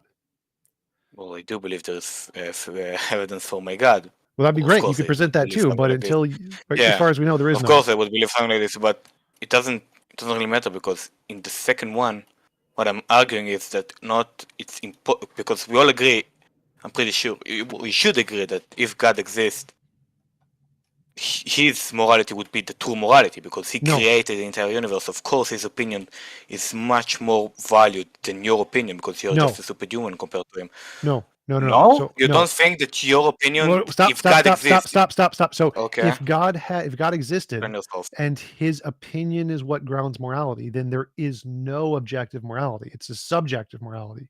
So if God's opinion is what grounds morality, then there is no objective morality. For morality to be objective, it has to be something that stance independent. That's what objective morality means. A stance independent propositions about morality are true. So for morality to be objective, it has to be something that's not based on an opinion. Like there are some other things. Wait, one sec. There are other things that we know that are objective, like gravity. Gravity is objective. You don't get an opinion on gravity. Laws of physics are objective. And so if morality was a law of physics, it would be objective. It would be an objective morality. If morality is grounded in God's opinion, it's subjective.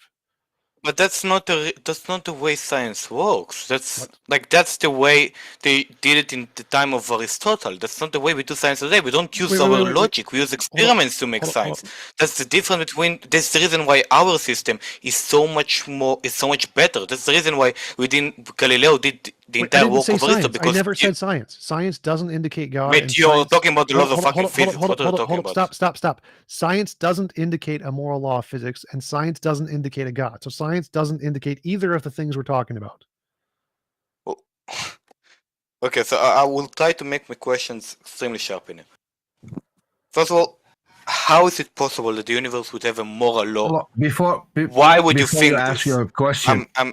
Before you ask Mr. Straight, before you ask your question, I have to drop off. I want to thank everyone in the panel for good conversations today. Taco and Randolph, thanks for setting all of this up, and I'll catch you all next time. Thank you, Peter. Have a good one. Click his links in Heathen Hangout. Click pins. Click Peter. So you asked what? What? Yeah, I will sharpen my question again. Just want to interject one comment that we got from the live text chat on YouTube. Somebody's asking, Hillary's emails is asking if they feel like they'd like us to argue about bagels. But unfortunately, we've gone off topic a little bit here and there. I think we're kind of doing better on staying on conversation now, which is great. And let's continue. So yeah, you asked why would we think there's an objective morality? Because there's evidence of morality. We have moral intuitions. No, that's not. No. I will sharpen it. Okay. Go ahead. So, why? Because your claim, if I understand you, that there is a moral law. The universe have a moral code, kind of, Well, there like is nothing laws in of it. It is, like the laws of physics, which we, of course, know them by experiments. Right. Not something which is based on opinion.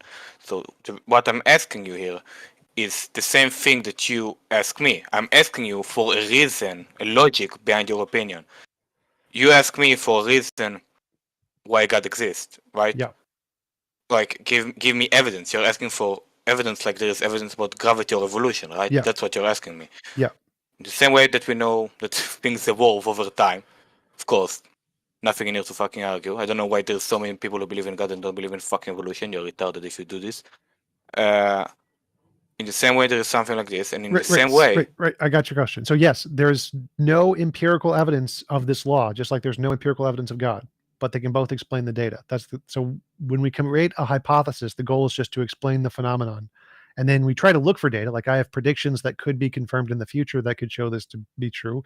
We don't have any right now. So there's no evidence for the moral law of physics, and there's no evidence for God, but they can both explain morality. They're both objective grounds of morality. So you're confusing epistemology. so now you do agree that God is an objective... Well, no, that's a separate. Like there are certain versions of God. Just said it is. No, stop. certain versions. Okay, certain versions. Stop talking. So there are some versions I take of God. It, stop okay. talking. There are some versions of God where morality is grounded in his nature and not his opinion, in which it could be objective. Your version is subjective because it's based on his opinion. So your version of God is definitely not objective. But the point here, stop talking. You said that you couldn't imagine another alternative that could ground objective morality. Whether or not we have evidence of it doesn't matter. What matters is can there be an alternative grounds of objective morality? And the answer is yes. There doesn't need to be evidence for it to be an alternative possible grounds. Okay, I see what you're saying. It is true that you're arguing against me, but the topic is if God exists. Me being, first of all, English being my third language and me not being as good as my words in English, and me being human and sometimes not being as accurate as I want to be with my words doesn't mean like go for the meaning of my words. Not what I'm actually saying. Like we humans, we can understand the meaning of words even if you're not saying them 100% accuracy. So I see what you said. You are correct. I do agree with you. Saying that morality is in the nature of God is a lot more correct, and I do think it is the right way to say it. That's what I believe. Yeah, that's a good correction. Thank you for this. And so that's really the God that I believe in, that have this morality in its nature.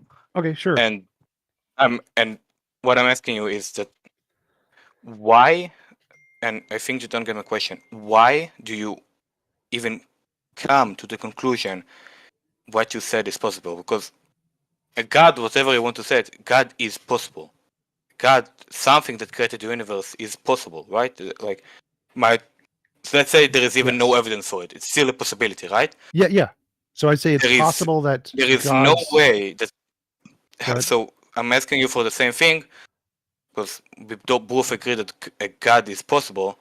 I'm asking you to show me how is it possible that the universe, no God or something like this, that the universe would have some kind of a moral code in it. Right. unlogical to me. How did you get to it? So just like you think that morality is grounded in God's nature, I think it's grounded in nature's nature. So they're the exact same. Well, if God created nature, of course it is the same thing. Yeah, but well, no. That's not what I'm asking you. I'm asking you for. I'm asking. Wait, I understand your question. I think there is no God. There is only nature, and you think morality is in God's nature. I think morality is in nature's nature. So it's in the fundamental, just like you think morality is grounded in the fundamental essence of who God is. I think morality is grounded in the fundamental essence of what the universe is. So the exact same. And what is it? What is what? What is the moral nature of the universe that you believe in?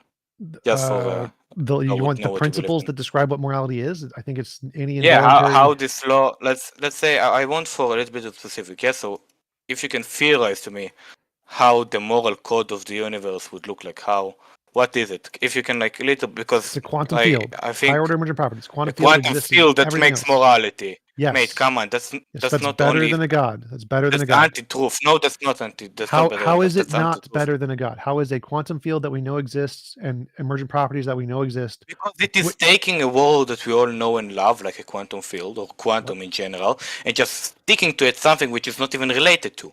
Oh, you mean kind of like imagining an imaginary sky daddy and just sticking something like morality to it? Well, yeah, if God doesn't exist, it is the same. Right. So the question is very similar. So the question is how is you making up a sky daddy and just slapping the label of morality on it different from me making up a law of physics and slapping the label of morality on it? In fact, it goes to because it's unlogical to assume because it's unlogical. At least for me, it is. I don't see how is it possible that a law of the universe can why do you think explain morality. And such thing a quantum field, I'm sorry, that's not an answer. If there is, well, no, Mr. Straight, Amy's brought up an excellent point here. Is that TJump is bringing you an alternative that covers all the data points and explains it. No, it's not. Hang on. And you're saying God. So your argument is God. TJump's argument is quantum fields. Okay, it doesn't. Hang on a sec. It doesn't matter. Because this is not TJump convincing you of his position. This is you convincing us why it has to be God. I am not trying to. I'm not trying to get convinced from his position. I'm trying to make him see that his position is not only unlogical, but so you do that. You do that, and I'm doing this with my questions to make him doubt. You do that by presenting your evidence as to how he can't. I can do it whatever I want to. If it is successful, I can do it whatever I want to. You cannot cuff my hands like this. I don't want to present my evidence. I think I can do this as fucking questions. Let me continue debating. So what you need to do is you need to show how your model is better than my model. Asking questions about my model. I want me to show how is it better? Yes, that would be evidence. Well, yes. My answer to such a question would be that God, not like your laws of physics,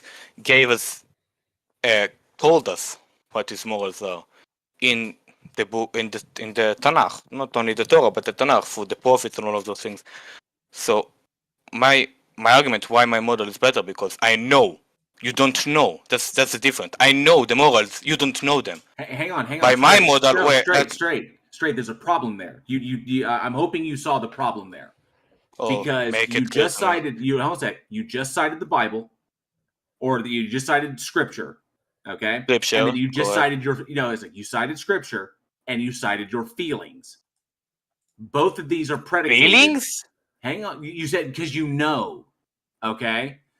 So both of these are predicated on the Torah exists. What do you want me to do? Straight. Both of those things that you just cited are predicated on this thing existing.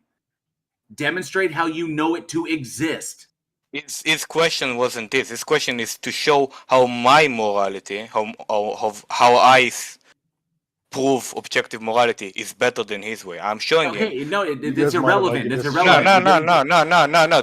I'm pretty sure I'm quoting him right now. No, straight. That is irrelevant. Straight. That is irrelevant because both of the things you cited are predicated upon you demonstrating the existence of this thing.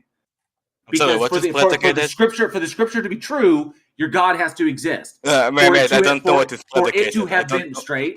For it to have been. I don't know the meaning of the word predicated. What it is? Wait. So let me try for 1 second. So for it to have been revealed to you, it has to exist to reveal it to you. So please demonstrate. Please give the evidence for the existence of this entity.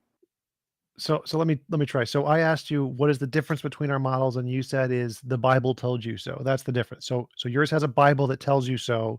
Mine doesn't. No. The difference is that I know as a fact. Yeah, it is a fact that I know by my morality system what is the morality. You don't know the morality. How do you know that? Again, I bring it up. I said the Torah. The Torah. So the Bible. By my moral code. Wait, no. Let me finish. I let all of you finish. By my moral code, which is your question. By my moral code, I absolutely know what is morality. Right. Morality is the word of God. The word of God is the Torah. That's it. No arguing. So what I said by my moral code, I know it. By your one, you have no clue what morality is. You already said that. So what I asked is, how do we know the difference, or what is the difference between our two? And your difference is the Bible told you so. Now, how I know the moral code is I look at the evidence of moral intuition, moral progress, the moral dilemmas, and the philosophical problems in the field of philosophy. Wait. Stop. So my method for knowing morality and knowing what the principles are is I look at the patterns of the phenomenon of morality, moral intuition, moral progress, moral dilemmas, and moral problems in philosophy. And I create a principle that can describe those patterns and make predictions based off that principle, and then have a hypothesis. And so I use the scientific method. So this is good. This is a good way to know what the morals are. Your model is the Bible tells you so. So my model is better here. Mate, first of all, as an argument against your moral, you said that the way you kind of predict what is the moral code of the universe, of a quantum field, is that, sorry for making it sound ridiculous, but to me it really sounds ridiculous. If you want to describe how a quantum field would make a moral code, I would love to hear it, but do it after this point.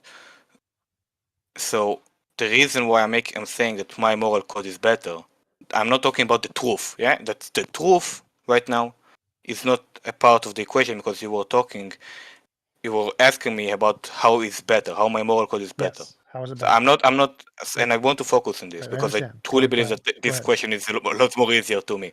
So the reason why my moral code is better is I'm not basing it, first of all, on a human instinct, as you said. We know that humans are different, right? There is a lot of humans who have different morality. We can see it by, you know what? I will even use religions. Every fucking religion have different moralities. Yeah. Every religion, even in the religions themselves. Yesterday, I talked to a Christian who believes you shouldn't kill gay people. We get it. Even wait, let me finish. So no, straight. We get it. Get to the demonstration. So what I'm saying is that by the way that you understand morality. Did he cut out? Yep, I actually think he's still there. Yep. And yet he cut out. Mr. Straight, you there? Yeah, I don't hear him either. Yeah. He might have had a technical mishap. My God, Satan got him. Mr. Straight, we have Mr. Straight. In case you can hear us, you can press Control R in Discord, and that'll reload the page, and we'll bring you back up on the stage. That can sometimes clear up microphone issues. But so in the meantime, maybe we could talk to somebody. Yeah, we can move to somebody else. But his argument was the difference is the Bible told him so. That's the difference. That's what he said. Like the Bible tells him so, and that's where he grounds his knowing of the principles of morality. Welcome, King Xerxes. It's wonderful to have you back. You were a regular on this show before, and it's always a delight to have you here. Thank you for joining us. Yeah, the stars aligned today. That's good. That's good. So, Taco, who's next? Who's our next? That's an interesting decision because I've got both Andre Belinsky and Banging Q, and I know how convincing both of them are going to be. Which one have we had? Andre first. Sorry, which one have we had on most recently? Let's bring on the other person. Probably Bang. So we bring on the other one then. Well, there's also. Hey, what's up? Can you guys hear me? Yes, welcome, Andre Bolkonsky. I hope I'm saying your name correctly. Thank you for joining us. What have you got for us today? Yeah. So my argument is that the existence of God So my argument for the existence of God is that I think God is just a better hypothesis to explain certain most of our experiences. So, for instance, God can explain the existence of morality. God can explain the fine-tuning of the universe. God can explain why consciousness exists, how we have free will, how we can be rational.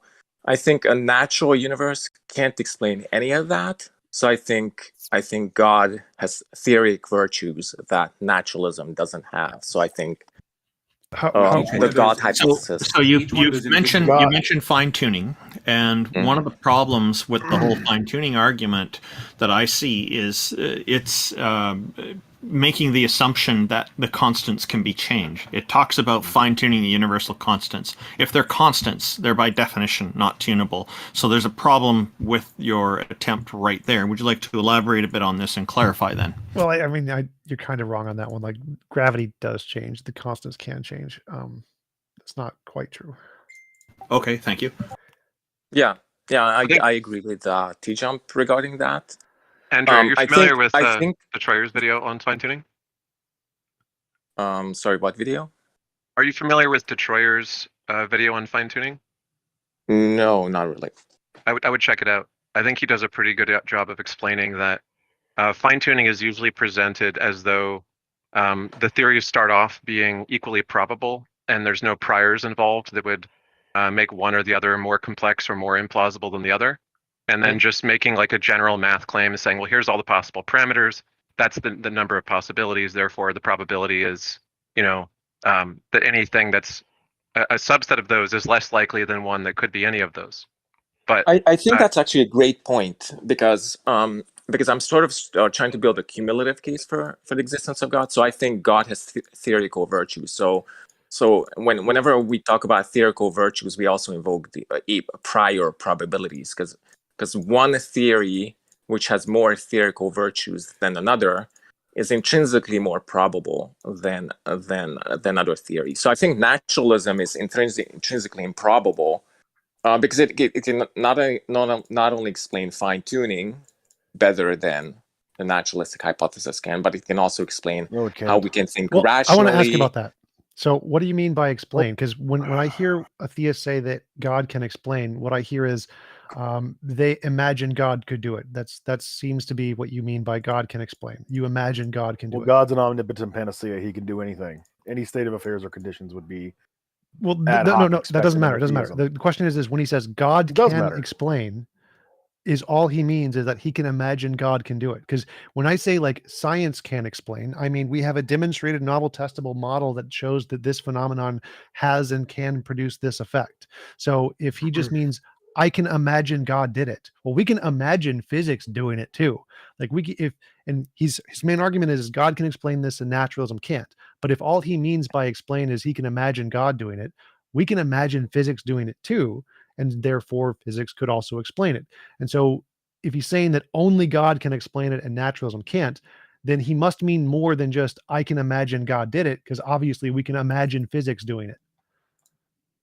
So what I actually mean is that I think naturalism is incompatible with things like the existence of rationality, with the existence of morality, and things like that. And therefore, if we had to pick between the two hypotheses, one has more explanatory power than the other one. We'd have to pick the God hypothesis. So I can explain. Why do you think it's so? For instance, well, I think naturalism, which I take the view to, I take naturalism to be the view that there's no such things as souls, or there's no such thing as God, and the only thing which exists is the natural universe with its natural laws.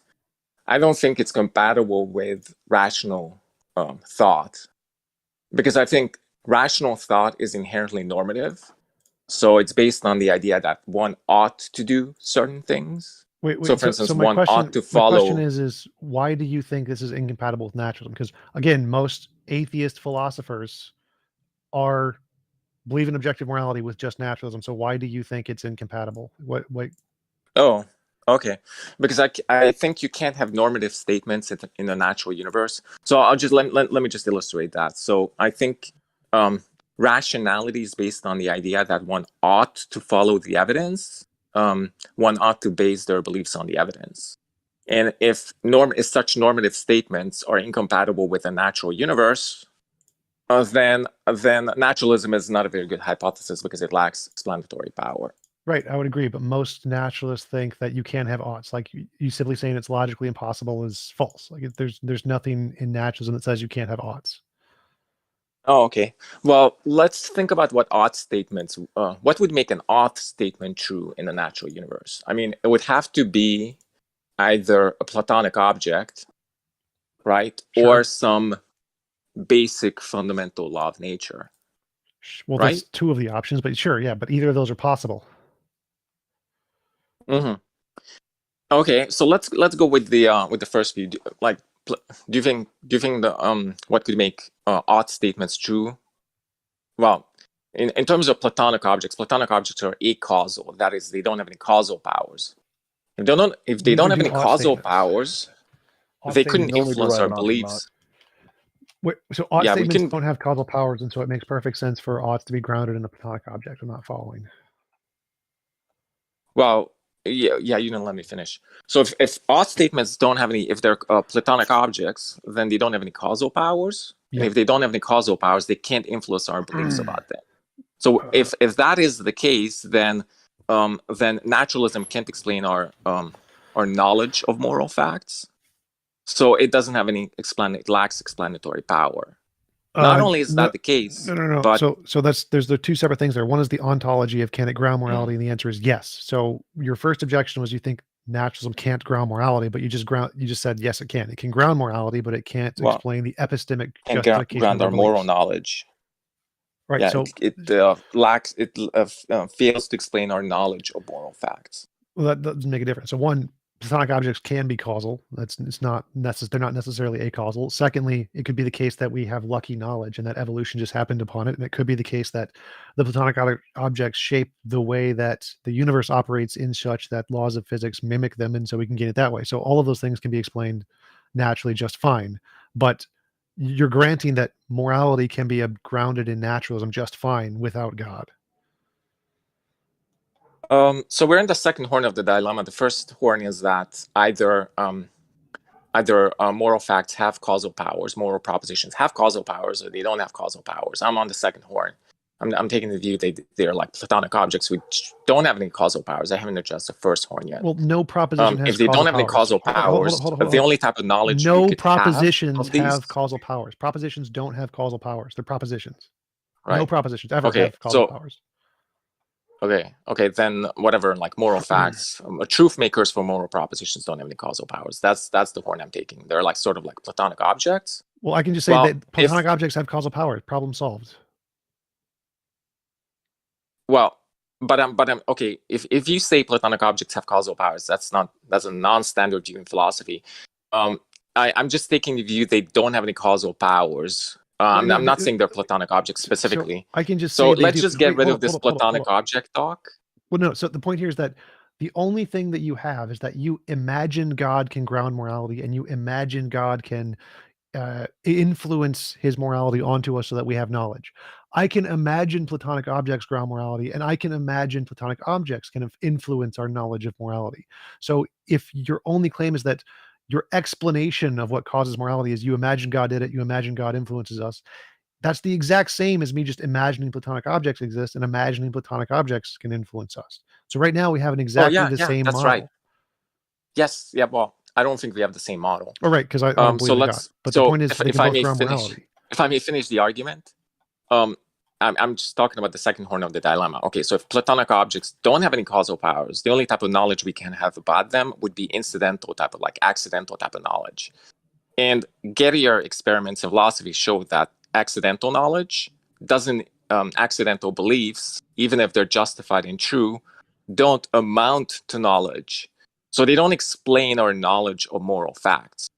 So I think Gettier experiments just disprove moral knowledge if the truth makers for moral propositions don't have any causal powers. That wouldn't make a difference. So I think you have to take the view. Wait, that wouldn't make a difference. Even under Gettier cases, what we have as knowledge right now, given our experimental data of the world, is more than the knowledge we would have of God. So even if we grant Gettier cases work and invalidate knowledge, and we use it some kind of Bayesian analysis to try and assess what percentage of knowledge we have, the percentage of knowledge we have under naturalism is still greater than the percentage of knowledge we have under some God hypothesis. And so it wouldn't make a difference. Gettier cases make no difference here to the argument whatsoever. No, because I think God has causal powers. That would make no necessarily difference. the fact that we would have non-accidental. Makes no difference. Well, it does make a difference because we could have non-accidental knowledge of it makes no certain difference. moral propositions. You imagining God has causal powers isn't grounds of knowledge. Like, you're not justified. I'm saying you being able to imagine it having causal powers doesn't increase the evidence at all. So again, the argument here, your original hypotheses. Your original argument here was only God can ground moral knowledge and moral norms. I said I can imagine a different hypothesis doing that. Therefore, you're wrong. Well, okay, if I may respond. So I'm just comparing two hypotheses here. One hypothesis is that truth makers for moral propositions don't have any causal powers. I don't care. The other one is forget they do the have causal powers thing. The causal powers thing is done. Wait, it was never part of my argument. Why do you keep cutting me off? Because that's not part of the argument. I can't finish the argument, and I can't respond. Because I know, because it doesn't matter. Your argument, your original argument, the one we started with, was you said God grounds moral norms, naturalism can't. Now, I don't care if you think Platonic objects don't have causal power. I'll just say they do. Problem solved. Now, your whole argument about whether or not Platonic objects have causal power is to the done. first horn of the dilemma, which I don't. That's right. So now we have a model of naturalism that can account for both moral norms and our moral knowledge. Problem solved. Your argument's over. Yes. Okay. So great. So now we shift to the first horn of the dilemma, which is that truth makers for moral propositions do have causal powers. Right. So I can just grant if you take that view, let's the Platonic objects have that. Problem solved. Okay, but do you understand that I have to talk about the second horn of the dilemma first to show that you do have to take the view that moral propositions have causal powers, or more truth makers have causal powers? I can just grant that they have causal powers. Okay, and I can say great. So your argument's done. Now that argument has moved on to the next argument. Can I have causal powers under naturalism? No, but I'm not done with the argument yet. Because I want to demonstrate how if you say 1 + 1 = 2, and I say yes, 1 + 1 = 2, you don't need to continue explaining it. We agree. Move on. Yeah, okay. So we agree that you have to take the view that moral propositions have causal powers. Sure. What I want to demonstrate is that that's incompatible with naturalism. Under that view, that's why I said Platonic objects can have causal powers. Problem solved. Okay, so they have causal powers. Okay, great. Yep. That's what I'm addressing right now. Can I take a completely different approach with this, please? Fine. Well, can I finish the argument? I feel like I can't even finish the argument. So if you take the view that moral propositions have causal powers, or truth makers have causal powers, and it's some natural phenomenon, well, we have very good inductive evidence that the only things which affect your beliefs under naturalism would be chemical events, neurochemical events in your brain, which are solely influenced by the fundamental forces of nature. I'm specifically talking about the 4 fundamental forces of nature, or by the causal powers of elementary particles.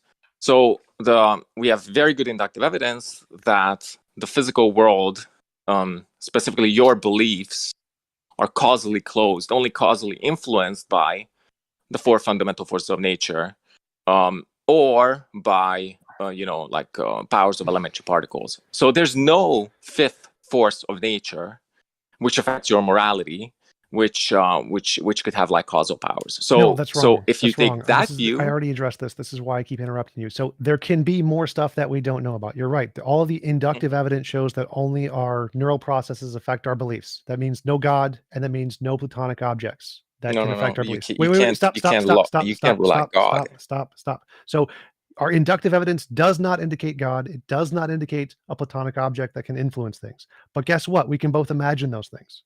So the inductive evidence doesn't indicate either one here. So if you're a naturalist and you're positing some new entity that we have no evidence for that can influence our moral knowledge, that's fine, because it's the exact same as a theist positing some new entity that has no evidence that can explain our moral knowledge. So you bringing up some inductive argument about Bayesian or Gettier problems makes zero difference. That's why I said it makes zero difference, because all I need to do is show it's logically possible.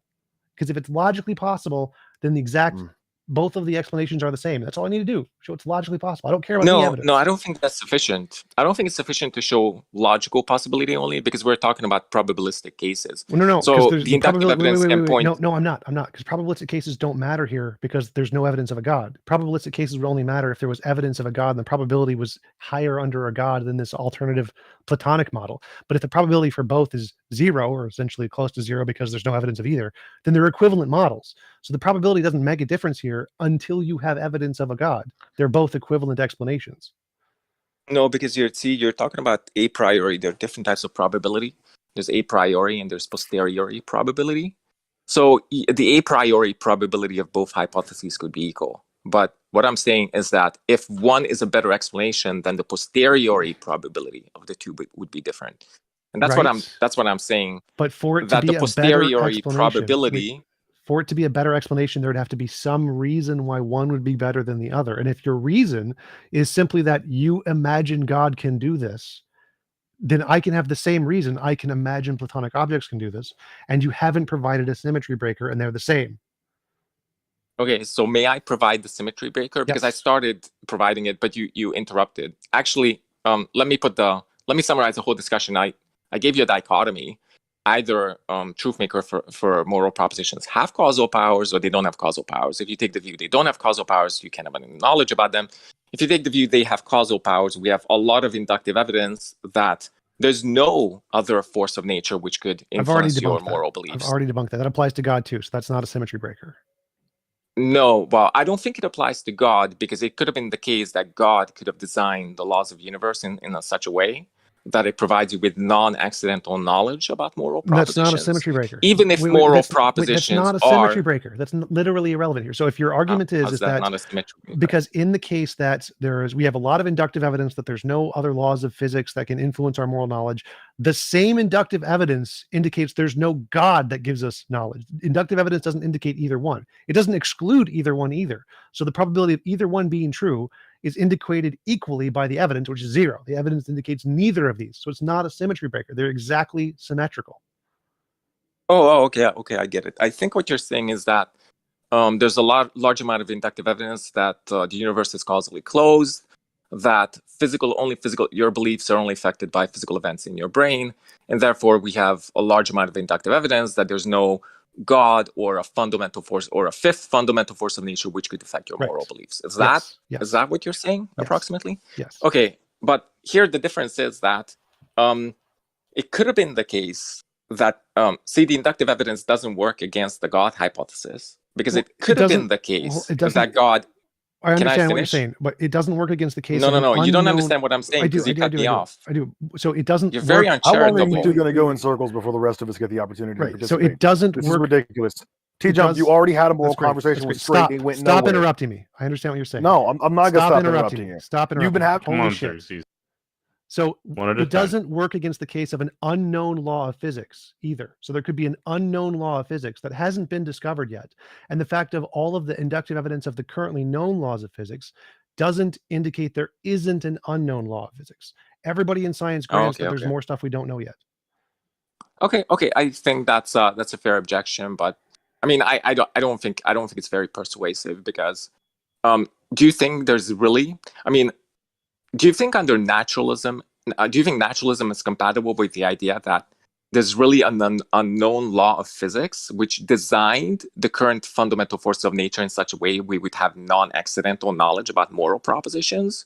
That would just seem to me like equivalent to saying such a undiscovered fundamental force of nature is intentional. That is, it had intended to design the laws of nature in such a way that we would have non-accidental knowledge. Well, sort of, I agree. So I think that the probability of there being this fifth law of nature that gives us non-incidental knowledge is the exact same as the probability of a God giving us non-incidental knowledge. I think they're both unsupported by anything and they're both made up. But the point here is just to show that they're equivalent. But if you're saying this fifth fundamental force of nature is intentional, isn't that just equivalent to the God hypothesis? No, because I'm saying like the way it's designed, it has a necessary state where it would cause these potential our knowledge to grow in some way. So it doesn't have an intentional state. It just has a particular nature to it, which causes us to have knowledge. So it wouldn't be like a consciousness. But I'm using intentional in the sense that, first of all, it's normative, and second, it seems to have intended to design the laws of nature in such a way that we would have a non-accidental knowledge. So, it is. That wouldn't follow. So it can just have a necessary nature to it that it causes things to be this way without having any intentional states. So it's both of the things explain the data. But even if you say it's a necessity, it would just seem like a cosmic accident that it would just design us in such a way that's the opposite of necessity. That we would necessity have. Can't be a cosmic accident.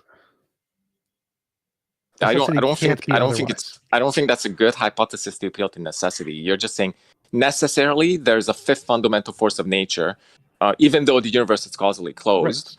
Right. There's a fifth fundamental force of nature which designed the laws of nature in such a way that we would have non-accidental knowledge. Like what? You're right. You're 100% correct. That is a terrible explanation. That's the alternative.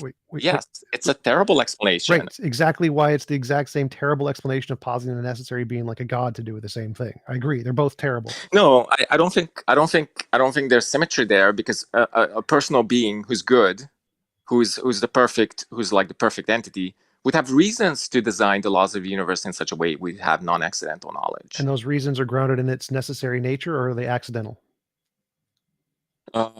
Grounded in its nature. Right. So it's the same as saying that the properties of this law of physics, which seem accidental, are actually grounded in its nature. It's the same as saying the properties of God's personality aren't accidental; they're grounded in His nature. They're the exact same. They're symmetrical. Well, the symmetry difference is that you're talking about an intentional, necessary law. And I can't think of. I think it's incoherent to talk about intentional law of nature. It's not intentional. It's just it has a necessary nature which causes us to have intentional desires or whatever. But it's not conscious. Doesn't have intentional. But its nature is fundamental and necessary, just like God's nature is fundamental and necessary. And the fact that it creates the laws of physics in a way that it gives us knowledge is the same as God's creating the laws of physics to give us knowledge, and both of those are determined by their nature, which is necessary, and neither are accidental. Also, you can think of there being natural reasons for things to be emergent. Like we have game theory, we have concepts like the selfish gene, which could explain a natural origin for some moral property about the world and about organisms' behavior. Well, I think that's even worse theory, because if your consciousness is emergent, if moral propositions are just like the truth makers are emergent properties, then we can't know anything. It can't affect your behavior. Your moral beliefs couldn't affect your behavior, because emergent properties can't have any causal effects. So I think that's an even worse hypothesis than TJumps. Look, if it's just God's nature, that's not really causal anyway. It's just the nature of God and everything that God created. Nothing is really caused. Everything is predetermined by God's nature in the first place. All these arguments work back on your own argument. The whole point of TJump's argument is he's showing you that it's a silly argument, and when you mirror it, it's equally silly. But I do want to hear what Xerxes has to say. It's the whole fundamental nature thing, or the necessary fundamental nature thing, is just word salad. It doesn't mean anything. Necessity is only warranted by conditions. So prior to a state of affairs wherein the universe exists to necessitate God isn't necessary. Nothing about God is necessary. He just is the way he is. He's a brute contingency at that point. Having properties such as an effective will as opposed to an ineffective will, or honesty as opposed to dishonesty, mercy as opposed to malice, compassion as opposed to hatred, none of that is necessary. The only way to establish that it would be necessary is to elucidate a logical contradiction to the contrary, right? Like saying the statement God is not God is not honest means God is not God, right? Well, at that point, all you're doing is saying that if God had alternate properties, I just wouldn't call him God. So say you have this entity who's omnipotent, omniscient, but he's not morally perfect. He still created the universe, but he lacks that singular property. And so now he's just no longer God, right? That's just semantics. That doesn't mean anything. It doesn't change the substance of the conversation. No matter how you cut this, whatever the are, God's natural default state of existence, or just physical reality as a whole, it just is the way that it is. So you can kick the can down the road and say God accounts for reality and nothing counts for God, or you can just say nothing counts for reality. You don't need to add in the assumed variable. God gets you nowhere. He explains nothing and he solves no problems. If anything, he just confuses the issue worse. I just think that's based on a fundamental misconception of necessity. So no, it's not true there that are the two only way kinds you of can necessity, demonstrate Andre. necessity. There's ontological necessity and there's conditional necessity. If you're saying that God is conditionally necessary, Wait, so are you going to let me respond? Because you just rambled on for like a which minute necessity is God? Is he logically necessary or is he conditionally necessary? Metaphysically necessary. That's not a type of necessity. There's logical necessity and conditional necessity. No, I mean the standard delineation is that there's logical necessity, there's metaphysical necessity, and there's physical necessity. Isn't so metaphysical necessity just a broad logical necessity? Isn't that an equivalent term? Yeah, but what I wanted to respond fact to is of the matter that makes God necessary. Okay, if I can respond, I am actually just gonna well, get just off answer the the stage question. What is the fact of the matter that makes God necessary? Okay, I want to respond to a point you made earlier, which is that the only way to show necessity is to show a logical contradiction, which I think is false. Because I'm sure you're aware. That's the only way to show that... logical necessity. Wait. Can I finish, please?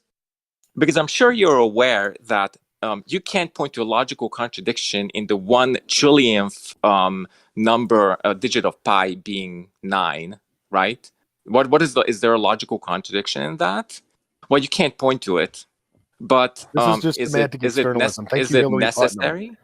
Is it necessary that the 1 trillionth number of pi is, let's say, 7 and not Appealing 9? to epistemic ambivalence does not create a problem here.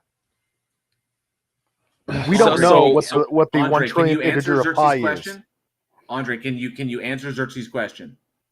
Which is what is I mean, his question was, is it logical necessity or conditional necessity? Right. And I just think that's a false dichotomy, because the type of necessity that I'm not appealing a false to dichotomy.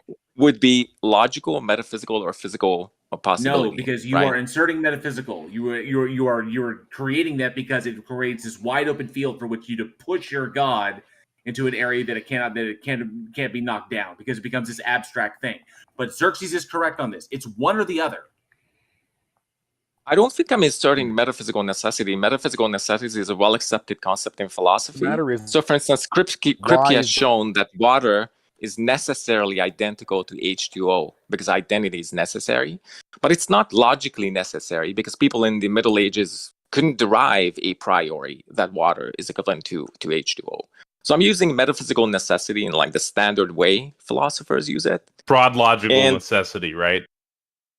And I want to get back to an earlier point, which is that the God and the natural hypothesis. Quit trying to deflect. Give us the reason why God is necessary. What is the fact of the matter that necessitates not only the existence of God, but the arrangement of properties that you assign to him? Okay, that's a great question. Thank you for asking that. I asked it like 4 times and you just ignored it. Okay, so I think the argument that I'm going to give you is a little bit complicated, because it starts with the idea that first I have to show that there's such a thing as a necessary entity, and then the next step of the argument is to show that God is a much better candidate for being a necessary entity than any natural fact. Okay, show that there has to be a necessary entity. Can you skip to the second one? The way this ties into the argument. The way this ties into the argument is that it's going to show that there's a symmetry breaker between a natural. Okay, necessary. Let's go step 1, then step 2, then step 3. Show that there needs to be, or that there even could be. But you cut me off again. This was like the most crucial point. But because we don't need the meta. You said that the first step is demonstrating a necessary entity, so demonstrate that. It's responding to a point you made earlier, which is that there's no symmetry breaker between the natural and the God hypothesis. And this is going to be the symmetry breaker. Not worried breaker. about that. All I want you to do is demonstrate that God is necessary and so are his properties. So you said the first step in doing that was to establish that there needs to be a necessary entity. Go, do it. Yeah, okay. So let's imagine that all of reality is sort of like let's say it's like a square, like a rectangle, like a box or something like that. Now, do you think if all of reality is this box, do you think there's anything outside the box? Well, no, there's nothing outside of it, right? Because it represents all of reality. So do you think anything outside of it could have created this box? Well, of course not, because there's nothing outside of it, so nothing could have created. Can anything outside of it destroy it? Well, no, because nothing exists outside of it, so nothing outside of it can destroy the box. So all this is meant to illustrate is that some part of reality either all of reality or some part of it is necessary. Are you agreeing so far, or just? I still don't know what you mean by necessary in this context. Do you mean logically necessary or conditionally necessary? Well, just necessary. I mean, well, there are two things I can think which nothing can destroy. There are two things I can think of which nothing can create or destroy. One would be a necessary entity, and the other one would be impossible, something that's impossible, because nothing can create or destroy something that's impossible. Okay, and but nothing you're can still create not or telling destroy us something what you that's mean necessary. by necessary. Okay, Andre, there are two kinds of necessity. Logical necessity, meaning that a proposition is true out of necessity of the value of the proposition. It cannot be false. It couldn't be otherwise. Yeah. So if you're saying that an entity, a thing which exists, could not have not existed, right? That is a very stark claim, and it causes a lot of problems with S5 modal logic. If you're saying that the conditions that we see in our reality could only be the way they are if something existed to create them that way, that's conditional necessity, right? But if you remove those conditions, I'm saying this entity could not have existed because nothing can create it, nothing can destroy it, right? And it's part of reality. And all this thought experiment is meant to demonstrate it. There's some part of reality, or maybe all of reality, which nothing could not, which could not have failed to exist. A thing which is a right? brute contingency could exist, and there's no reason why it existed. It wasn't created by anything, and nothing can destroy it. But that doesn't mean it couldn't have not existed. The only way to say that it couldn't have not existed is to say that the non-existence of this thing is a logical contradiction. Wait, brute. What do you mean, brute necessity? Are you talking about brute contingency or brute necessity? No, there's a brute contingency which refers to things that could be objects, right? Entities in reality. Brute necessities or a necessary fact or brute fact. Those things only refer to propositions. That's a description of a proposition, like 2 + 2 = 4, and circles all around. Because what we mean by those words is the definition provided. 2 + 2 is the value of 4. To say that that's not 4 is to say that 4 is not 4, which is just a logical contradiction. So it's logically necessary that 2 + 2 = 4. Same thing with circles around. Maybe I just wasn't really listening well. But did you That's say brute contingency is the alternative to a brute contingency is a thing which is there's no account for why it is. Yes, but is it could have been otherwise. Is that the alternative? Well, it's the only thing that could fit an entity, because you can't argue that entities exist by logical necessity. In order to argue that an entity exists, a brute contingency by definition could fail to exist, right? It could, like there's a possible world you're right. in It which could. a brute That's the point. contingency doesn't exist. Yes, it could. So, that's the point of brute contingency. Right. It's not the fact that it could it couldn't fail to not exist, right? But that it is incoherent to argue that an entity could not fail to exist. You would have to use existence as a property, which you cannot do. Existence is not a property. It cannot be used that way. It adds nothing to a concept, and it creates a whole mess of semantic incoherence. If you use existence as a property, I'm not then exactly non-existence sure what you mean becomes a by that. dispositive property. Okay, Yeah, well, I'm not exactly I'll point sure out what I you mean mean by by that. Take the statement, some tigers are white and some tigers are not. Okay, that is a meaningful, coherent statement, right? There are tigers which exist that do not possess the property of whiteness, right? Now, if I were to say the statement, some tigers exist and some tigers do not, there are no tigers which possess the property of non-existence. Non-existent things don't possess properties, which is why you can't use existence as a property. Similarly, if I ask you to conceive of a tiger in your mind, you can do that. You can picture a tiger based on the properties of a tiger that are fulfilled in reality. But if I ask you to conceive of an existing tiger, that changes nothing about the concept in your mind. But it's just detracting from the point. The point is that no, it's not. Reality or the point part is of it. Wait. So you ramble on and on and on, but you're not letting me finish my sentences. So the point is that reality or some part of it is necessary in the sense that it could not have failed to exist, because there's nothing outside of it which could have destroyed it. There's nothing outside of it which could have created it. So it could just not have been. That's the point. A thing which is not created, nor can it be destroyed, didn't have to be. It's not logically necessary. It's a brute contingency. That's what it means to be a brute contingency. To argue that a well, thing first of all, I'm could, talking about could metaphysical not fail to necessity exist. here, not logical necessity. And second, Andre, there's no distinction. If you're arguing that the thing could not be otherwise, that is logical necessity. That is the only thing you can be doing to say that this thing cannot be otherwise, is to say that it's logically necessary that this thing is the way that it is, which would require that you use existence as a property. So in order to get off my argument, Andre, the I would have to metaphysical go into the difference necessity between... is synonymous with broad logical necessity, is it not? Nope, they're not. Well, metaphysical Okay, necessity. that's what it says on Wikipedia. But I feel like in order to get off my argument, I would have to go into the difference between metaphysical and logical necessity, which Xerxes doesn't accept. And I feel like this would be such a distracting. It'd be so distracting. So metaphysical necessity is like what's possible given the current laws of physics and the universe. Logical necessity means there could be different laws of the universe. So like, but Xerxes is right that there's a brute fact. Like if we say there's a universe of nothing but a pineapple, the pineapple is all that's ever existed in the universe. That pineapple, there's nothing outside of it to destroy it or create it. So it couldn't have been created or destroyed, but it's still a contingency because it could have been a potato. So there's multiple different universes that could exist, and each one could have a different entity in it. And if it's the only entity in that universe, there's nothing outside of it to create it or destroy it. And therefore it's a brute contingency. But it's still in each of those universes, the different object would be metaphysically necessary in that there's nothing to create it or destroy it, but it's still a contingent object because it could be a different object in each different universe. Okay, so let me see if I can understand that.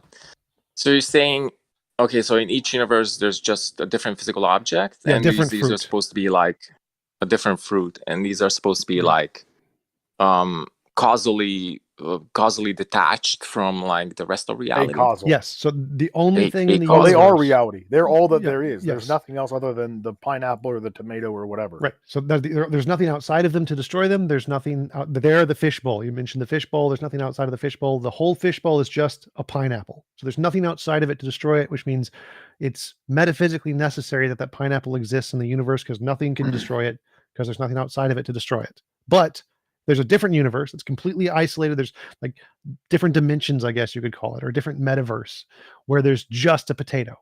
And the potato is the fishbowl. There's nothing outside of the potato to destroy it. And so that potato is metaphysically necessary in that logically possible world. And the pineapple. Okay, I think that's fine. I appreciate TJump I think that's fine because it allows the first me part to of my thing that I wasn't articulating correctly before. What I'm saying, Andre, is that if your argument is that there is no possible world in which God doesn't exist, then you're using existence as a property. You can only be saying that God logically exists by that point, that it's a logical necessity. If there's no possible world in which God doesn't exist, then the necessity you're arguing for is a logical necessity because you're using S5 at that point, which means that you have to use existence as a property, which when Immanuel Kant said that you can't do that just 300 years ago, that was pretty non-controversial in philosophy for the reasons I demonstrated previously. Okay, great. So I'd like to respond to TJump because he made the point that these objects would be metaphysically necessary, which I actually agree with. The first part of my argument is only meant to demonstrate that some part of reality must be metaphysically necessary in some respect, either metaphysically or logically necessary. I'm sort of ambivalent on which view of necessity I'm using here. So I'm fine with metaphysical necessity. And the next step of the argument is to show that the God hypothesis is a much better candidate for being the metaphysically necessary part of reality. And the way the argument goes is that, well, the God hypothesis can explain consciousness, why consciousness seems to be fundamental to the universe. The God hypothesis can explain how we can think rationally. The God hypothesis can explain moral knowledge. A natural universe can't explain any of that. Can't explain. So it just doesn't have the explanatory virtues the God hypothesis Can I has. just butt in? It absolutely does. Scientifically and empirically, it does. Well, I just want to say really quick. I just want to point out that all of the evidence actually seems to point towards a natural mechanism for consciousness. I really want to either reject or push back on this notion that consciousness is a fundamental part of our reality. It's part of the universe because we're conscious and we are part of the universe, but it doesn't seem to be that special. Yeah, every individual thing that you just cited there, Andre, there is a naturalistic explanation for all of that. Okay, great. But I just want to highlight how important that point is, because TJump has already, seemed to me at least, like TJump has said that the only viable naturalistic alternative to explaining morality would be that, you know, there's a fundamental force of nature which is yet undiscovered, which seems to be normative. No, so I didn't say that was the only one. I just had to give an example. So all I have to do to defeat your argument is to show there's an example which is empirically, that is epistemically equivalent. And if I can do that, your argument's defeated. I didn't say it's the most likely or the only one. Okay, so then I must have misunderstood. But I'm saying, if you're giving that an example of like an alternative, and I can demonstrate that consciousness is fundamental to the universe, and therefore this normative fifth force of undiscovered fifth force of nature is necessarily conscious, then that seems to me like it's equivalent to the God hypothesis, right? Sure. So the whole argument rests on demonstrating that consciousness is as fundamental to the universe, right? Sure. Yeah. Yes. So the way you can demonstrate consciousness is fundamental to the universe is to show that all of the other alternative models are non-viable. They all result in logical contradictions. That would be argument from ignorance. Like showing that 9 axles are broken doesn't prove the 10th axle isn't broken. Well, no, because you see, if I'm going to give you a dichotomy that either consciousness is fundamental or consciousness is not fundamental, that's a true dichotomy, right? Right, but showing that any particular model of non-consciousness that we know about doesn't work doesn't prove that consciousness being fundamental does work. It just proves that the current models we have don't work. So like if I have 10 axles and I test the first 9 and I show all first 9 are broken, that isn't evidence that shows the 10th works. The 10th could also just be broken. So it doesn't matter how many you show don't work. That doesn't indicate evidence that your model does work. So you think if you have 2 doors and you can show that you haven't gone through one of the doors, that doesn't raise the probability that you have gone through the other door? Well, no, you're not trying to show that a non-consciousness fundamental, all possible versions of non-consciousness being fundamental are wrong. Or is that what you're trying to show? That literally every possible model of consciousness not being fundamental entails a logical contradiction? Yeah, right. Okay, go for it. Interesting. And I would like to know what exactly you think consciousness is. Okay, I began. I'm going to begin with the argument. Andre, I apologize. As breathtaking as this conversation is, and how eventually it's going to demonstrate how your God dies on its logical entailments once you start throwing attributes onto it in order to fit it into a particular God, because otherwise it's just unfalsifiable deism. But nonetheless, I do actually have to go, so I apologize for jumping in there. Thank you, Randolph. Thank you, Taco, for setting it up. Xerxes, great to see you. Amy, Jack, Ix, TJump, thanks so much, because I have a meeting I have to get to. I thought we were calling it at 2, but appreciate everything, and I'll see y'all on the next one. Thank you. We got a little extra time today, but JL, have a great one. Make sure everybody goes into Heathen Hangout, clicks pinned and clicks all his links and follow him. Appreciate it. Take care, y'all. JL Warren, thanks for bridging the divide. Always. But back to the crux of my argument. I think if I can demonstrate that consciousness is non-physical. Well, wait, before you even go to what consciousness is non-physical, what does it mean to be conscious to you?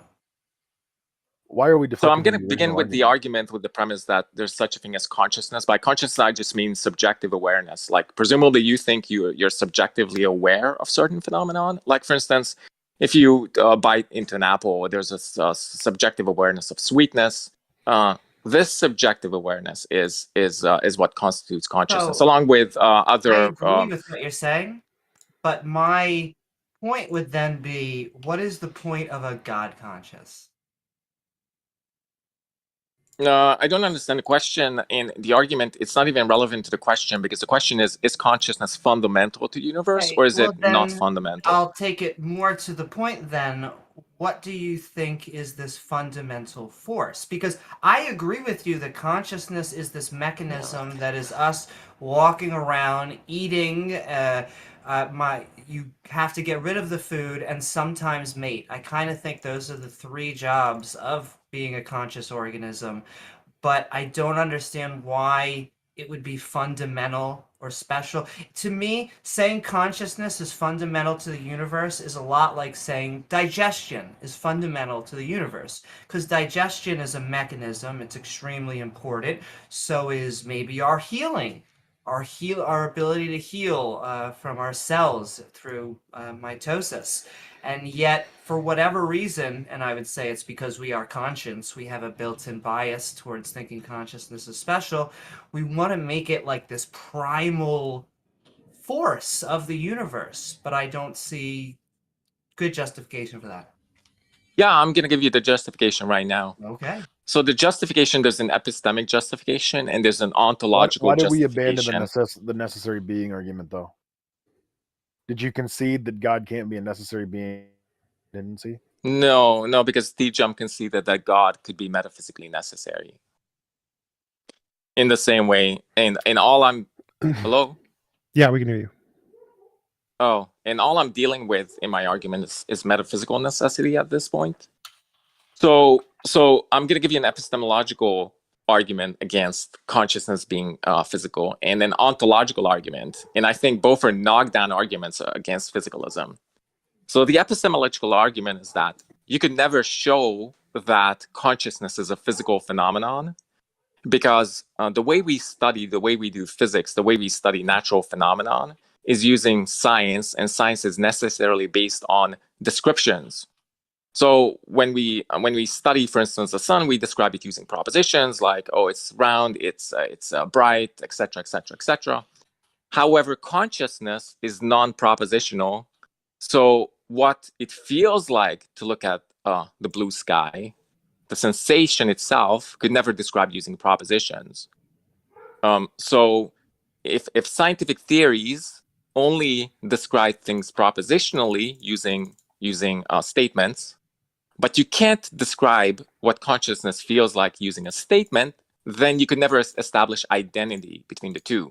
So for instance, the way people established identity between heat and molecular motion is that they described heat using propositions like heat is, it like burns the skin, etc., etc., etc., and then describe molecular motion using propositions like it's equivalent to the velocity, to the energy in the system, and therefore you could establish identity between the two because you could see that molecular motion would result in it burning your skin, and you could see the two are identical. You could never do the same thing with consciousness and physical things because one is non-propositional and the other one is propositional. So that's the epistemological objection to consciousness being a physical phenomenon. Cool. The ontology of consciousness is mysterious to us. How does this get us to a necessary being? Like, did we just abandon that argument entirely? This is the first part. This is the epistemological objection. It just shows you can never establish that consciousness is a physical phenomenon, right? Can I just interrupt?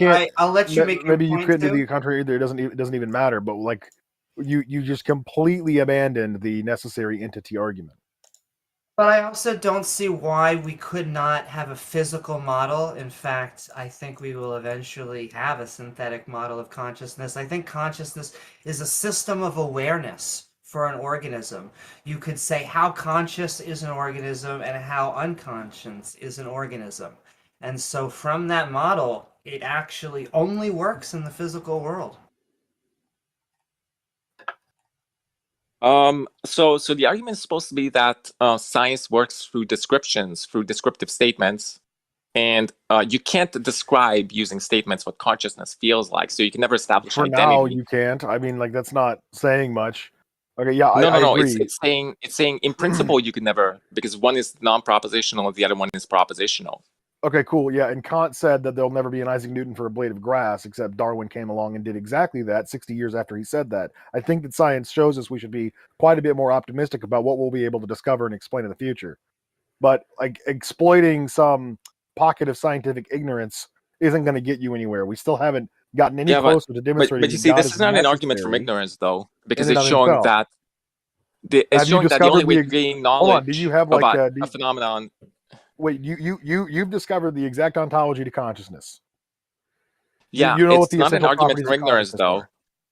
Okay, this is not an argument from ignorance, though, because it's showing the basic outline of the basic structure of the argument is that The only way you the can gain bones of your knowledge argument about are you don't know this, you can't oh my explain god, this, science can't explain that. And no, you seem no, to be man, springboarding off of no, listen. those pieces of ignorance and Again, scientific you're just inquiry. cutting me off without letting me finish. Okay, So well, the basic Andre, the structure of the point is that argument. this argument about consciousness does not get us to God is necessary. How do we get to that?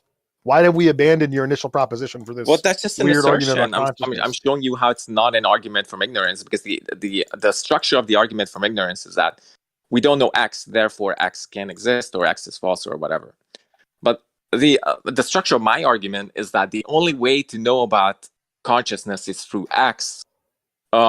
Science discovers things via Y, which is not X. Therefore, science empiricism could never discover that consciousness is identical to a chemical process in your brain. So that's a different argument. It has a different that, structure from an argument from ignorance. You're saying that it's Q history. So, Xerxes, I think you're breaking up. I can't hear you.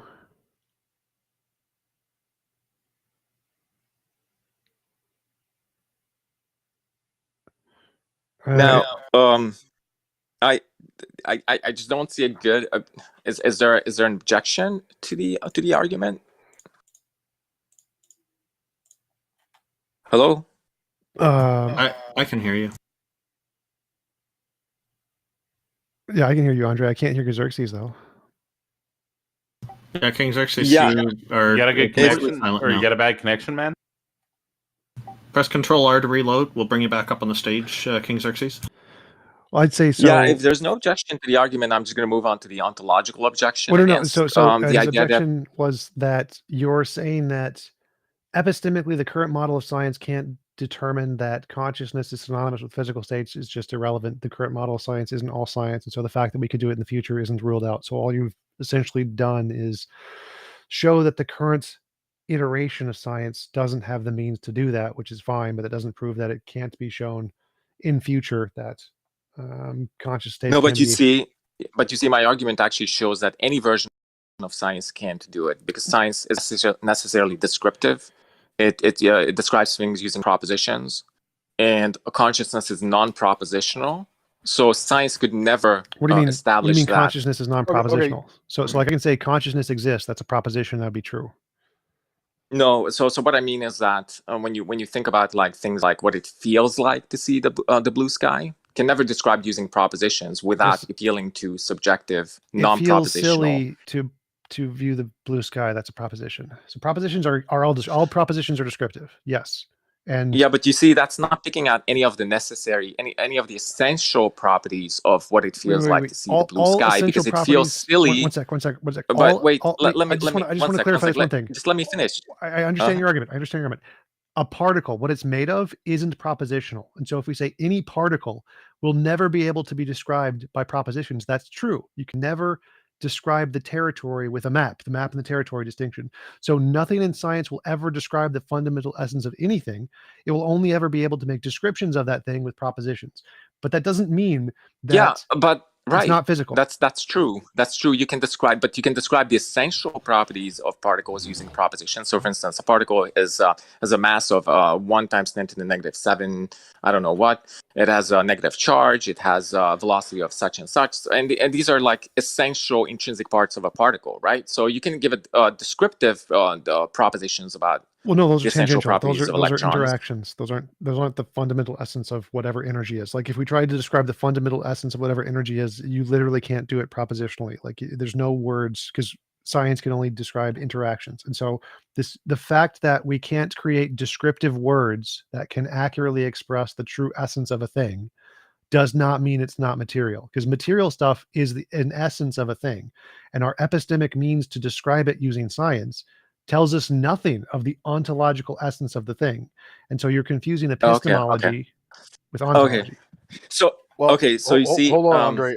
I think you've adopted a view called structural realism, which is the idea that the only thing science is describing are relational properties.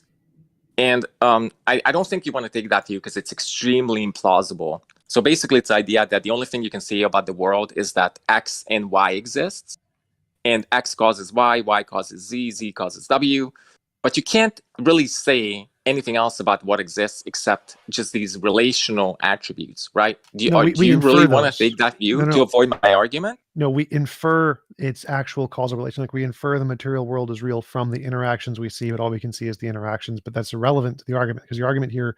But you see, you can't infer that the material world is real, because the only thing you can say about the material world is that there's such variables as X and Y exist, which cause I don't know, like W, which cause blah blah blah. Yeah, blah that's blah. fine. That's but you fine. can't say what the Yes, X This is and Y fascinating exist. sophistry, Andre, but there's a problem here with this argument. Are you trying to argue that God explains the existence of consciousness?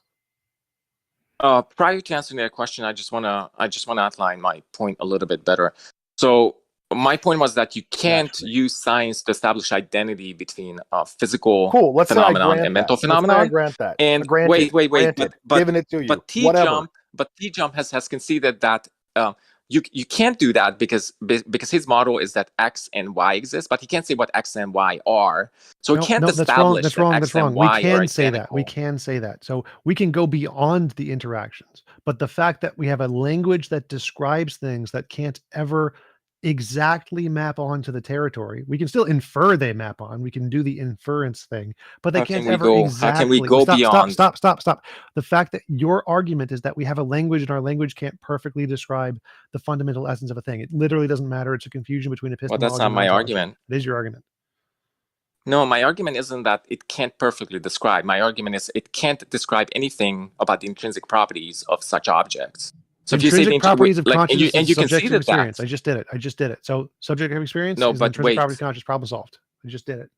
But wait, you can see that science only describes relational properties and not any intrinsic properties, right? So if you say it only describes relational properties, then you can't say what the intrinsic properties are. Yes, I can. Bombastic criticism. So you can't say the intrinsic properties are physical. Yes, I can. Yeah, so you can't say the intrinsic properties are physical if science doesn't describe any intrinsic properties. No, because again, I can have a hypothesis that the intrinsic properties are physical. Here's a prediction, confirm the prediction that confirms the hypothesis. I don't need to be able to describe. Wait, what prediction would confirm it? Stop. I don't need to be able to describe the essence of the hypothesis in order to confirm the hypothesis. All I need to do is verify the prediction.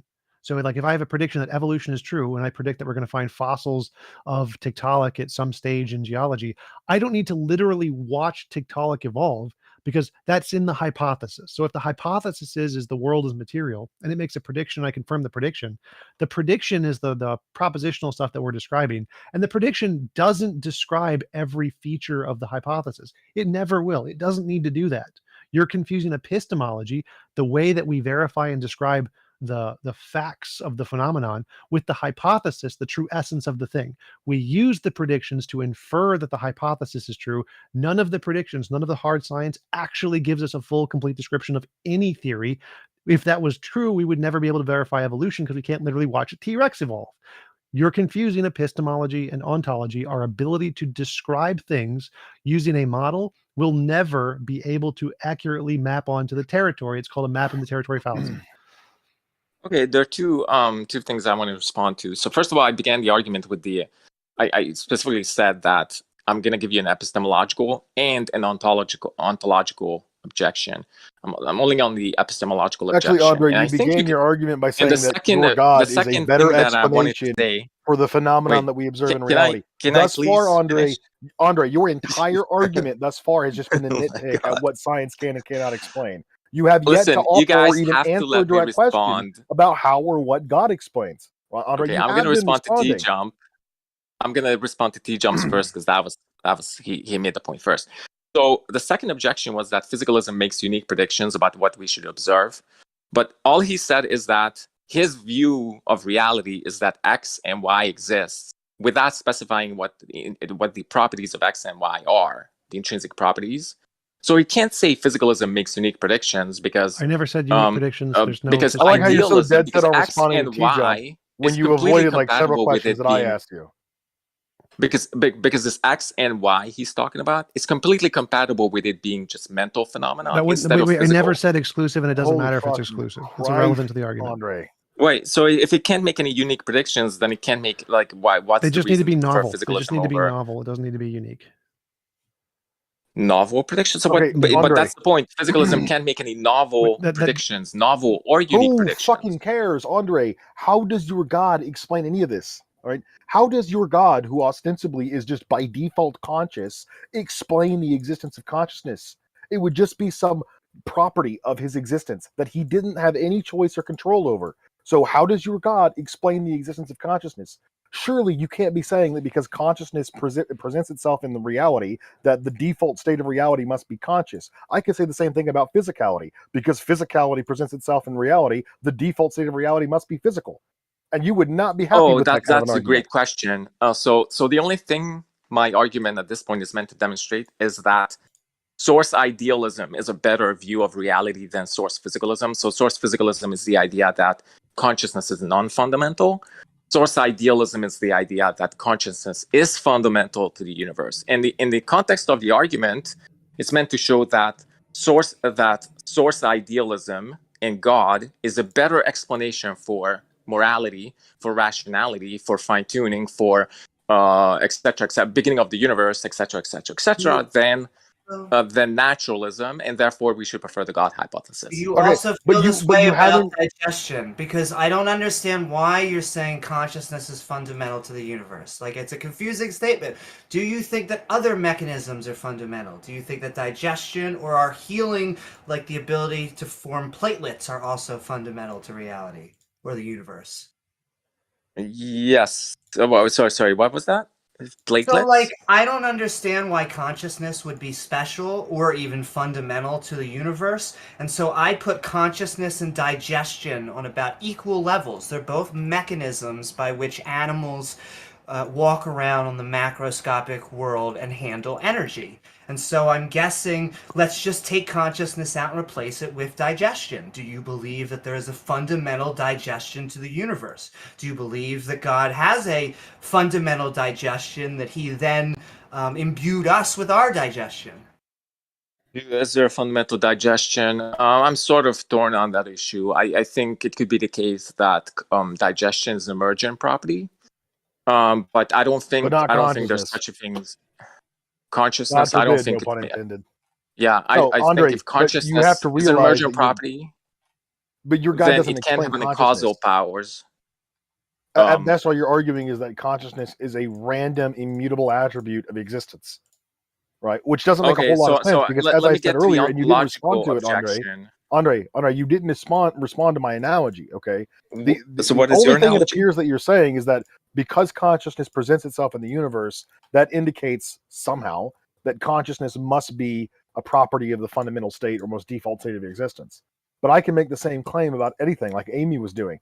Physicality presents itself in reality or in the universe. Therefore, physicality must be a property of the default, most natural state of existence, right? But you wouldn't agree that God is physical, despite the fact that you would like God to suffice for this category, the most default, natural state of existence.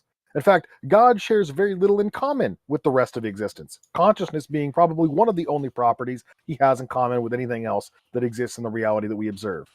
Nothing else in reality is omnipotent or omnijust or omnibenevolent or morally perfect or all honest or all merciful. None of that. But so I don't think the only point I'm making is that.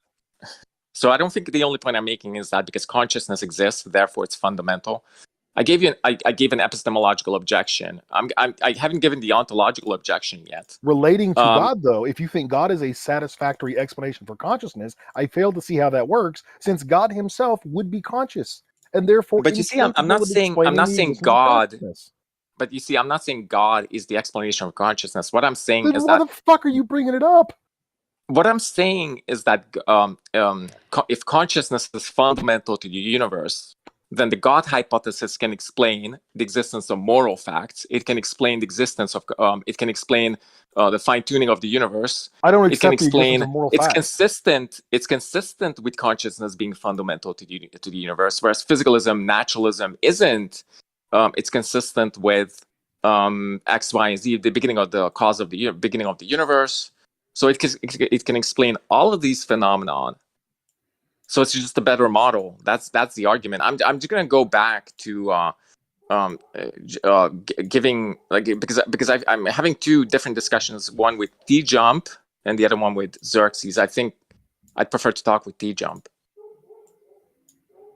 So, if I may give the ontological objection to consciousness being a physical phenomenon. Go for it. Go for it. Yeah, so consciousness cannot be a physical phenomenon because either consciousness is identical to a neurochemical process in our brains, or it's an emergent property. If you take the latter view, wait, those then are the same consciousness thing. Can't have. Yeah, if you take the latter view, consciousness can't have any causal powers. So consciousness can't affect the words coming out of your mouth. So basically, this whole discussion would be meaningless if consciousness is emergent property. Well, no, that's false. Even if it's weakly emergent, so strongly emergent, it absolutely has causal powers. Even if it's weakly emergent, it can still have causal powers, because if consciousness is a product of chemical interactions in the brain, and those chemical interactions can then be retroactively affected by the consciousness, and the consciousness can have causal powers, kind of like a domino. If a domino hits another domino, that domino obtains the potential force and then knocks over the third domino. So the consciousness would still be able to influence your actions, even if it's only weakly emergent. So that was false. What is the difference between saying something is weakly emergent as opposed to it being identical to? Well, weak emergence is like a new property is formed from a combination of old things that don't have that property. Oh, okay. But don't you think at the bottom of it, being weakly emergent is just like it's the way we think about certain phenomenon? Like, for instance, well, like if you're asking, when I think about a wing, like if you're saying when I think about, go ahead.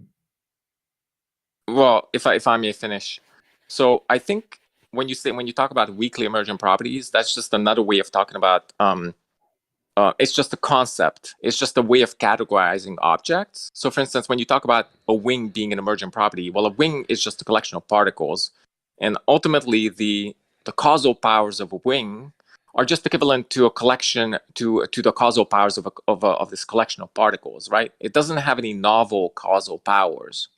So the wing is identical to just a collection of particles, isn't it? Well, it's determined by those, but it's still emergent.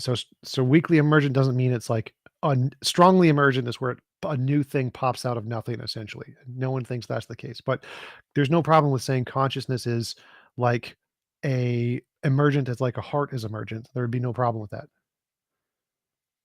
Okay. But do you think a wing has causal powers which are different from just the causal powers of this collection of particles which make up a wing, which are arranged wing-wise? No. Those would be the same. Okay. So then, if you individuate properties based on causal powers, which is the standard view in philosophy that X and Y are different properties if they have the different causal powers, then what you're saying is that there's no difference between identity and being weakly emergent, because the causal powers of the wing are identical to the causal powers of the collection of particles which are arranged wing-wise. Right. If consciousness is a thing that results from a specific combination of physical processes in the brain, then consciousness is synonymous with those physical processes in the brain. They are the same thing. Okay. Well, I think that's just logically incoherent. How is that? So that's the consensus. Again, I'm giving you a dichotomy. Wait. How is that logically incoherent? That's literally the consensus of cognitive science, biology, philosophy of mind, neuroscience, philosophy of mind. They all. This is the consensus of the field. I'm not sure why you think that's incoherent. It's incoherent because if that is the case, then I can show that's not the case. And the way I'm going to show it is using a thought experiment using twin Earth. So imagine there's a guy named John in our Earth on this planet who's looking at water. He doesn't know what makes up water. He thinks it's he's just looking at it. It's like clear, odorless, tasteless substance. Now his thoughts are representing H2O, right?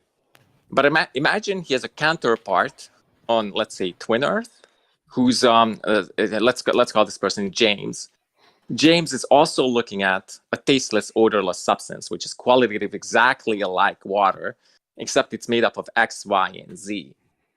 Now, the next part of the thought experiment asks you to assume that James and John's brain states are identical. Sure. Because their qualitative experiences would be identical. So, yeah. Sure. Yes. So their brain states could be identical. Yep. And if thoughts are identical, Well, and then the next part is that, well, thoughts have representational content. The representational content of James and John's thoughts are different. John is representing H2O. James is representing XYZ. And if mental states are just identical to a brain state, then, well, the representational content of the thought should be identical. But James and John's thoughts have different representational content. In their thoughts? What's the difference of their thoughts? Because therefore, thoughts cannot be identical. Stop with your arguments. Answer the question. What is the difference between their thoughts? Because their thoughts, as far as I can tell, are the exact same. Well, they have different representational content. What different? There's no difference. As far as I can say, they both have the same sense experience, the same idea of what water is. So they have the exact same ideas and the exact same thoughts. There's no difference, regardless of whether or not the structure of water happens to be the same or different. One is just wrong. So are you saying we don't have, okay, so you're saying their subjective experiences are identical? Yes, their mental states are exactly the same. They're both having the same sensory experience of water, but say one had water that was actually like heavy water or something, and in a week he's going to die, but he just didn't know that. His sense experience, his ideas, his representation of the mental state would be the exact same as the other guys. Okay, I get their subjective experiences are identical, but do you think their representational content are exactly identical? All of their thoughts are identical. All of their ideas about what they're doing are identical. All of their sense experiences are identical. There is not a single difference between them. The only difference is in the quality of the water. Okay. No. The difference would be the representational content of the thought, right? Because one is representing XYZ, the other one is representing H2O. What do you mean by that? That doesn't make any sense. Are you saying that one is thinking of water and one is thinking of not water or something?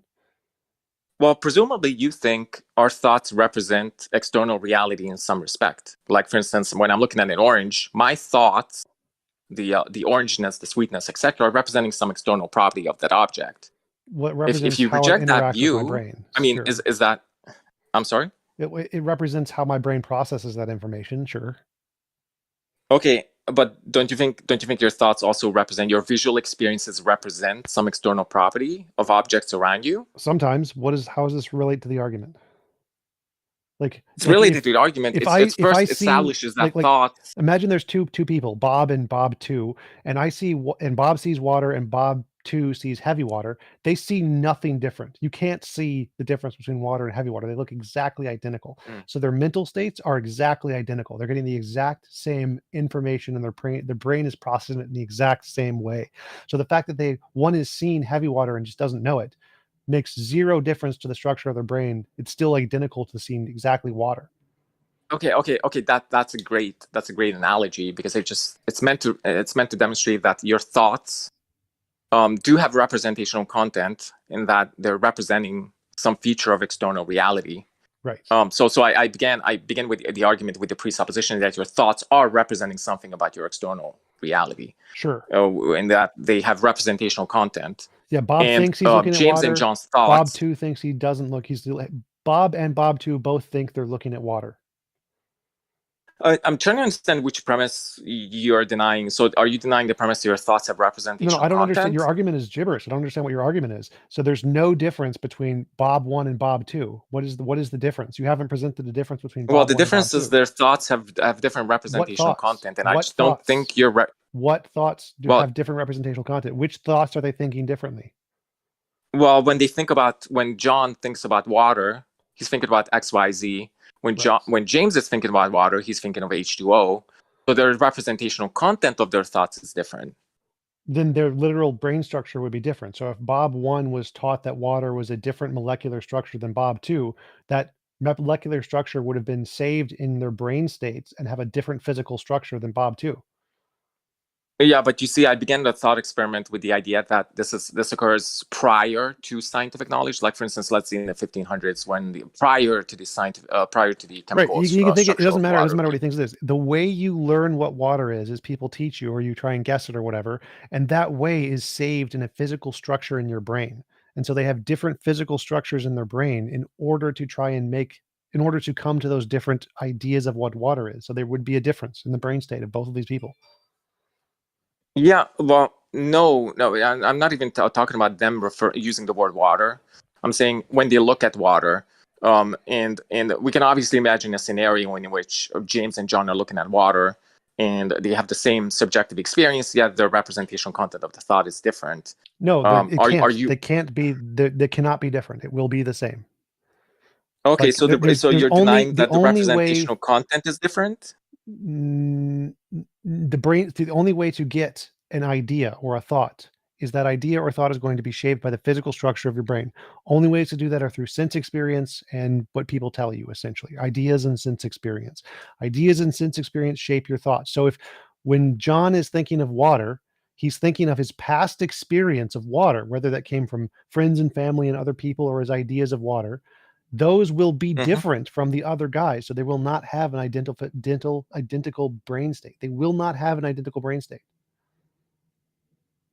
But you see, the thought experiment is simply that John exists by himself on this planet, and James exists by himself. And they would have identical brain states. There must necessarily be a difference in their experience in the past, or they would have identical brain states. If okay, they have, I guess I'm just have to ask yes or no questions, because it doesn't seem obvious to me what you're denying. Well, maybe I'm just not following. Maybe I'm just not following the argument. So are you denying that thoughts have representational content? That doesn't make sense. James and John's thoughts? That question does not make sense. Am I able to finish the question? No, because it doesn't make sense. You finishing the question when it doesn't make sense is not going to make it make more sense. So are you saying thoughts don't have representational Listen to my content? argument. No, that doesn't make sense. I literally just said that 10 times. It does not make sense. Questions don't make sense? Shut up. Here's the question. If two beings in two different universes have exactly the same past experiences, they will have exactly the same physical states under the same physical laws. I was just begging the question. No. So here's, in order for one to have different I'm demonstrating that's false. Stop. In order for one to have different representational content, they would have to have a different physical experience in the past to shape their brain differently. Again, this is begging the question again. So how exactly can you get... It's not clear what you're denying. So again, this is why I'm asking yes or no question. Your argument is not clear. That's why I'm trying to get you to address a different analogy. What is not clear? So in this analogy, how can two people who have exactly the same past experiences and the exact same experiences have a different content to their ideas? I'm not following that part. How do you get to that? Because that makes zero sense. That's completely gibberish. How exactly do these two people who have the exact same past experiences in every physical respect have different thoughts? That doesn't make any sense. Well, you must accept that they have different thoughts. If you accept that thoughts have representational content, and you accept that their subjective experiences are identical, if they have, okay, so I guess I'm going to just put this into premise format. No, you have to explain how is it the case. Okay, great. I'm going to put it into premise conclusion format. So premise one will be that thoughts have representational content. That doesn't make sense. That's still, anytime you say representational content, that's gibberish. It doesn't make sense. If all you mean by representational content is that the idea is an image that you think corresponds to something, sure. So you think representationalism about thoughts is incoherent? I think what you're saying is incoherent. Representationalism. What do you mean because representationalism by representational value? Okay, great. Thanks for giving me a chance to clarify that. So what I mean by that is that standard view in philosophy and science is that your thoughts represent external reality if they have a representational content. They attempt to. So if I'm looking at, let's say, a square box. They attempt to. Yes, they attempt to. So what? Yes, they attempt to, and they succeed sometimes in representing external facts. Yes. So that's all I mean by representational content. When you look at a box, presumably there's some feature of the box that is represented by your thoughts. Maybe not. That's irrelevant. Do you agree with that so far? Makes zero difference. Well, do you agree with that so far? No, it may or may not. It makes zero difference. So, like, if I'm looking at a box, yes, but in some cases, it does correspond to some. It makes zero difference. It makes zero difference whether or not the representational idea. It does make a difference because it's part of the first premise. Stop. It makes no difference whether or not the representational value in your brain corresponds to reality or it doesn't. If it's true or false, it makes no difference. The shape of the representational value in your brain is going to be the same regardless of whether or not it's true or false. There's no true or false difference in your brain. So if I have a representational value that is water, but it's actually heavy water or it's actually liquid nitrogen, I would still have the exact same representational value in my brain, even if it's wrong. Whether if it's true and I'm actually looking at water, or whether it's false and I'm looking at liquid nitrogen, the representational value is going to be exactly physically identical in both cases. Okay. Okay, if you take that view, that just entails that the representational content of thoughts are not tracking any external properties. No, they are. And that's fatal. That's wrong. That's fatal wrong. for your view, because I don't think you want to take that position, because no, I do, because what you just said is stupid. What you just said is that truth is somewhere in the brain, and if your proposition in your brain is true, that's somehow a different there's a different shape going on in your brain, and so we could actually determine which beliefs are true just by looking at the shape in the brain. That's a stupid idea. No, what? What? Yes, that's literally that's an entailment of your position. Representationalism doesn't entail your thoughts having like being red or like being like square or something like that. No. Representationalism just means your thoughts represent some feature of external reality. No, they attempt you can represent to. things. They never represent reality in and of itself. They attempt to.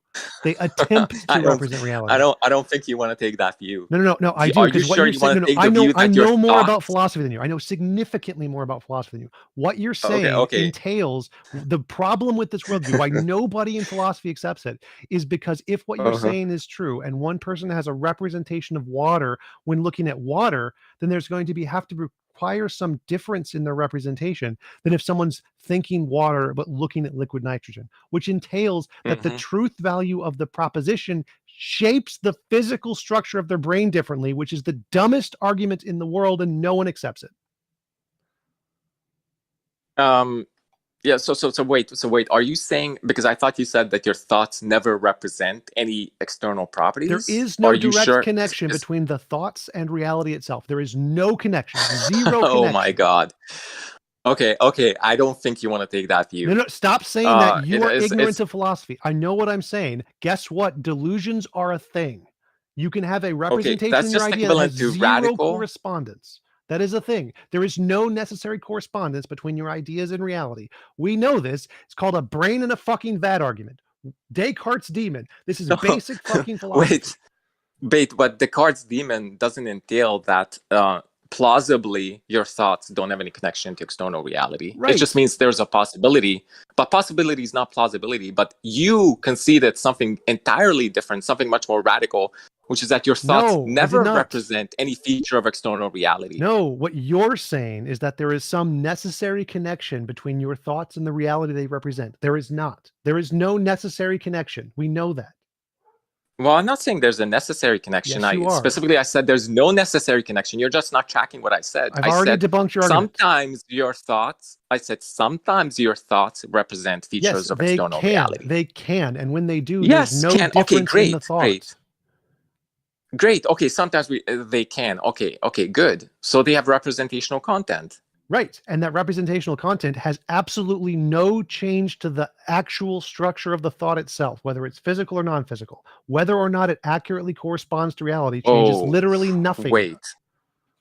So the representational content has nothing to do with the structure of the thought of the chemical and neurochemical process. Whether or not it's true has no effect on the structure. So if I'm under a complete delusion and I think I'm looking at water, but I'm actually a brain in a vat, the physical structure of my brain will be the exact same as if I'm actually looking at water. Okay.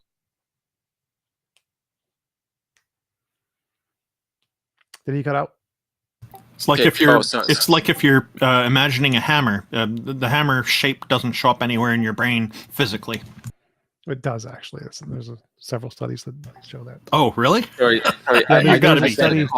there was a study on. I think it was apes of some kind, and this was mentioned in my debate with Eric Hernandez. There's a link to the paper or to where it was mentioned in the Sean Carroll interview underneath in the description of my interview with Eric Hernandez, where if you they would show a picture of a target circle or a shape to a chimpanzee, and they'd put radiometric dyes into the brain, and they'd kill it, and then put the brain of the visual cortex on a radiometric piece of paper, and it would show the picture of the shape they were visualizing. So the shape does actually show up in your visual cortex. Yeah, I never took the view that if you look at a hammer, there should be like an actual hammer in your brain. In fact, I take the opposite view. I think your thoughts only represent external reality. There are many different forms of representation. One form of representation would be well, I gotta go. I got math-like a date in representation. like an hour, so I'll see you guys later. Yeah. Anyway, so TJump, thank you for being here. Really appreciate your contribution. It's great to hear from you. See ya. Make sure to click the pins and go click all of TJump's links and follow him.